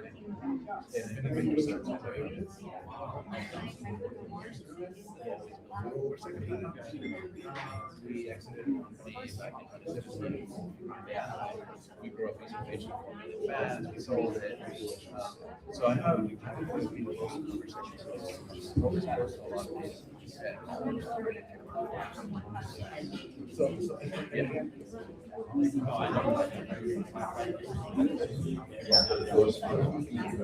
Yeah. Exactly. Yeah. It's also yeah.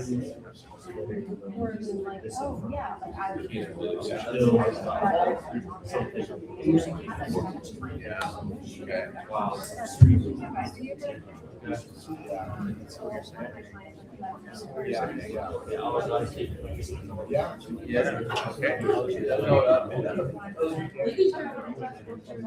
will not. That makes sense. Like agents are already doing all this crazy stuff. Agents are good.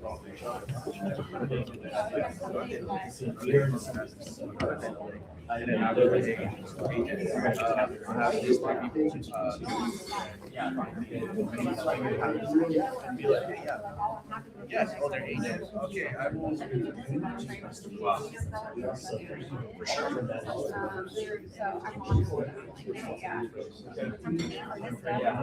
Oh, wow. And when the agents just say, okay,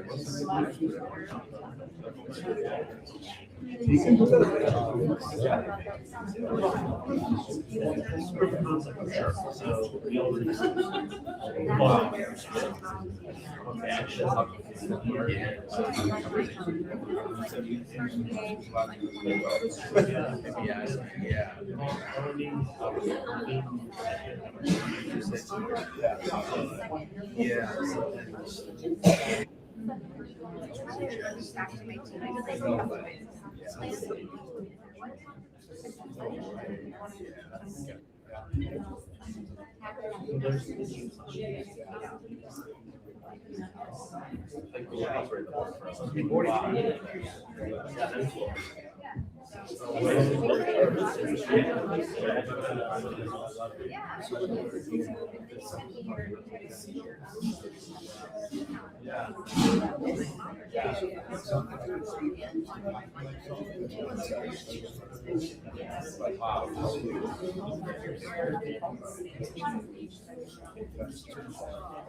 And then what else?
I appreciate it. Okay, that was good. I think it's yeah, perfect. Talk to this end. Yeah. My CV. No, me too. I was like, I think especially like because I talk with so many Gen Z. Yeah. I never Alright, I think I need to talk. Yeah, let's stay in touch. Have a more like sit down conversation and talk more. Yeah, let's definitely set up a call and understand better. Because I want to integrate you to like more. Yeah. Okay, perfect. Let's get under NDA too. Yeah, let's get under NDA. That's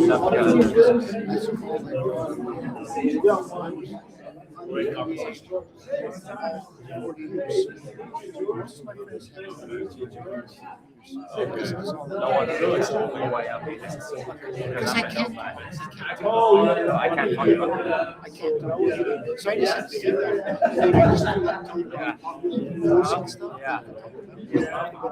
Yeah. For sure. So that's me. I got excited, man. Yeah, pleasure. Yeah, it sounds like over 75 minutes. Because I talked like so much about like the Department of Treasury, the FHA, the USA, of like Michael Rubio and Eric. When I joined it, yeah, let's definitely continue the conversation. I'm gonna wrap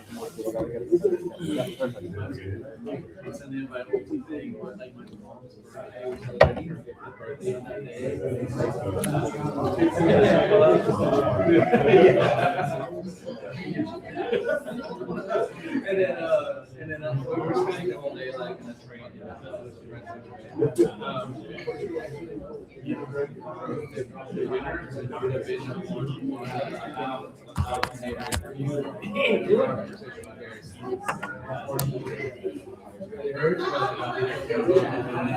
You know what I'm saying?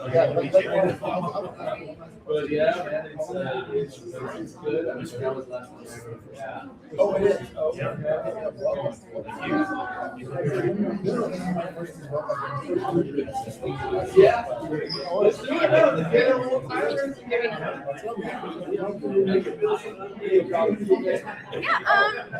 I'm honestly just exploring what the Still Lounge is about.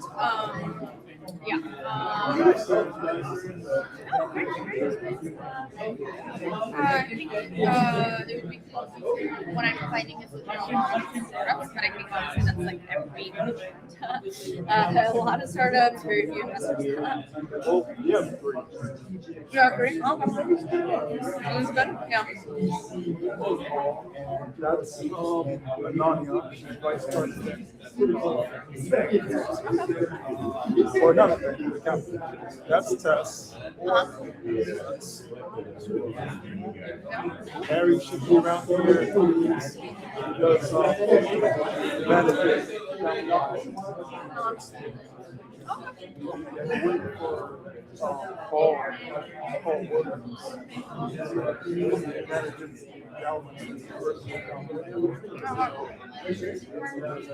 That's a really big one because they're actually the lead. You know what I'm really interested in? So I have both business and tech background. I'm both an engineer, and I have a from hospitality. What I'm interested in is learning like raising a fund, but specifically impact focused. Because I think that these endowment funds have a certain like percent of their capital that they allocate towards impact funds. That would be like a really interesting conversation. I would really love to learn more about what this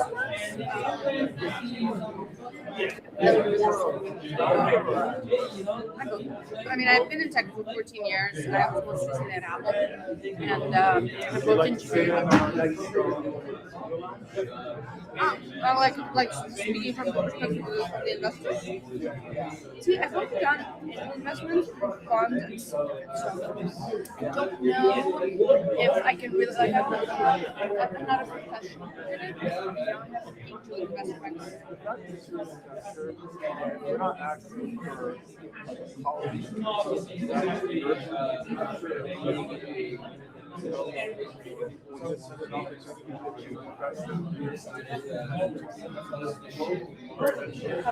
Like I'm not looking to invest at this point in time because I think right now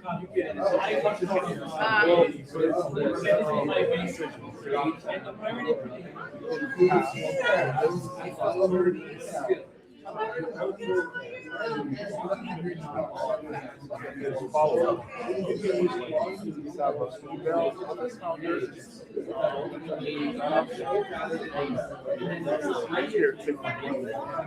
Very rare.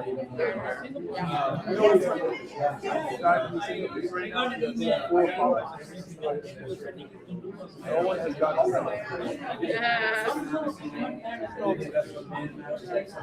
What about you? What do you do?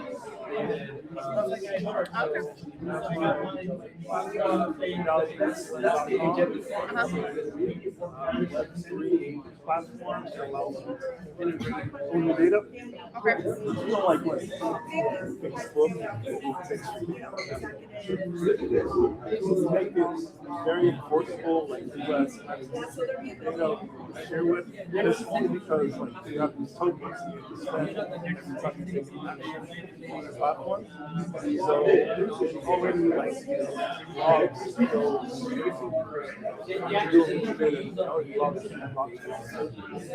and now like each of those posts even yourself. You don't even what was it? Whatever. It's like those great prices. They're like I'm not in the crypto world, and the friends that are said very little about it, so I don't know what is it. Yeah, there's this function. Oh yeah, Bored Ape. Bored Ape, yeah. I do know people that know. Those space knows these guys. Remember those crazy prices? I do. Yeah, we're not. And then people too, I think, also raise some We're talking like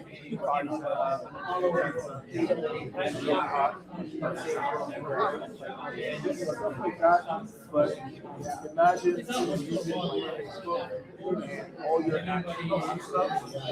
Say you like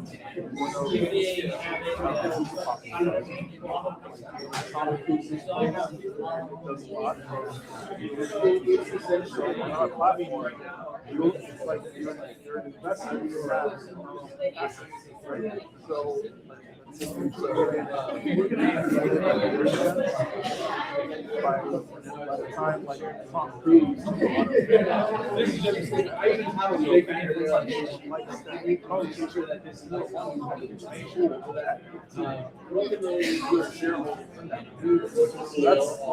like social capital. Social capital. Very monetized to way, additions are done. Because someone's might as well. How is in general the NFT market doing though? I don't know. But I don't really like it. I'm not more focused on my vision towards whatever it is.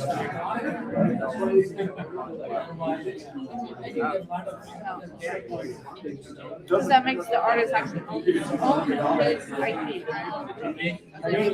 And that is like,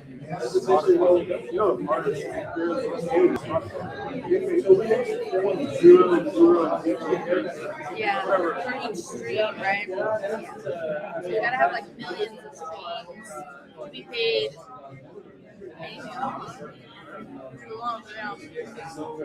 Pretty much what happens with the Dallas is that however,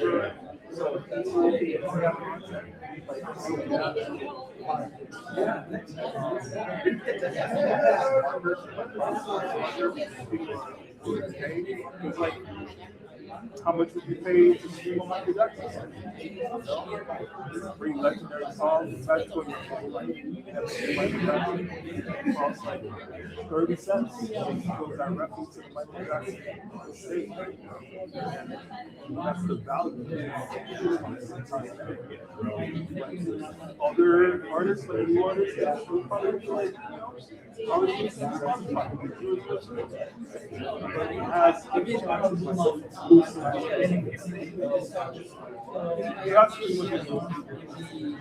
I'll love you sign up. Yeah. Well, I think you're on a. Yeah. So I need to scan that, right?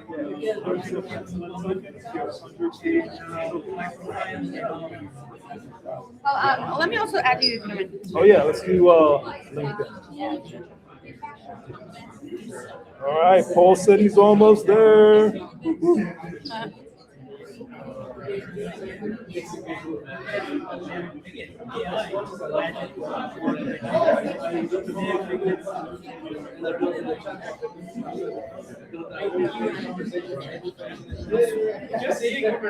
Oh, we're connected already.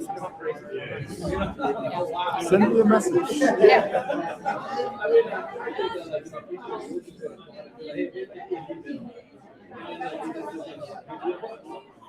Or like, hey, here's the link, and like do it. Convenience, ease of use,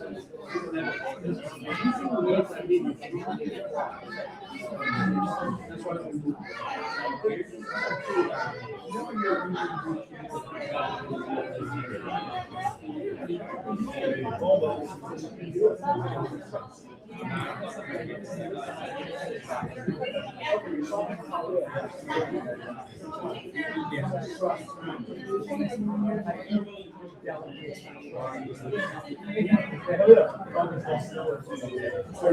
Irina?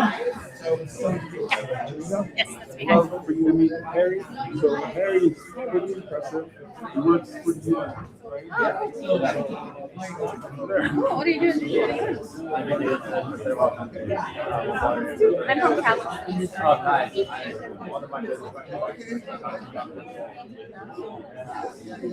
So are you based in the I'm based in California.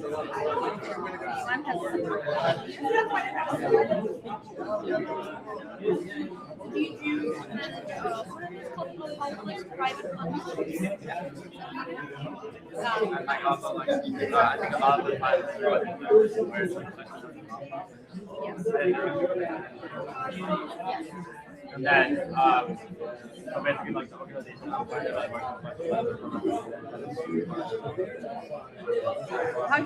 did you get into that?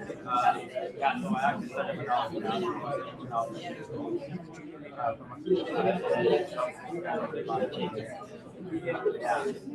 So like that. You got your job interview. How like you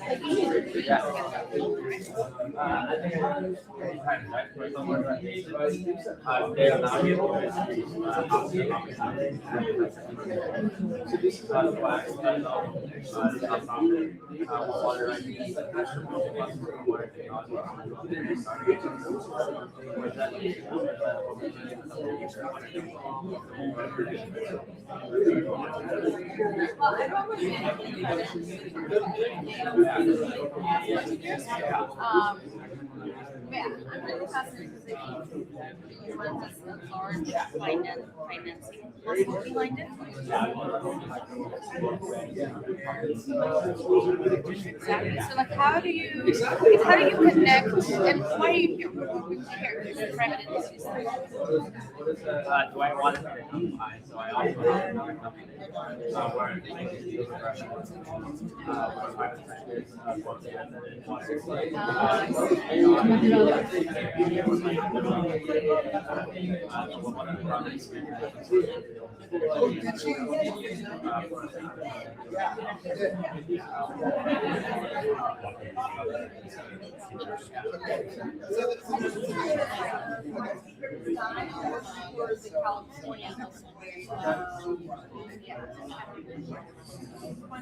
There's like a big road conference in California, especially like the government is quite involved in like private insurance. I'm from Kazakhstan.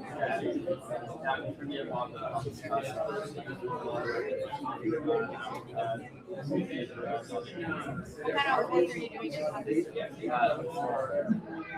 What do you guys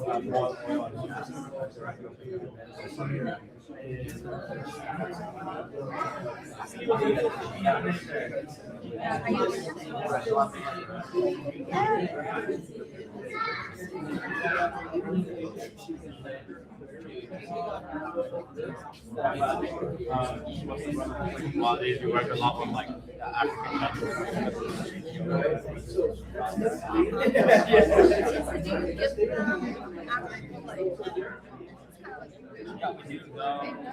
yeah, so maybe like those private credit. And also just like, so we're basically like advisors to young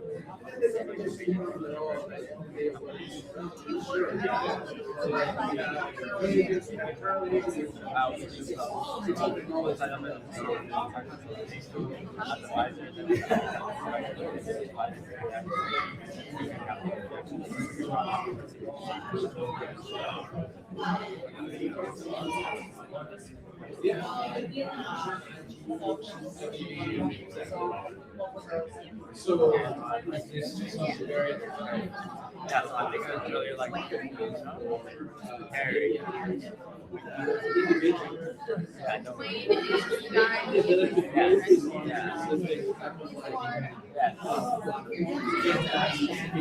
yeah, so I was actually still So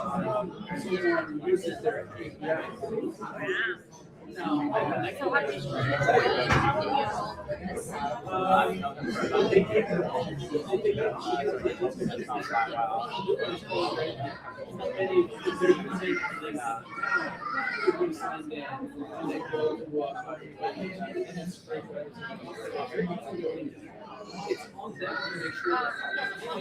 I have an ego. I really talk today.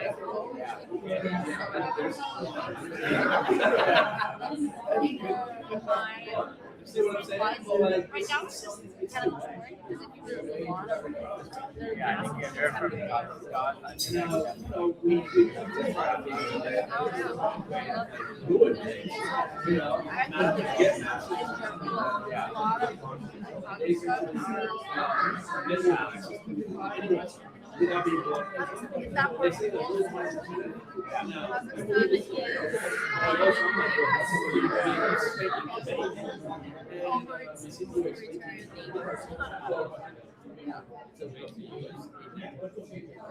Well, I mean, who specifically that we should be able to connect with?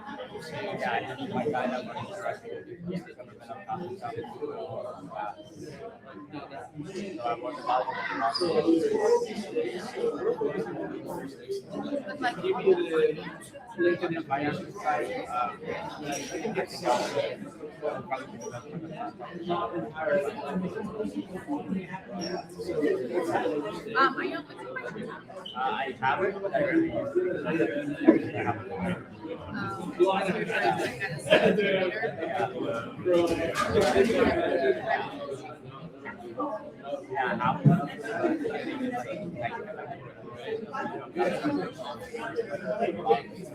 Is it because it's yeah.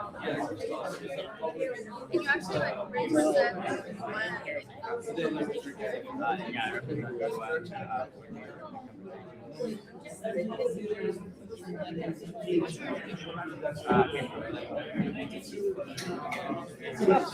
So there's definitely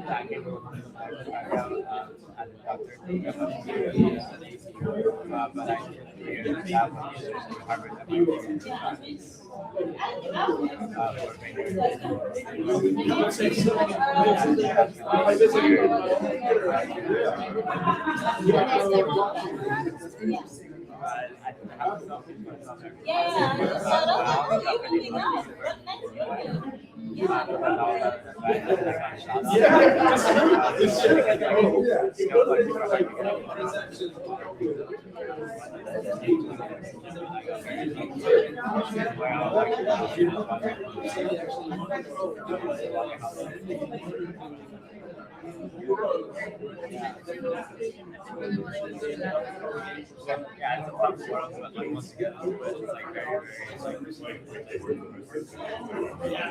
like it's more so you get into it through the connection. No, I didn't apply to I just got signed up. And I also represent a couple of well-known network founders. Okay, are you finding some good deals at this level? I'll say like it's fundraising. Maybe honestly, for some of these like data I recently met a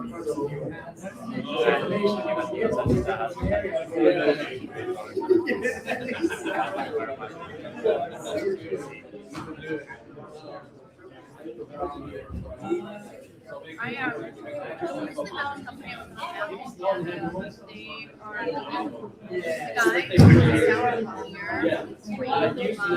are the guy did all of my indexing. That's not the name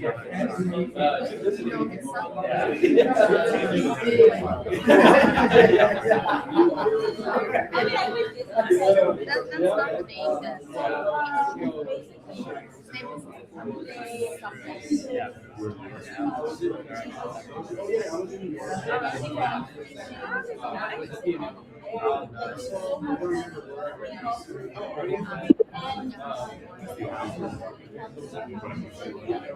But anyways, the guy,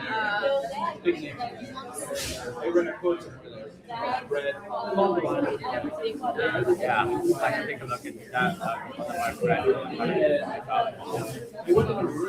Yeah. yeah, so he wants to start, but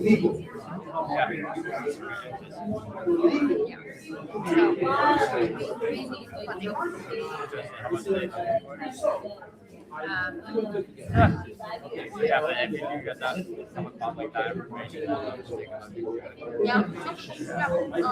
I can send that over to you. yeah, I think I'm going to look into it. It's like, kind of yeah, but right now, like,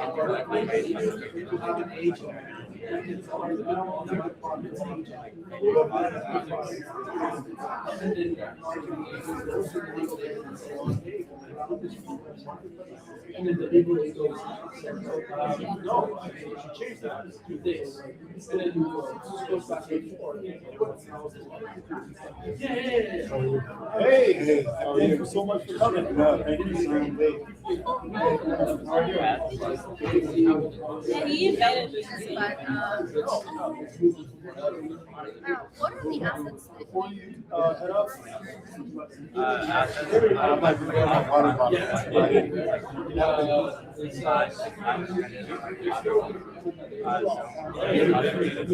Get everybody set up. All right. So I have to keep it with yeah.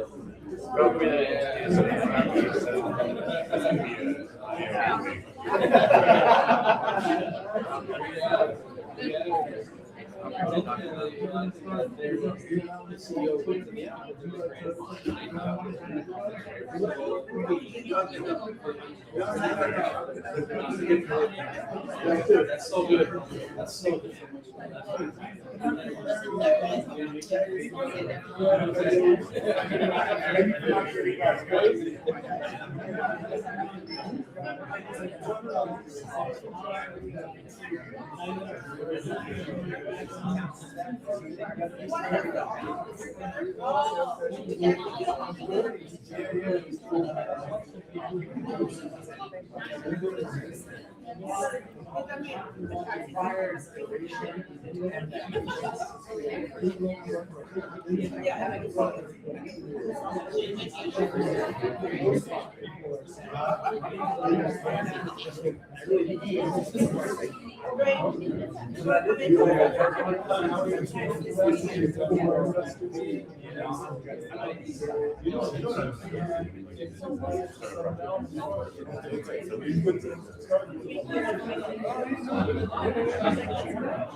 Group selfie. Who wants to take a selfie? I'm going. You gotta figure out the logistics. Who wants to take a picture?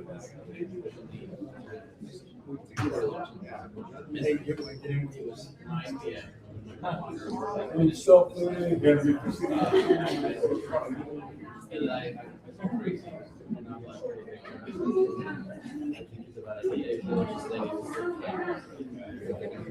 girls, come to the front.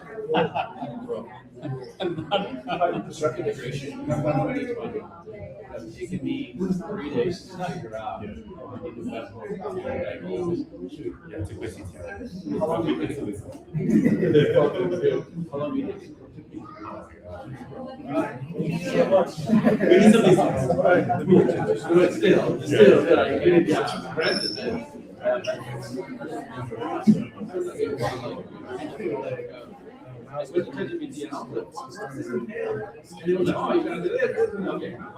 It's go time, baby.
Testing. All right, everyone. All right, everyone. All right, everyone. So the time right now is 5:48. Let's get started with the next deal lounge at 6 p.m. Is that cool with everyone? All right. All right, so whatever, however you guys need to get prepared, get prepared. We'll start the next deal lounge at 6 p.m.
I did.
Nice to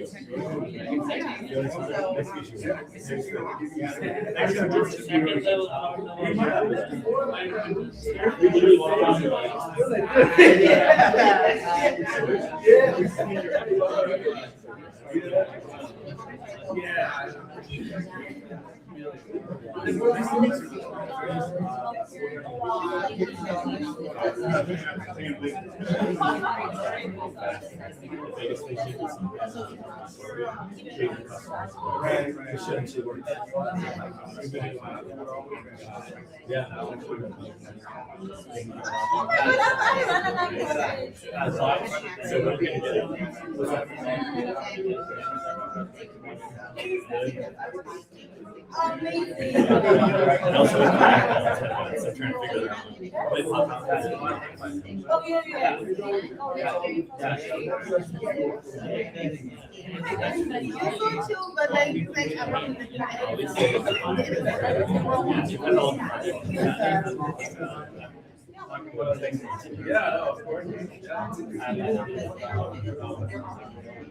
So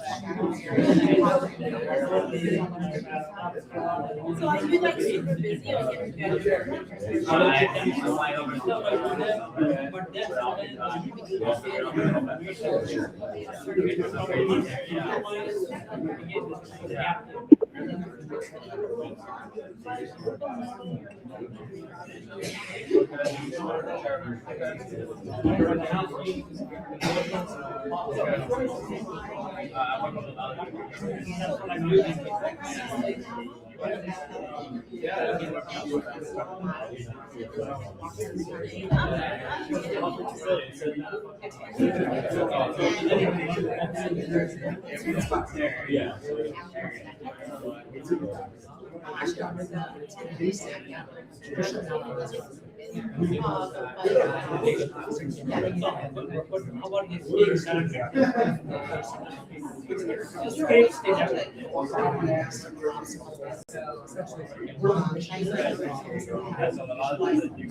doing? They have pieces that are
Five-minute warning, 5-minute warning. Investors, if you can all come to the front and start getting into your seats. And also founders, just gather along the wall. Investors, whenever you have just a moment, just come on up and take a seat so you can start evaluating some of the amazing founders we have here today. Awesome. All right. Is that all of the investors? I believe so. Harry, come. I didn't go. Give me like two sessions, 2 or 3. 2 sessions? I didn't go. Well, you've been saying that for 2 hours now.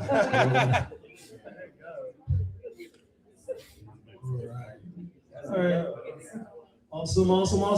And then founders, if you guys could like start filling up the seats in this particular area, just be along the lines, please.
There you go. Join our circle.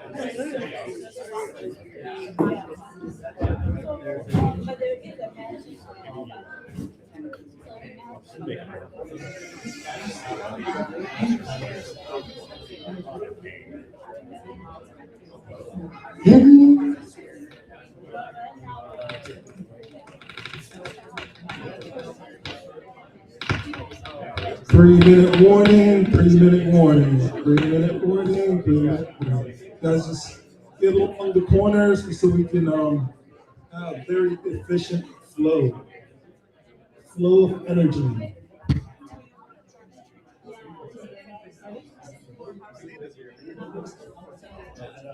Okay, let me go.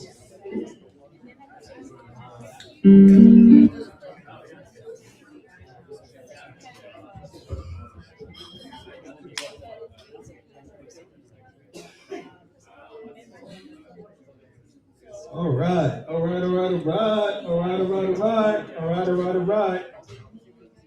You guys know one thing I've noticed? That no one listened to me at all. All right. All right. So like at every great sports event, you gotta start off with the national anthem. My wife is also a choir leader, so we'd love for her to lead us.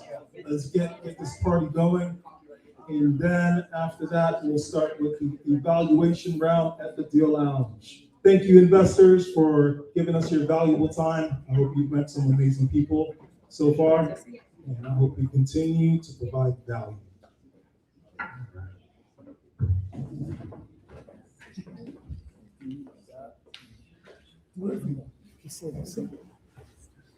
All right, thank you so much. Thank you for supporting my husband again, Dwayne Campbell, CEO of Medallion XLN. Thank you for supporting us here at the Deal Lounge, Shark Tank edition. And so it has been our dream to get to this point, and we continue to just strive, as my husband is also a startup founder. And so he's also making his dream come alive by bringing the community of technology and artificial intelligence and the future of robotics together. And so we want to thank you for supporting us and helping my husband get his platform, Medallion XLN, onto the internet. We are the next Facebook, we are the next Instagram, we're the next TikTok, except you get paid for every content you make. All right. So my name is Diane Alexi. I am a gospel artist. I'm a singer and I'm also a minister. And so one of the things that my husband loves is he likes it when I sing the national anthem, just to give honor to what United States has done for immigrants like myself and my husband and our families, and what it's done for us in being here and developing something amazing with you all. So like, it's a blessing. It's humbling and it's a blessing. So I honor United States of America for making it happen for us.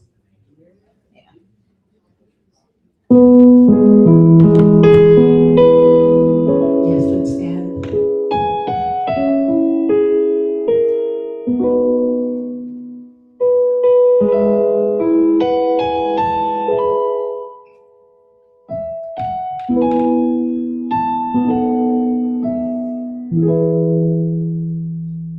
Oh, say, can you see by the dawn's early light what so proudly we hailed at the twilight's last gleam?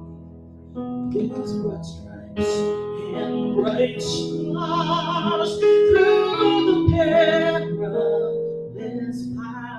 All the rivers we watched were so gallant stream. And the rugged red land followed first in there, came through that night, that a fight was still there. Oh, say does that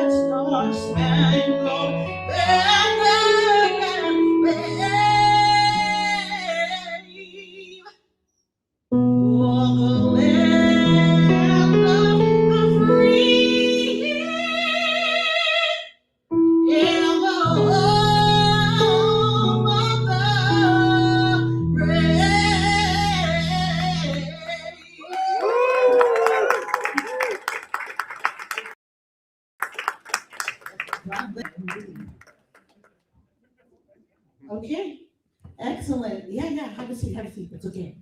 Get yourself comfortable. Next song I will be singing is called Keep Your Head Up, and it's part of my first album, and it's called Uncensored Identity. So you can see all of my music, you can stream it on every single platform available to you. Whatever you use, YouTube, iTunes, Pandora, Spotify, look me up, DEANNEALEXI, Diane Alexi, and my album is called Uncensored Identity. So this single is called Keep Your Head Up. It's actually a song I wrote about my husband, about his journey walking from Florida to San Francisco. Yeah, you can ask him about it. One day he'll write a book too.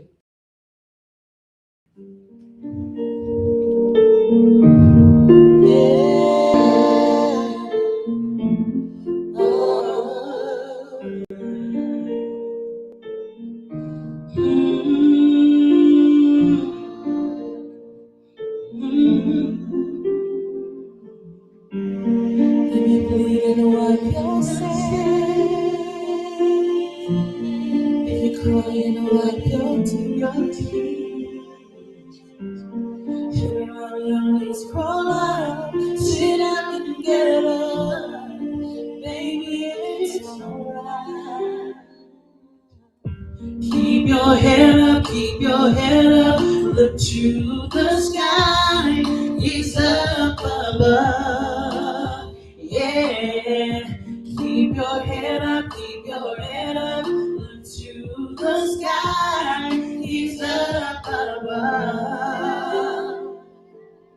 You're walking on your own, praying that you make it. There's no way to fake it.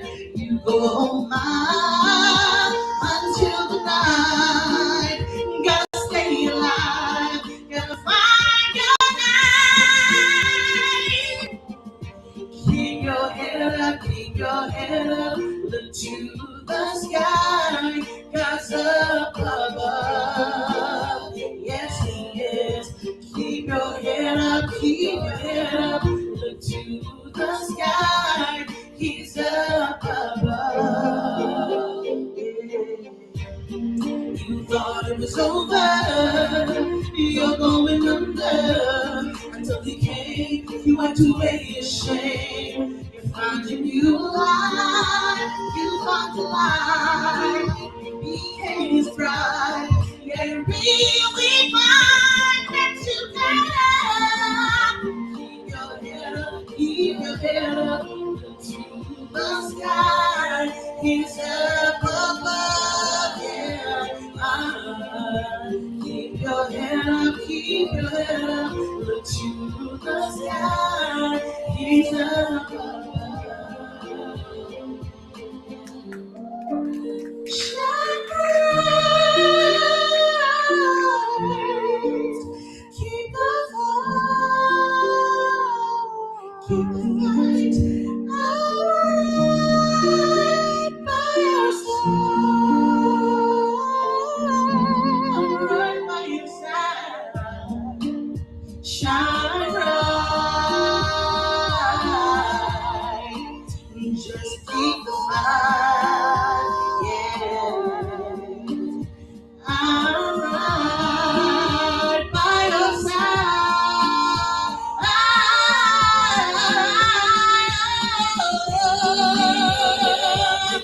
Keep your head to the sky.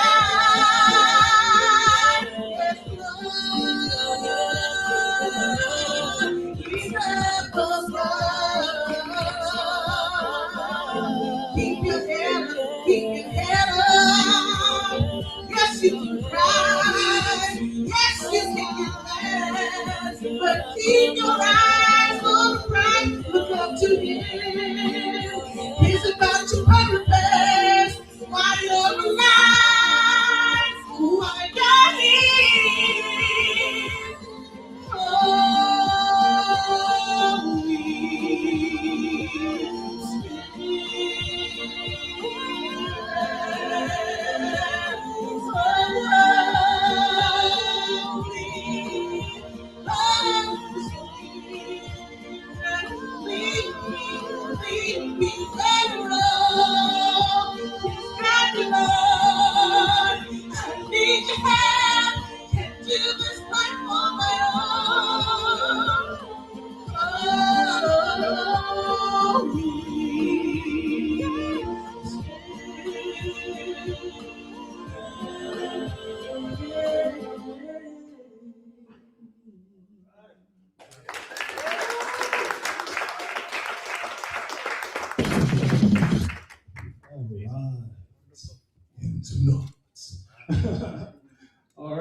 Sounds good. All right, so welcome to the Deal Lounge.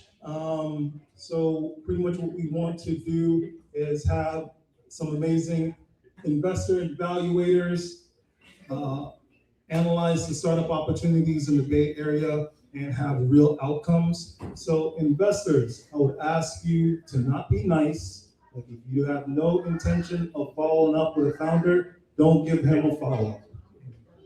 But if you do, like actually follow up with him. That's all I ask. That's all I ask.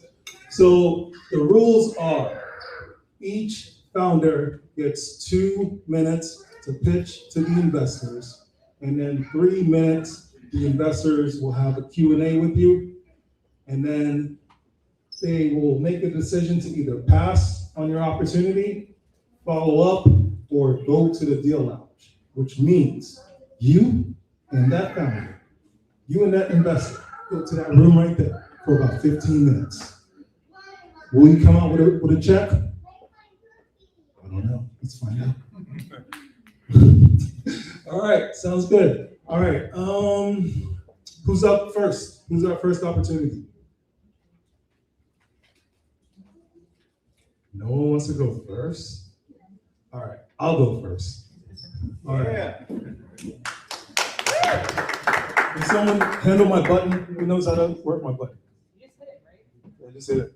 Some, I'll take care of it. Oh, she got it. All right. I got mine. it's a very important position I'm placing. I try not to mess up. All right, so pretty much tap the button to start. Give me a warning when I'm at 2 minutes, and then give me a 30-second warning when I'm almost at 5 minutes. So total 2 minutes for you. 2 minutes for a pitch, 3-minute Q&A. 2 minutes and Yeah. about 2 minutes and then Yes. All right. ready? Look. Good evening, investors. Thank you for attending the Deal Lounge. I hope you got to meet some amazing, valuable opportunities that you'll move forward with. So pretty much, my name is Dwayne. I'm the CEO of Medallion XLN, and I have a single mission, which is to help us to make money from our content. Because although I only have 100 followers on YouTube, I'm pretty funny, and I should have more followers. But imagine if every single play that people play actually paid me some money. And it doesn't have to be a lot of money. But by making the content that we create every single day into NFTs, we have the opportunity to create we have the opportunity to own, manage, and distribute our own data. So Goldman Sachs has said that by the year 2028, the creator economy is going to be worth $450 billion.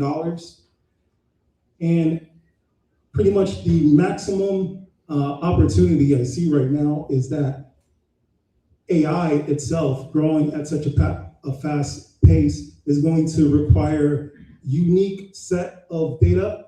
And imagine if we can just give the AI our unique set of data so that it can improve and customize its modeling experience to return exactly what we need in this moment, creating kind of like a Jarvis type of application, right? So pretty much my platform, Medallion XLN, it's live right now. You can go create an account, claim your first 100 XLN tokens, and then start using the platform. We're really big on community, really big on bringing together the people. All right, awesome.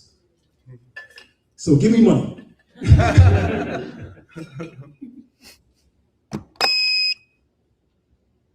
All right. So just a question. What is your thought about the marketing strategy? So like if I think of Facebook, for example, where the first grew kind of through Ivy League students, for example, what's the plan for how you are going to start to build the traction? Yeah, so you're looking at it. Pretty much doing these events is the way that we build brand authority as well as create lead generation, all these amazing people. What I'm hoping for is that you sign up to the Medallion XLN platform and start using our platform. We have multiple events scheduled throughout the year to bring value to our community. So we want the people who pitch here to get funded so they can invite their friends to the next one. But also we want them to be on our platform and grow with us through our events. We have this one, the Series A edition. The next one is connecting LPs with VCs. And after that, we have the Beyond 2% Women's Leadership Summit. And after that, we have AI Crypto Expo, which is like it's a 10-day hack. It's never been done before. Don't get me started. Anyway, so that's the answer. Okay, and then, so one other technical question. Can you cross post? So can someone create a video on your platform and then post it over, let's say, to Instagram? Yes, so to answer that, the way the tokenomics is set up is that if you are the owner of a, let's say, a music file, like let's say you like one of my wife's songs, and then you're just an artist who creates pictures, then you can actually collaborate, and then the impressions from that post, both of you will split that commission. Okay, got it. Thanks. So I think that creators today are a very powerful way for marketing for many different brands. So as you know, like on Instagram, TikTok, by having like a certain number of followers, you're able to kind of naturally win brand deals and be able to like support certain types of brands. And so those types of platforms are very powerful, like demand aggregation systems to show like what types of content is in demand. So what's the kind of thought process of wanting to create like a separate platform versus like working off of those existing communities that already exist today on these platforms? Well, I think the opportunity with the blockchain is just creating an asset that's inherently like monetizable. So just anytime you interact with the asset, like a financial transaction is happening. And in this particular case, on the Medallion XLN platform, our split is 3%. So we take a 3% fee, but you receive like 97%, which is like way better than Meta, it takes like 30% chunk. So pretty much make money from your content. I believe that once people have a native platform that they can just post to, just to make money from your content, like, and it's very easy to, 5 minutes? All right.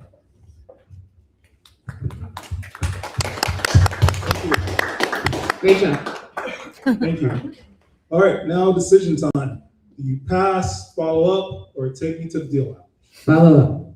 Oh, woo! It's gonna be a pass for me. I'm gonna follow up. All right, so I'll tell you what. So this is like a sports game to me. So pretty much follow-ups are like 1 point. And so far in the lead, we have James over there who's gonna pitch again. So he has 4 follow-ups. He's in the lead so far. So I can't wait for you guys to hear from him. All right, next up, who's next up? I'll go. Can I hook into your projector? Excellent.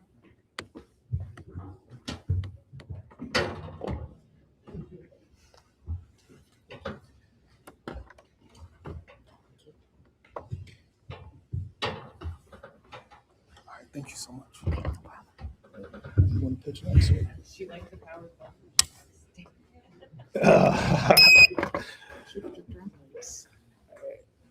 No, it's not.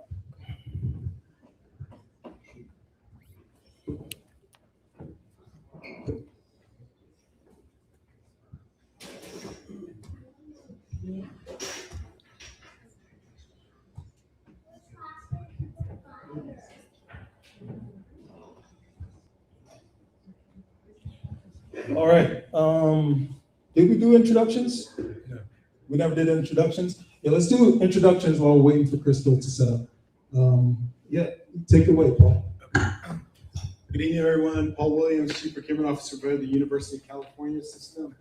Very excited to be here. One of our key focus areas is business development and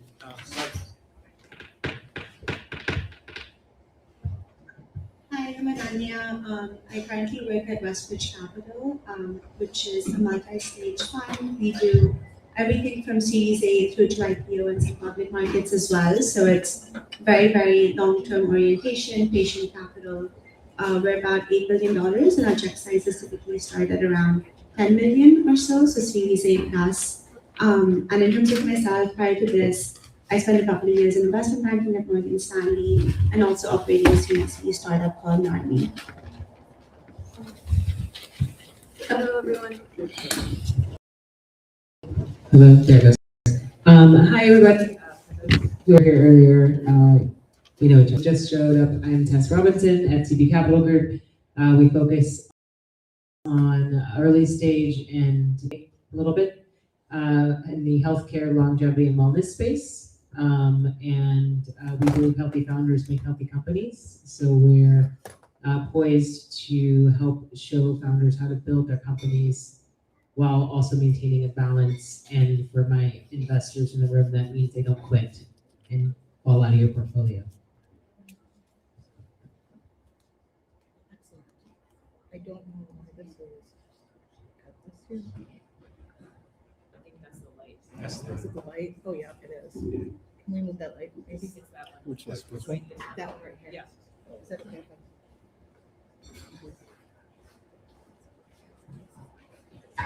Perfect. Thank you so much. And thank you for pointing that out.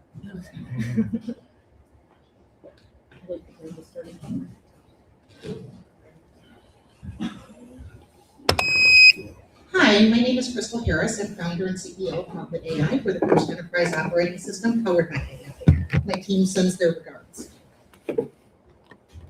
Problem. 78% of workers shadow AI.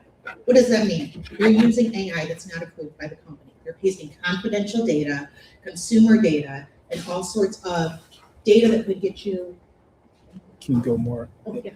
All sorts of data that can backfire on you if you happen to be shown said data.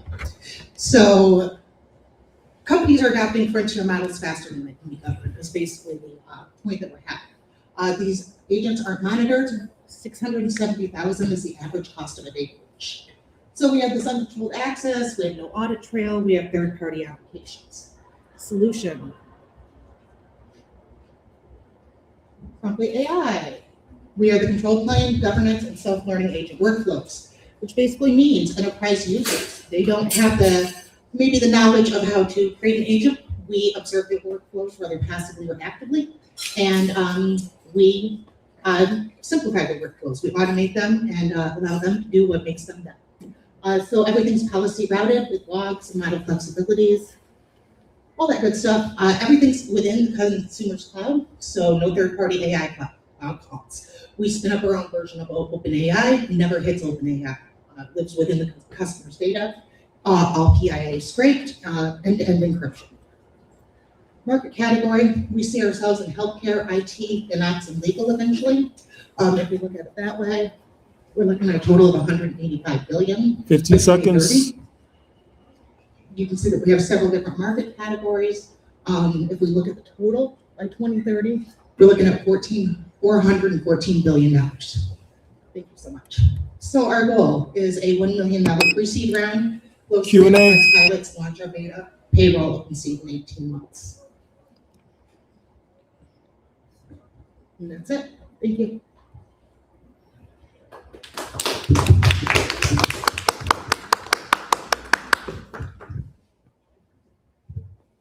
All right, Q&A. Yeah, I'd love to learn a bit more about why you chose to work on this problem and sort of a bit more about like the background of the team as well. Oh, sure, absolutely. So I started to work on this problem because I noticed that AI was giving us different answers. Depending on the model, every AI has its own bias, its own goals.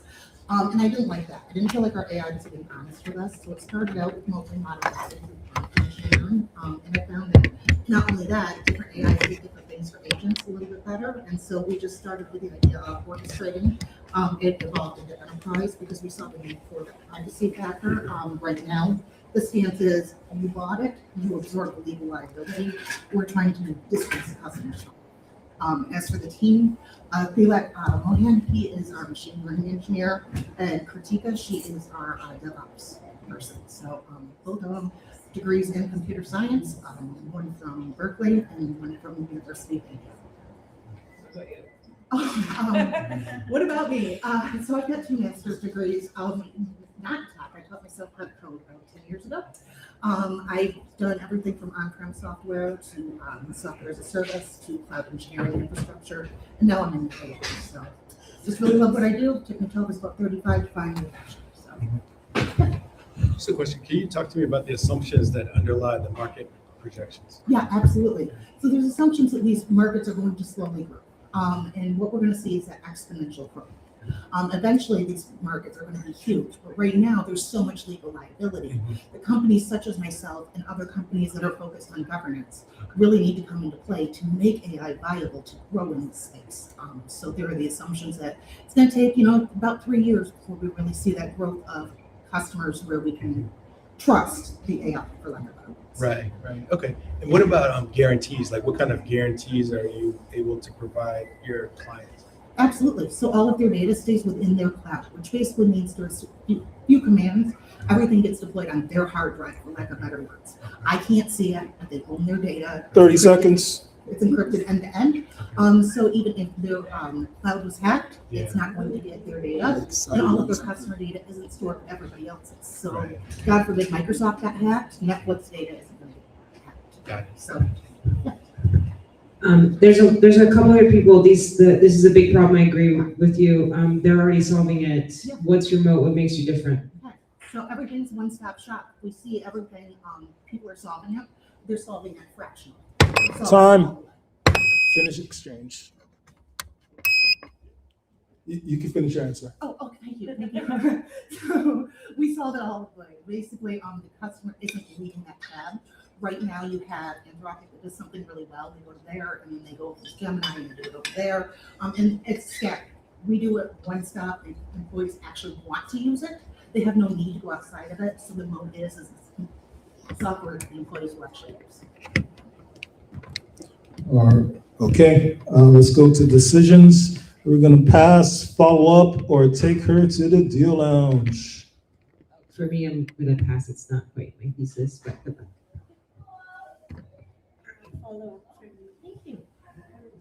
Nice. Follow up. Awesome. Before we go, I'm gonna pass. Gonna pass? Thank you. Okay. All right. Sounds great. All right. Give it up for Prompt AI. All right. Sounds good. Who's next? All right. Sushi Data. Woo! Woo, woo. Thank you. Yeah, I appreciate it.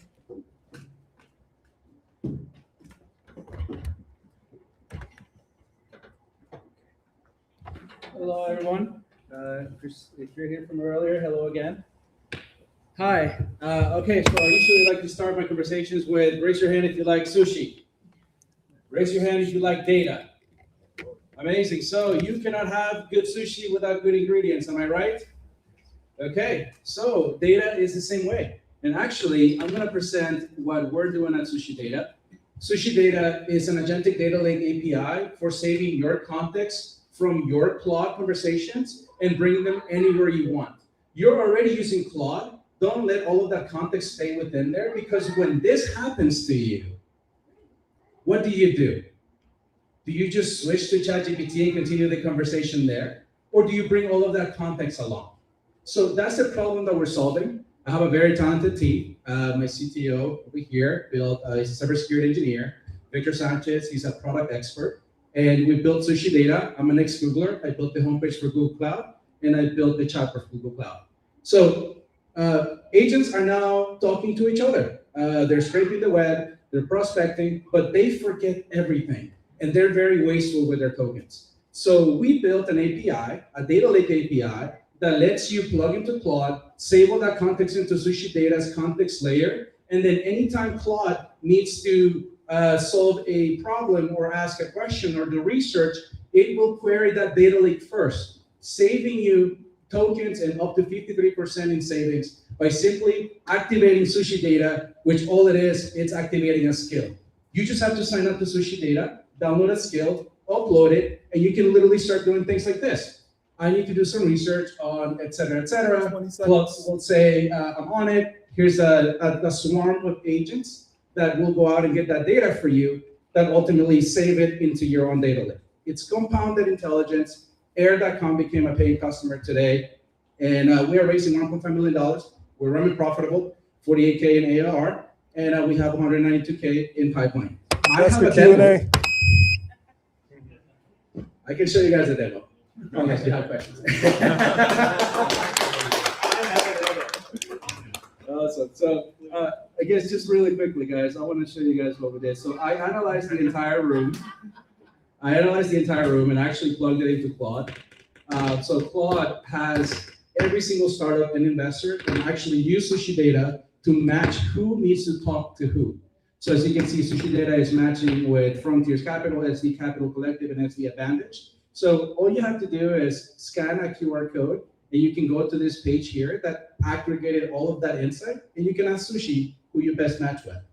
We also gave Grace a list of people that she should be reaching out to, of companies in motion. I've been working this entire time, giving people the type of data that they're looking for. So that's a demo. Happy to take any questions. All right, investor Q&A.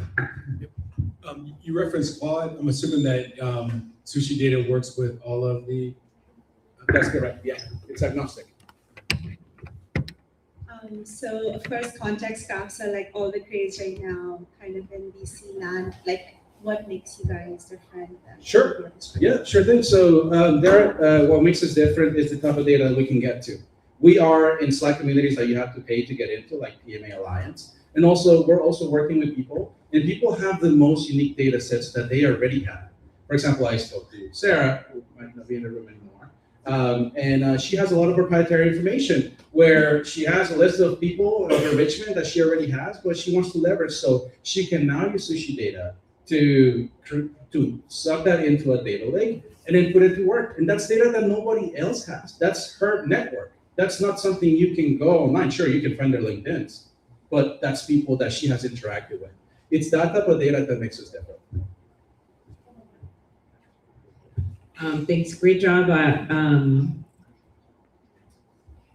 So you guys took my questions. I asked that one earlier, and I was going to ask that one this time. So this time I'm going to dig a little deeper into the moat, and I'll give you some feedback on the way that you present.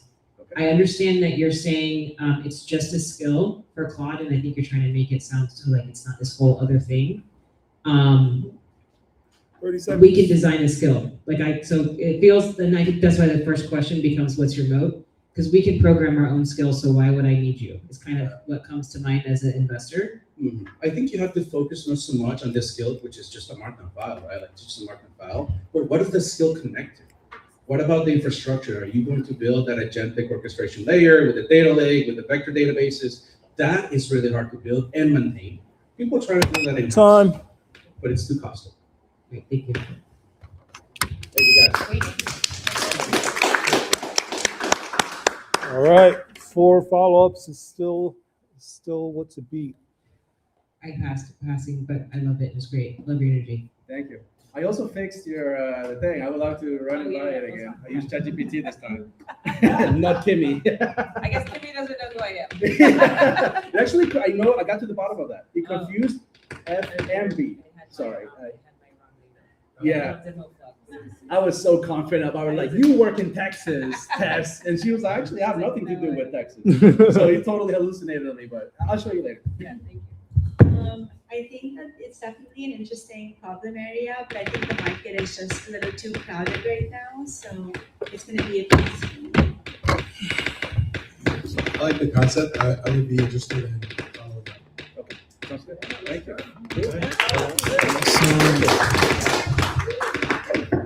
All right, for the next one, he's going to be joining via Zoom.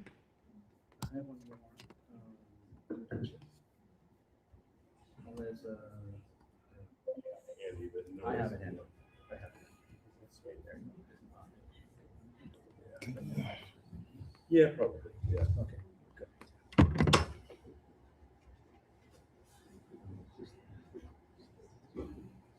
Yeah, wasn't prepared to do this, so it's not in the format.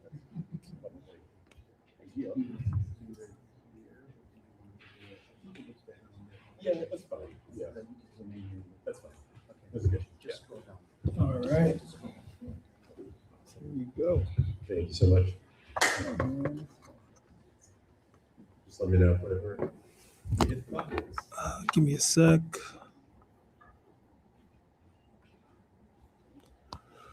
All right, and you're off. Oh, sorry.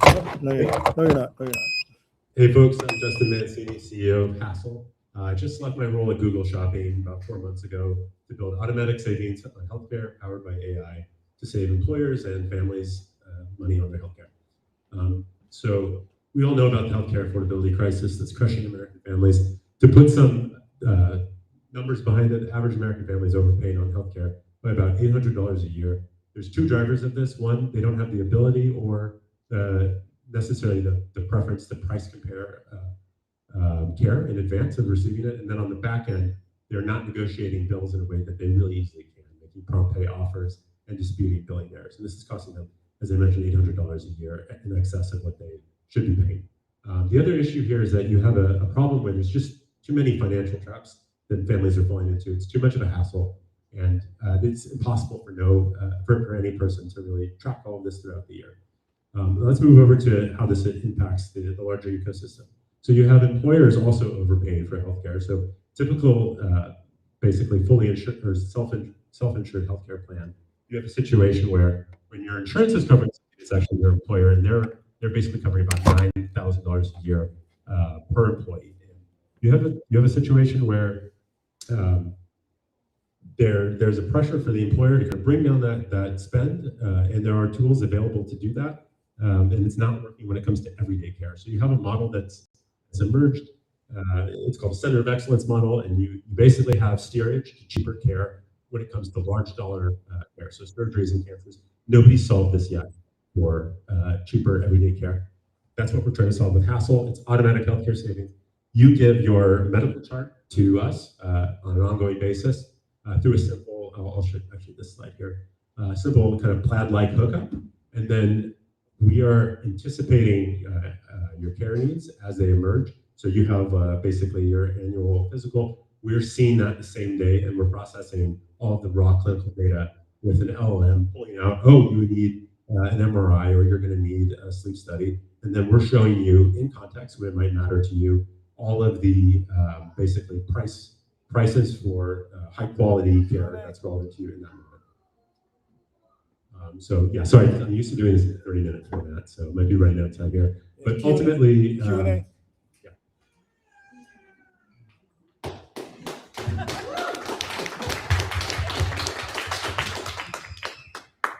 So great thesis. I really appreciate the problem that you're trying to solve. Couple of questions. How do you see between Hassel and the employer? Not the employee, but the employer, and how do you see the relationship between Hassel and insurance providers? Yeah, great question. So with the employer, the whole goal here is to align incentives and help them save on plan costs. And so this is kind of like a care navigation play. Those have existed for a while. And maybe 10 years ago with the likes of Castlight, we've spoken with some of the leadership.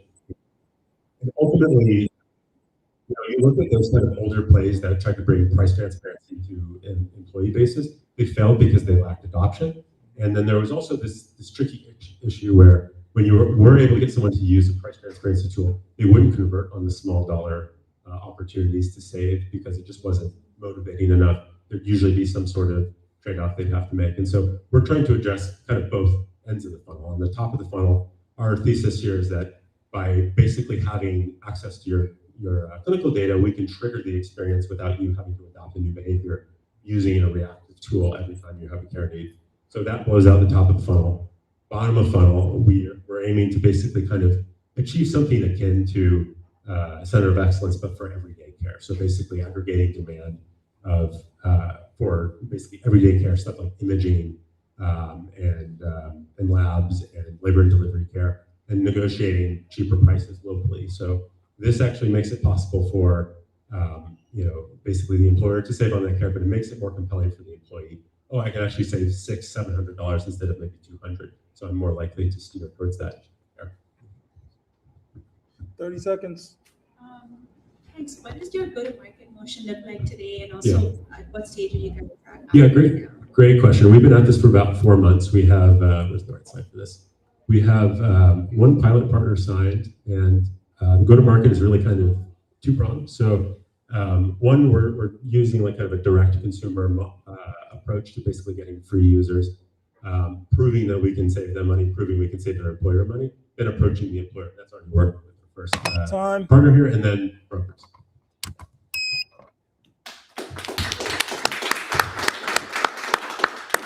All right, decision.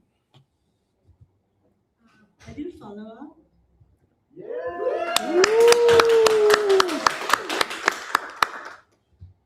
I'll follow up. I have a lot more questions. You're doing good. Yeah, I'd like to follow up as well. Oh, 3! Oh my God. Wow. That puts you in second place. Yeah. All right. So our next caller is joining us from out of state.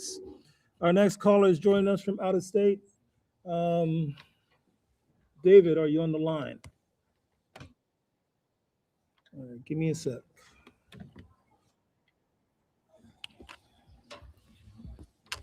And where are you joining us today from, David?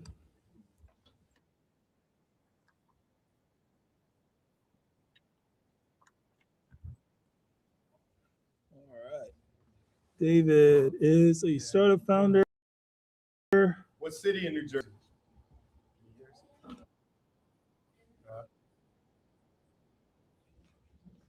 Oh, very cool. All right.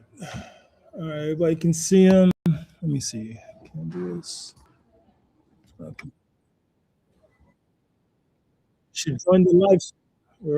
We've been live streaming for like 6 hours. Can I give a shout out? We've been live streaming for like 6 hours. Woo! Trying to beat iShow's speed record. All right. All right. Are you gonna share your deck on the Google? No, you're just gonna talk. Everyone can see your face.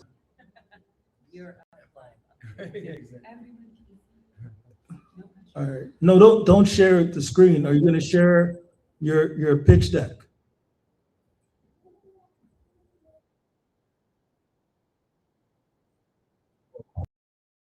Just go, bro. Just go. All right. Ready? I'm gonna give you two minutes to talk to the investors, and then a 3-minute Q&A. Are you ready? All right.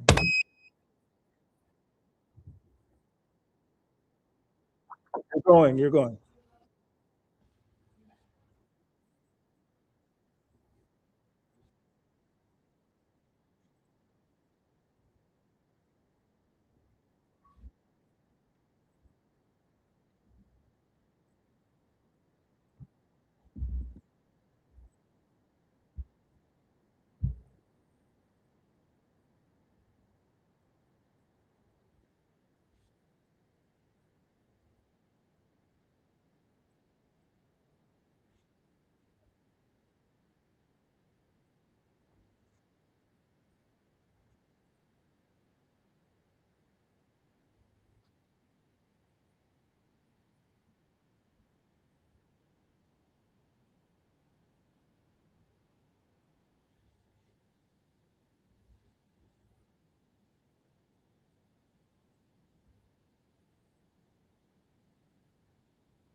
Can you share your screen, please? Or not share your screen, share your camera. Turn your camera on.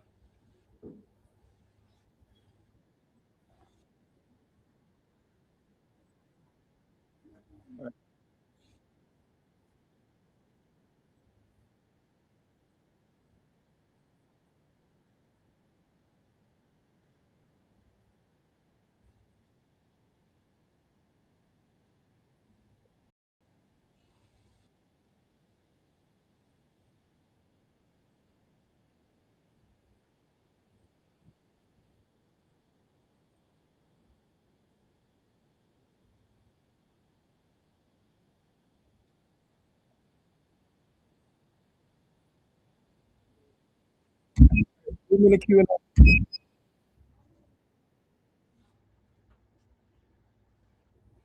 All right, investors, do you have any questions? What's your ask?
First of all, shout out, and I'm fanning out a little bit. I'm actually a fan of Harriet Tubman Demon Slayer. So that's pretty amazing. And then I actually just curious. You mentioned when you talked the IP, you mentioned the film, obviously the production. Is there a gaming element as well?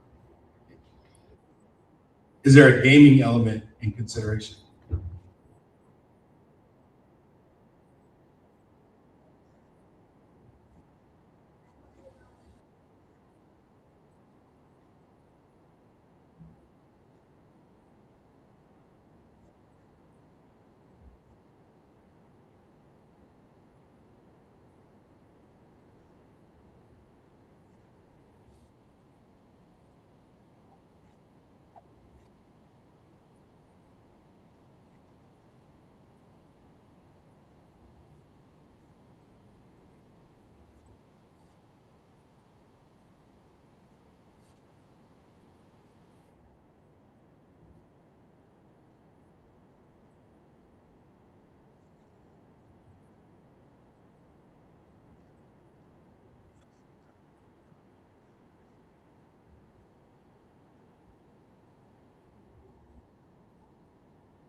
Time. Yeah. All right, decision. So judges, are we gonna pass, follow up, or take him to the deal lounge? I don't know if this counts as a follow-up, but I actually have someone else that I want to introduce you to. I guess that's a follow-up. Follow up. All right, got a follow from Big Deal. We don't really invest in media and gaming businesses, so it's gonna have to be All right, that was. I'm sorry, another pass. Not my. But great job. All right, that's one follow up. Everyone, give it up. Give it up for. All right, and with that, your time's up. That was funny. Oh my God! You're so All right, who's next? Someone leaving, he's got to leave.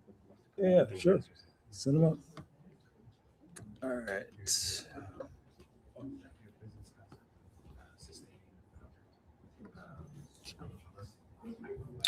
All right.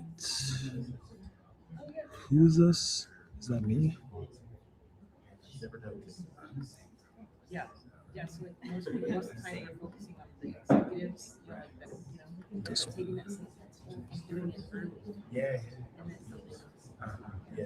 So that she's actually started to. She founded it.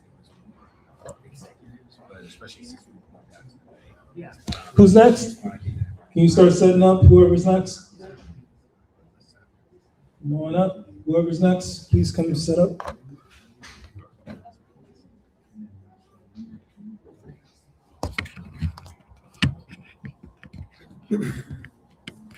All right, guys, we got the current champion with 4 follow-ups. We got the current champion in the building. Everybody give it up. Woo! He's the man, the beat. He's the guy. He's the guy. Where did it go? Oh. Where's the HDMI cable? HDMI, this one. This one. Oh, it's actually there. What's going on here? No, not that one. This one. This one here. Plugged in. Oh, yeah. That's why. Here we go. Thank you very much. Why are you not streaming? You should be. What is going on here? All right, stop sharing. Stop.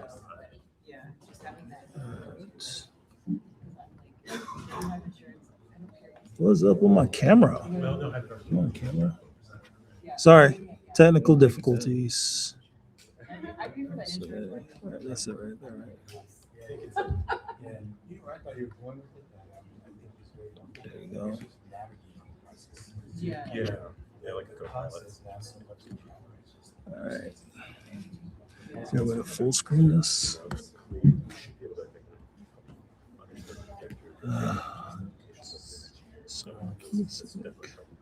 There you go. To full screen. There you go. All right. Sounds good. Okay. All right. Go. Ready? Yep. All right. Hello, everyone. Thank you very much. Wait, pause. All right. So we got a special guest, a new challenger. We welcome a new challenger. Could you please introduce yourself? Good evening, everyone. My name is Abim Udusoga. I work with the University of California, Office of the President. Pleasure to be here. All right.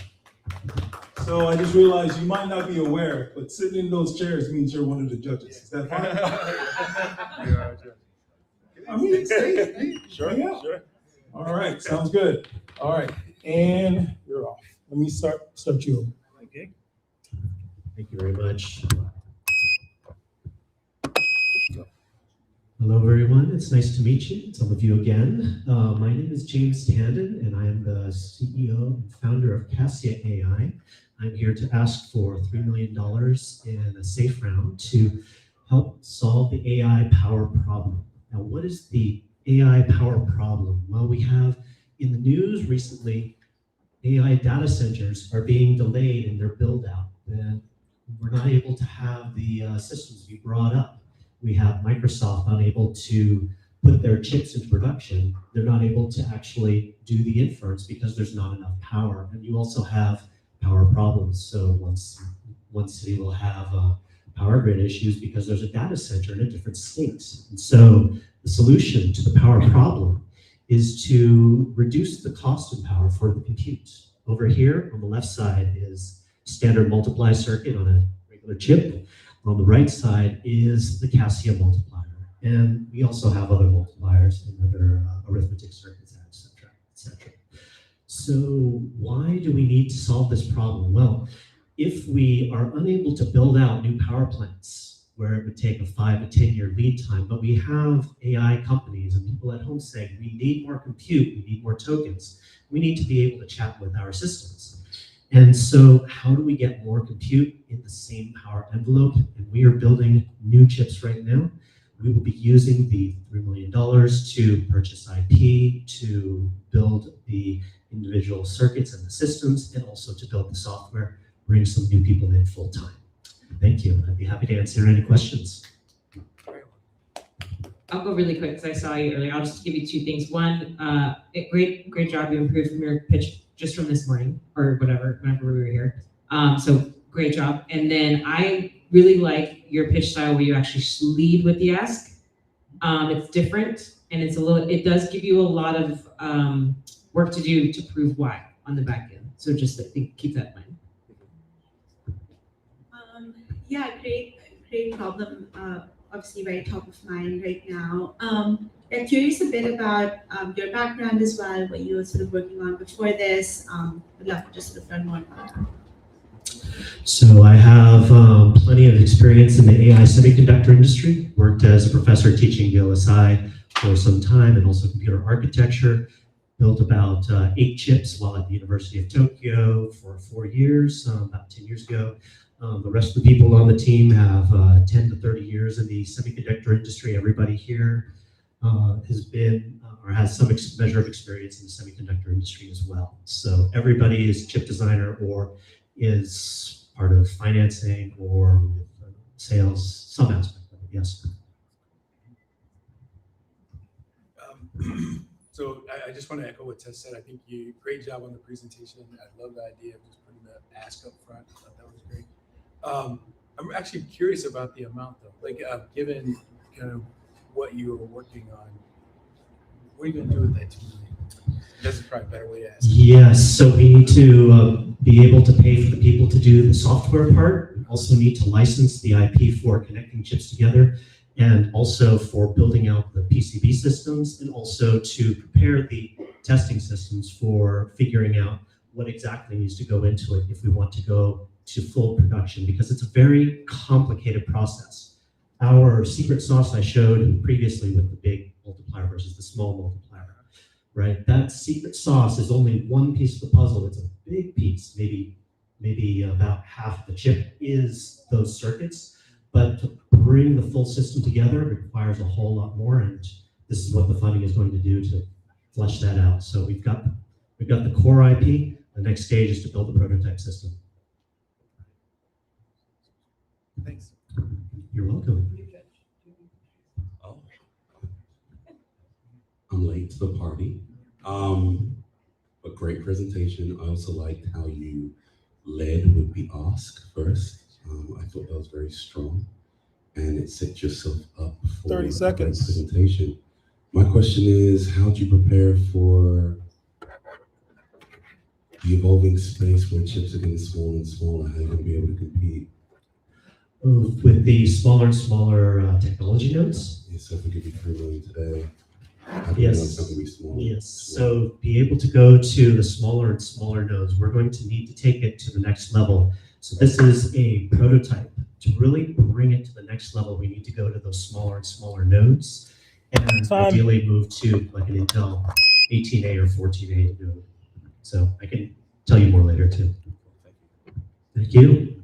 All right, let's go to decision. So Odium, you can pass, follow up, or take him to the deal lounge, which means you and him go in that room for about 15 minutes and see if he comes out with a check.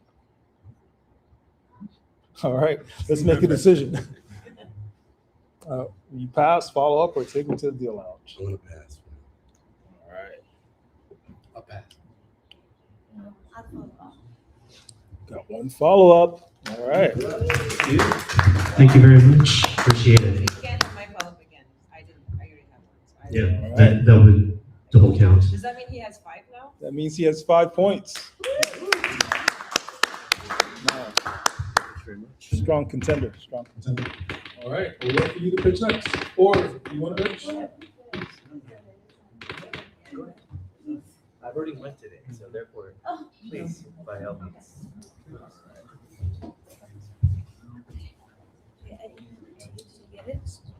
Yeah. Share it here.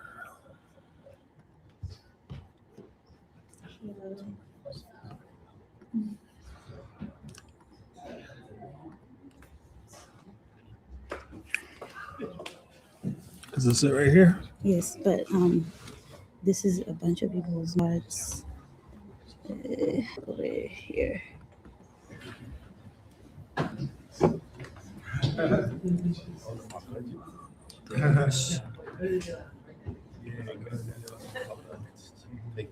Is that it?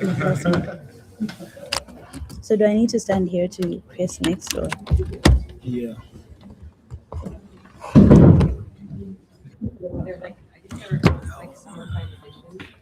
So like, yeah. Someone asked me earlier if I like saved them myself. I was like, oh, I don't know this way.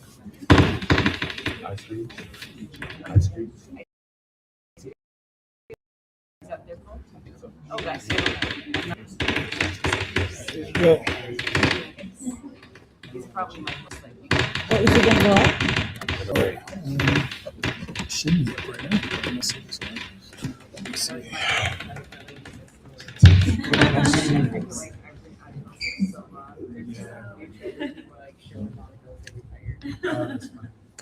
Might like squish. Like I don't see when I see women do that. I'm like, what? These are like relatively short ones. They're actually like pretty, not too uncomfortable. But, yeah. I just pair like motorcycle boots with that. Like I've been taking those things out. Yeah. And they have like the big bottom. Imagine like the little tiny.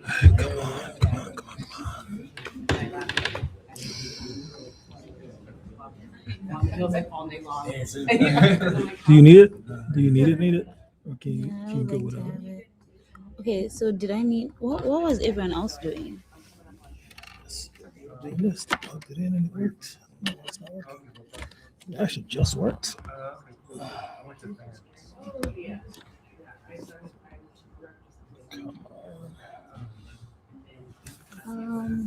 All I right, use there we someone go. else? Oh, There okay. we go. We got it finally. Oh, really? Oh, okay. Right.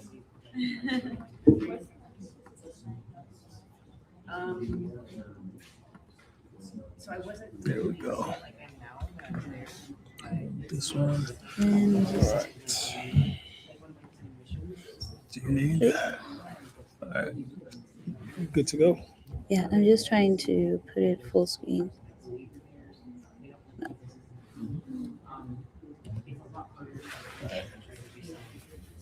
You ready? Ready? All right. Hello everyone, my name is Panache and I am the founder of Social Finance. And Social is the first decentralized banking software for credit unions and community banks. So Cooperatives are not a marginal phenomenon. 10% of the employed population globally is part of a cooperative, and of the global population, at least 12% is part of the 3 million cooperatives.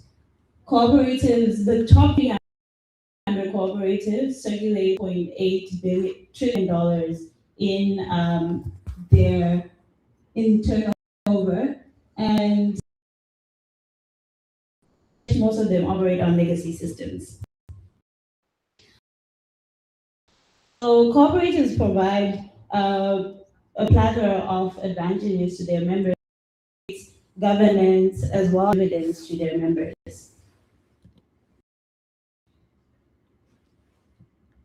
Okay. It's not going to. So currently they operate on, make them vulnerable to fraud, they of their members, and also they're digitally excluded, with a lot of them reporting like under 1% of like 1 out of 10 digitization scores. Our solution brings transparent, automated, and affordable financial infrastructure on Web3 technology for these cooperatives, especially in markets where currencies are volatile.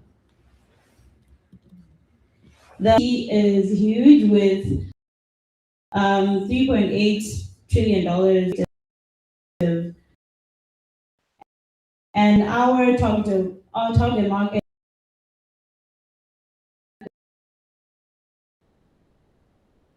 which has approximately with $1.8 billion, providing decentralized software as well as AI analytics for credit access on this cooperative financial data.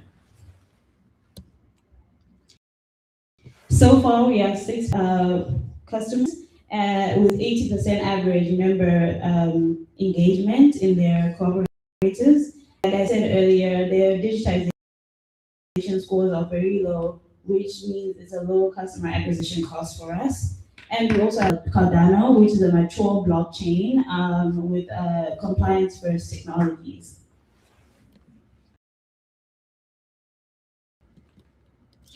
Our business model is as but where we draw the most value from is actual data that we collect from these offline financial systems. My team is comprised of me, and I've been working for community-based infrastructure within the Southern African region, and my co-blockchain champion and also full stack back-end and front-end engineer, and he's in Kenya, so he's very serious market of corporations in the world is in Kenya. Advisors that span academia and industry. Right now, we're raising 500K to stabilize our platform and to grow our customer base as well. Thank you. That's my bad. I let you go too far over the Q&A. All right. I'll give you an additional minute. How about that? Go. Okay. Q&A. Yes. I'm not as familiar with the banking infrastructure in Kenya today, but what's the primary means with which people typically do digital banking today, and how are you kind of changing that tech stack? So they actually do use these systems, which are member-owned institutions. And the issue is that the ones that can afford a digitized system are the largest ones, like the largest reserves. But everyone else basically is really still using Excel sheets and manual systems. But our platform also integrates with M-Pesa, which is the main kind of transfer for mobile money in Kenya, and also banks' APIs. So that way that becomes like the consolidated kind of financial picture for these people. Hi again, great job. I saw her pitch last night at a different event. So great job. I think yesterday you were reading, and so I see you already got rid of that, so kudos. Thank you. And I think I gave you all my notes last night. I do know the area, I think it's great, and we've got some follow-ups. Feedback, I think that you kind of, in your style of pitching and your style of storytelling, you have the same cadence, same tone. And you should pause and really highlight your traction you have. You know, you've got your pilots, you've got your projected revenue that's coming. So you've got the 80% user engagement. That's a good signal, you know. So if someone isn't familiar with the market or isn't familiar with the opportunity, really drive home like it's you already got the engagement, and maybe you can take that feedback and put in a little bit more explanation of the problem and the solution. Okay, thank you. I would actually build on that. So just a couple things. One, a lot of folks are not going to be as familiar with the distinction in the banking industry in that market, and so trying to tell like a story to very quickly get people to understand like why this is compelling or how it put context on the problem that you're trying to solve. I would recommend doing that. Okay. And then another one is just like really get your numbers down. Like there's a couple times that you kind of stumbled on the numbers, so just get your numbers down. Yeah. Thank you. Yeah, I agree with them as well. Telling the story. I don't know a lot, but a little bit about this area. Glad you're working with Pesa, but for the general audience that may not understand how everything's connected, maybe spend some time explaining that a little bit. A great presentation. Thank you. So we're gonna pass, follow up, or take it to the deal lounge. One follow up. I think it's very compelling, but it's just not a good fit for our fund's thesis. So probably a pass for me. Yeah, we'll follow up. Nice. Two follow up.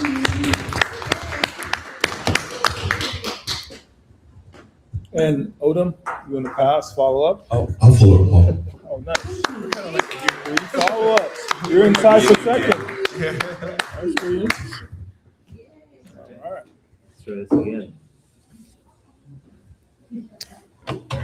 Here you go. Sadly, I used to work in IT, and then the moment you leave IT, you lose all your magic So powers. that's my favorite. I love when technical founders get up to pitch and you guys have issues with the like. I'm like, wait, and I'm like, I know it's not the same thing, but it's like. No, it's it affects us all. Affects us all. Yeah.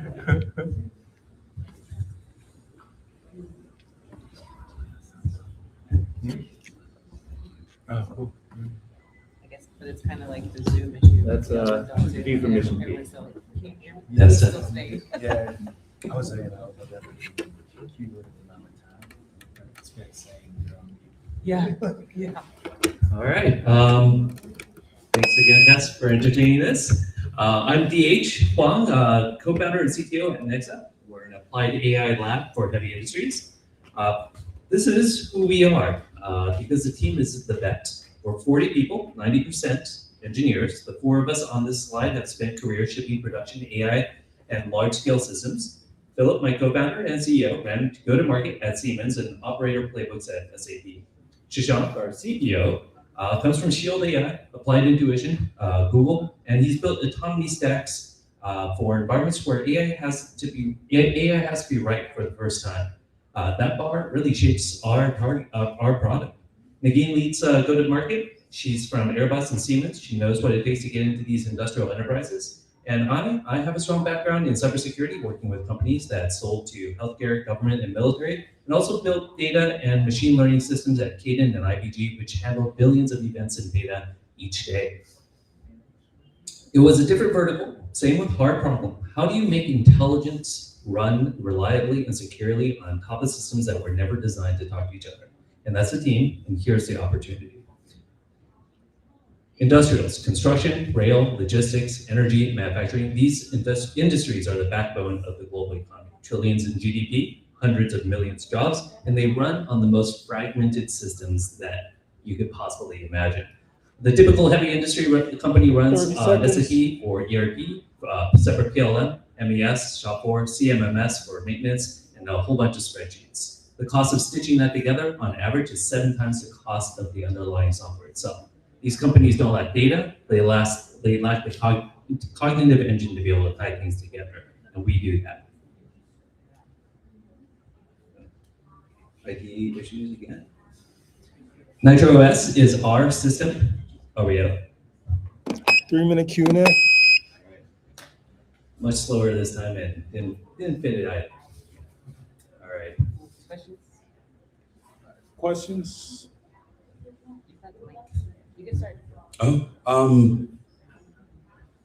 Yeah, I just want to hear a little bit more. Yeah, sure. I know you kind of ran out of time, but. No worries. Nitro OS is our foundational software product. We build cognitive intelligence for heavy industries.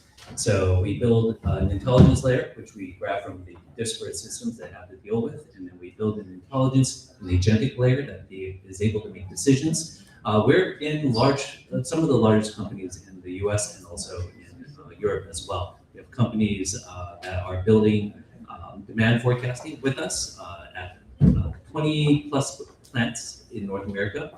We have automotive sector that we are helping with demand, with supply chain. We are also working with insurance companies to do vision systems to tie all that together and be able to build intelligence for those companies.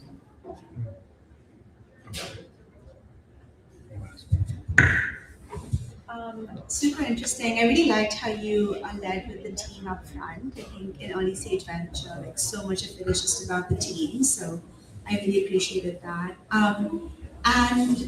Curious a bit about traction so far. Like where are you guys in the journey today? Yeah, in Q4 we closed 50K and then we 4x that revenue. That was a 4x revenue growth in Q4. Q1, and then at end of Q2 we were at $500,000. And this is in ARR? Or? This is in ARR. And then also for the end of Q3, we're targeting our first 7-figure deal. We are partnering with some of the largest enterprises out in Europe, getting that deal done. Also, we have rail, energy, manufacturing, construction, oil and gas. Great job again. And I know you felt like it wasn't better, but it was a little better. But the feedback I have is going to help you with why she asked that question. And there was someone else from earlier. When you're moving to the later stage, you've got to change your pitch. You're pitching like you're still pitching your seed round, your pre-seed, where your problem, you're not sure it's solved, but you have the traction. So you need to move. And I know that you're not normally the one that pitches. I know it's your co-founder and I know the backstory, but you still have to be ready. Like, this is the point. You're getting bigger. You're getting to the big leagues. You're going to have to, this is what happens. You have the opportunity. So you've got to move that to the front. You got to put that story together and say, this is the problem we saw. Here's how we solved it, and here's the proof we have so far of traction that we're solving it. And that's more of your growth stage pitch style instead of the idea, the problem, and the MVP that we're proving. So I'm saying, so you've got to mature your pitch, I think. Yeah, sounds good. Thank you. Yeah, actually, she really helped me crystallize like what the feedback I wanted to give, which is I was still trying to figure out the use case. And especially given where you are right now, like just giving an example of like we've helped, this is an example of something that we've done, just to be like crystal clear on it, I think would be, very, very helpful. Yeah, absolutely. The way that we go about solving the problem is actually building the systems that tie those fragmented processes and systems that the manufacturers have, that the oil and gas companies have, the rail company has. If we wanted to go into the actual project with the rail company, we're doing a project where we're diving into the lease, managing hundreds of lease options on property that they have. So, yeah. Thank you. All right. Quality is We're gonna pass, follow up, or take them to the deal lounge.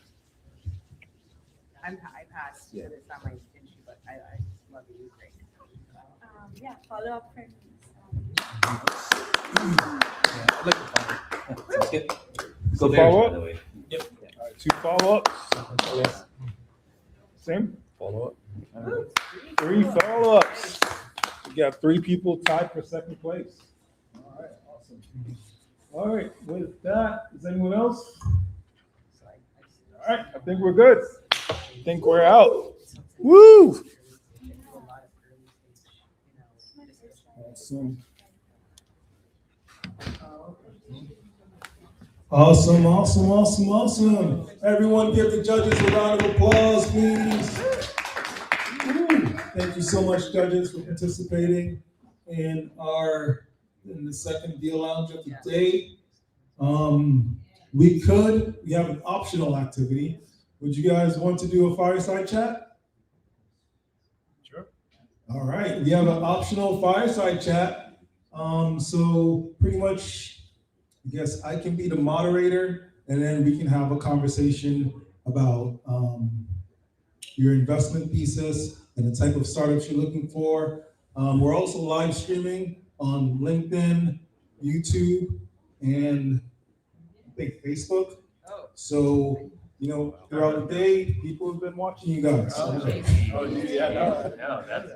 All right, sounds good. All right, so let's take a 5-minute break, and we'll come back for the fireside chat.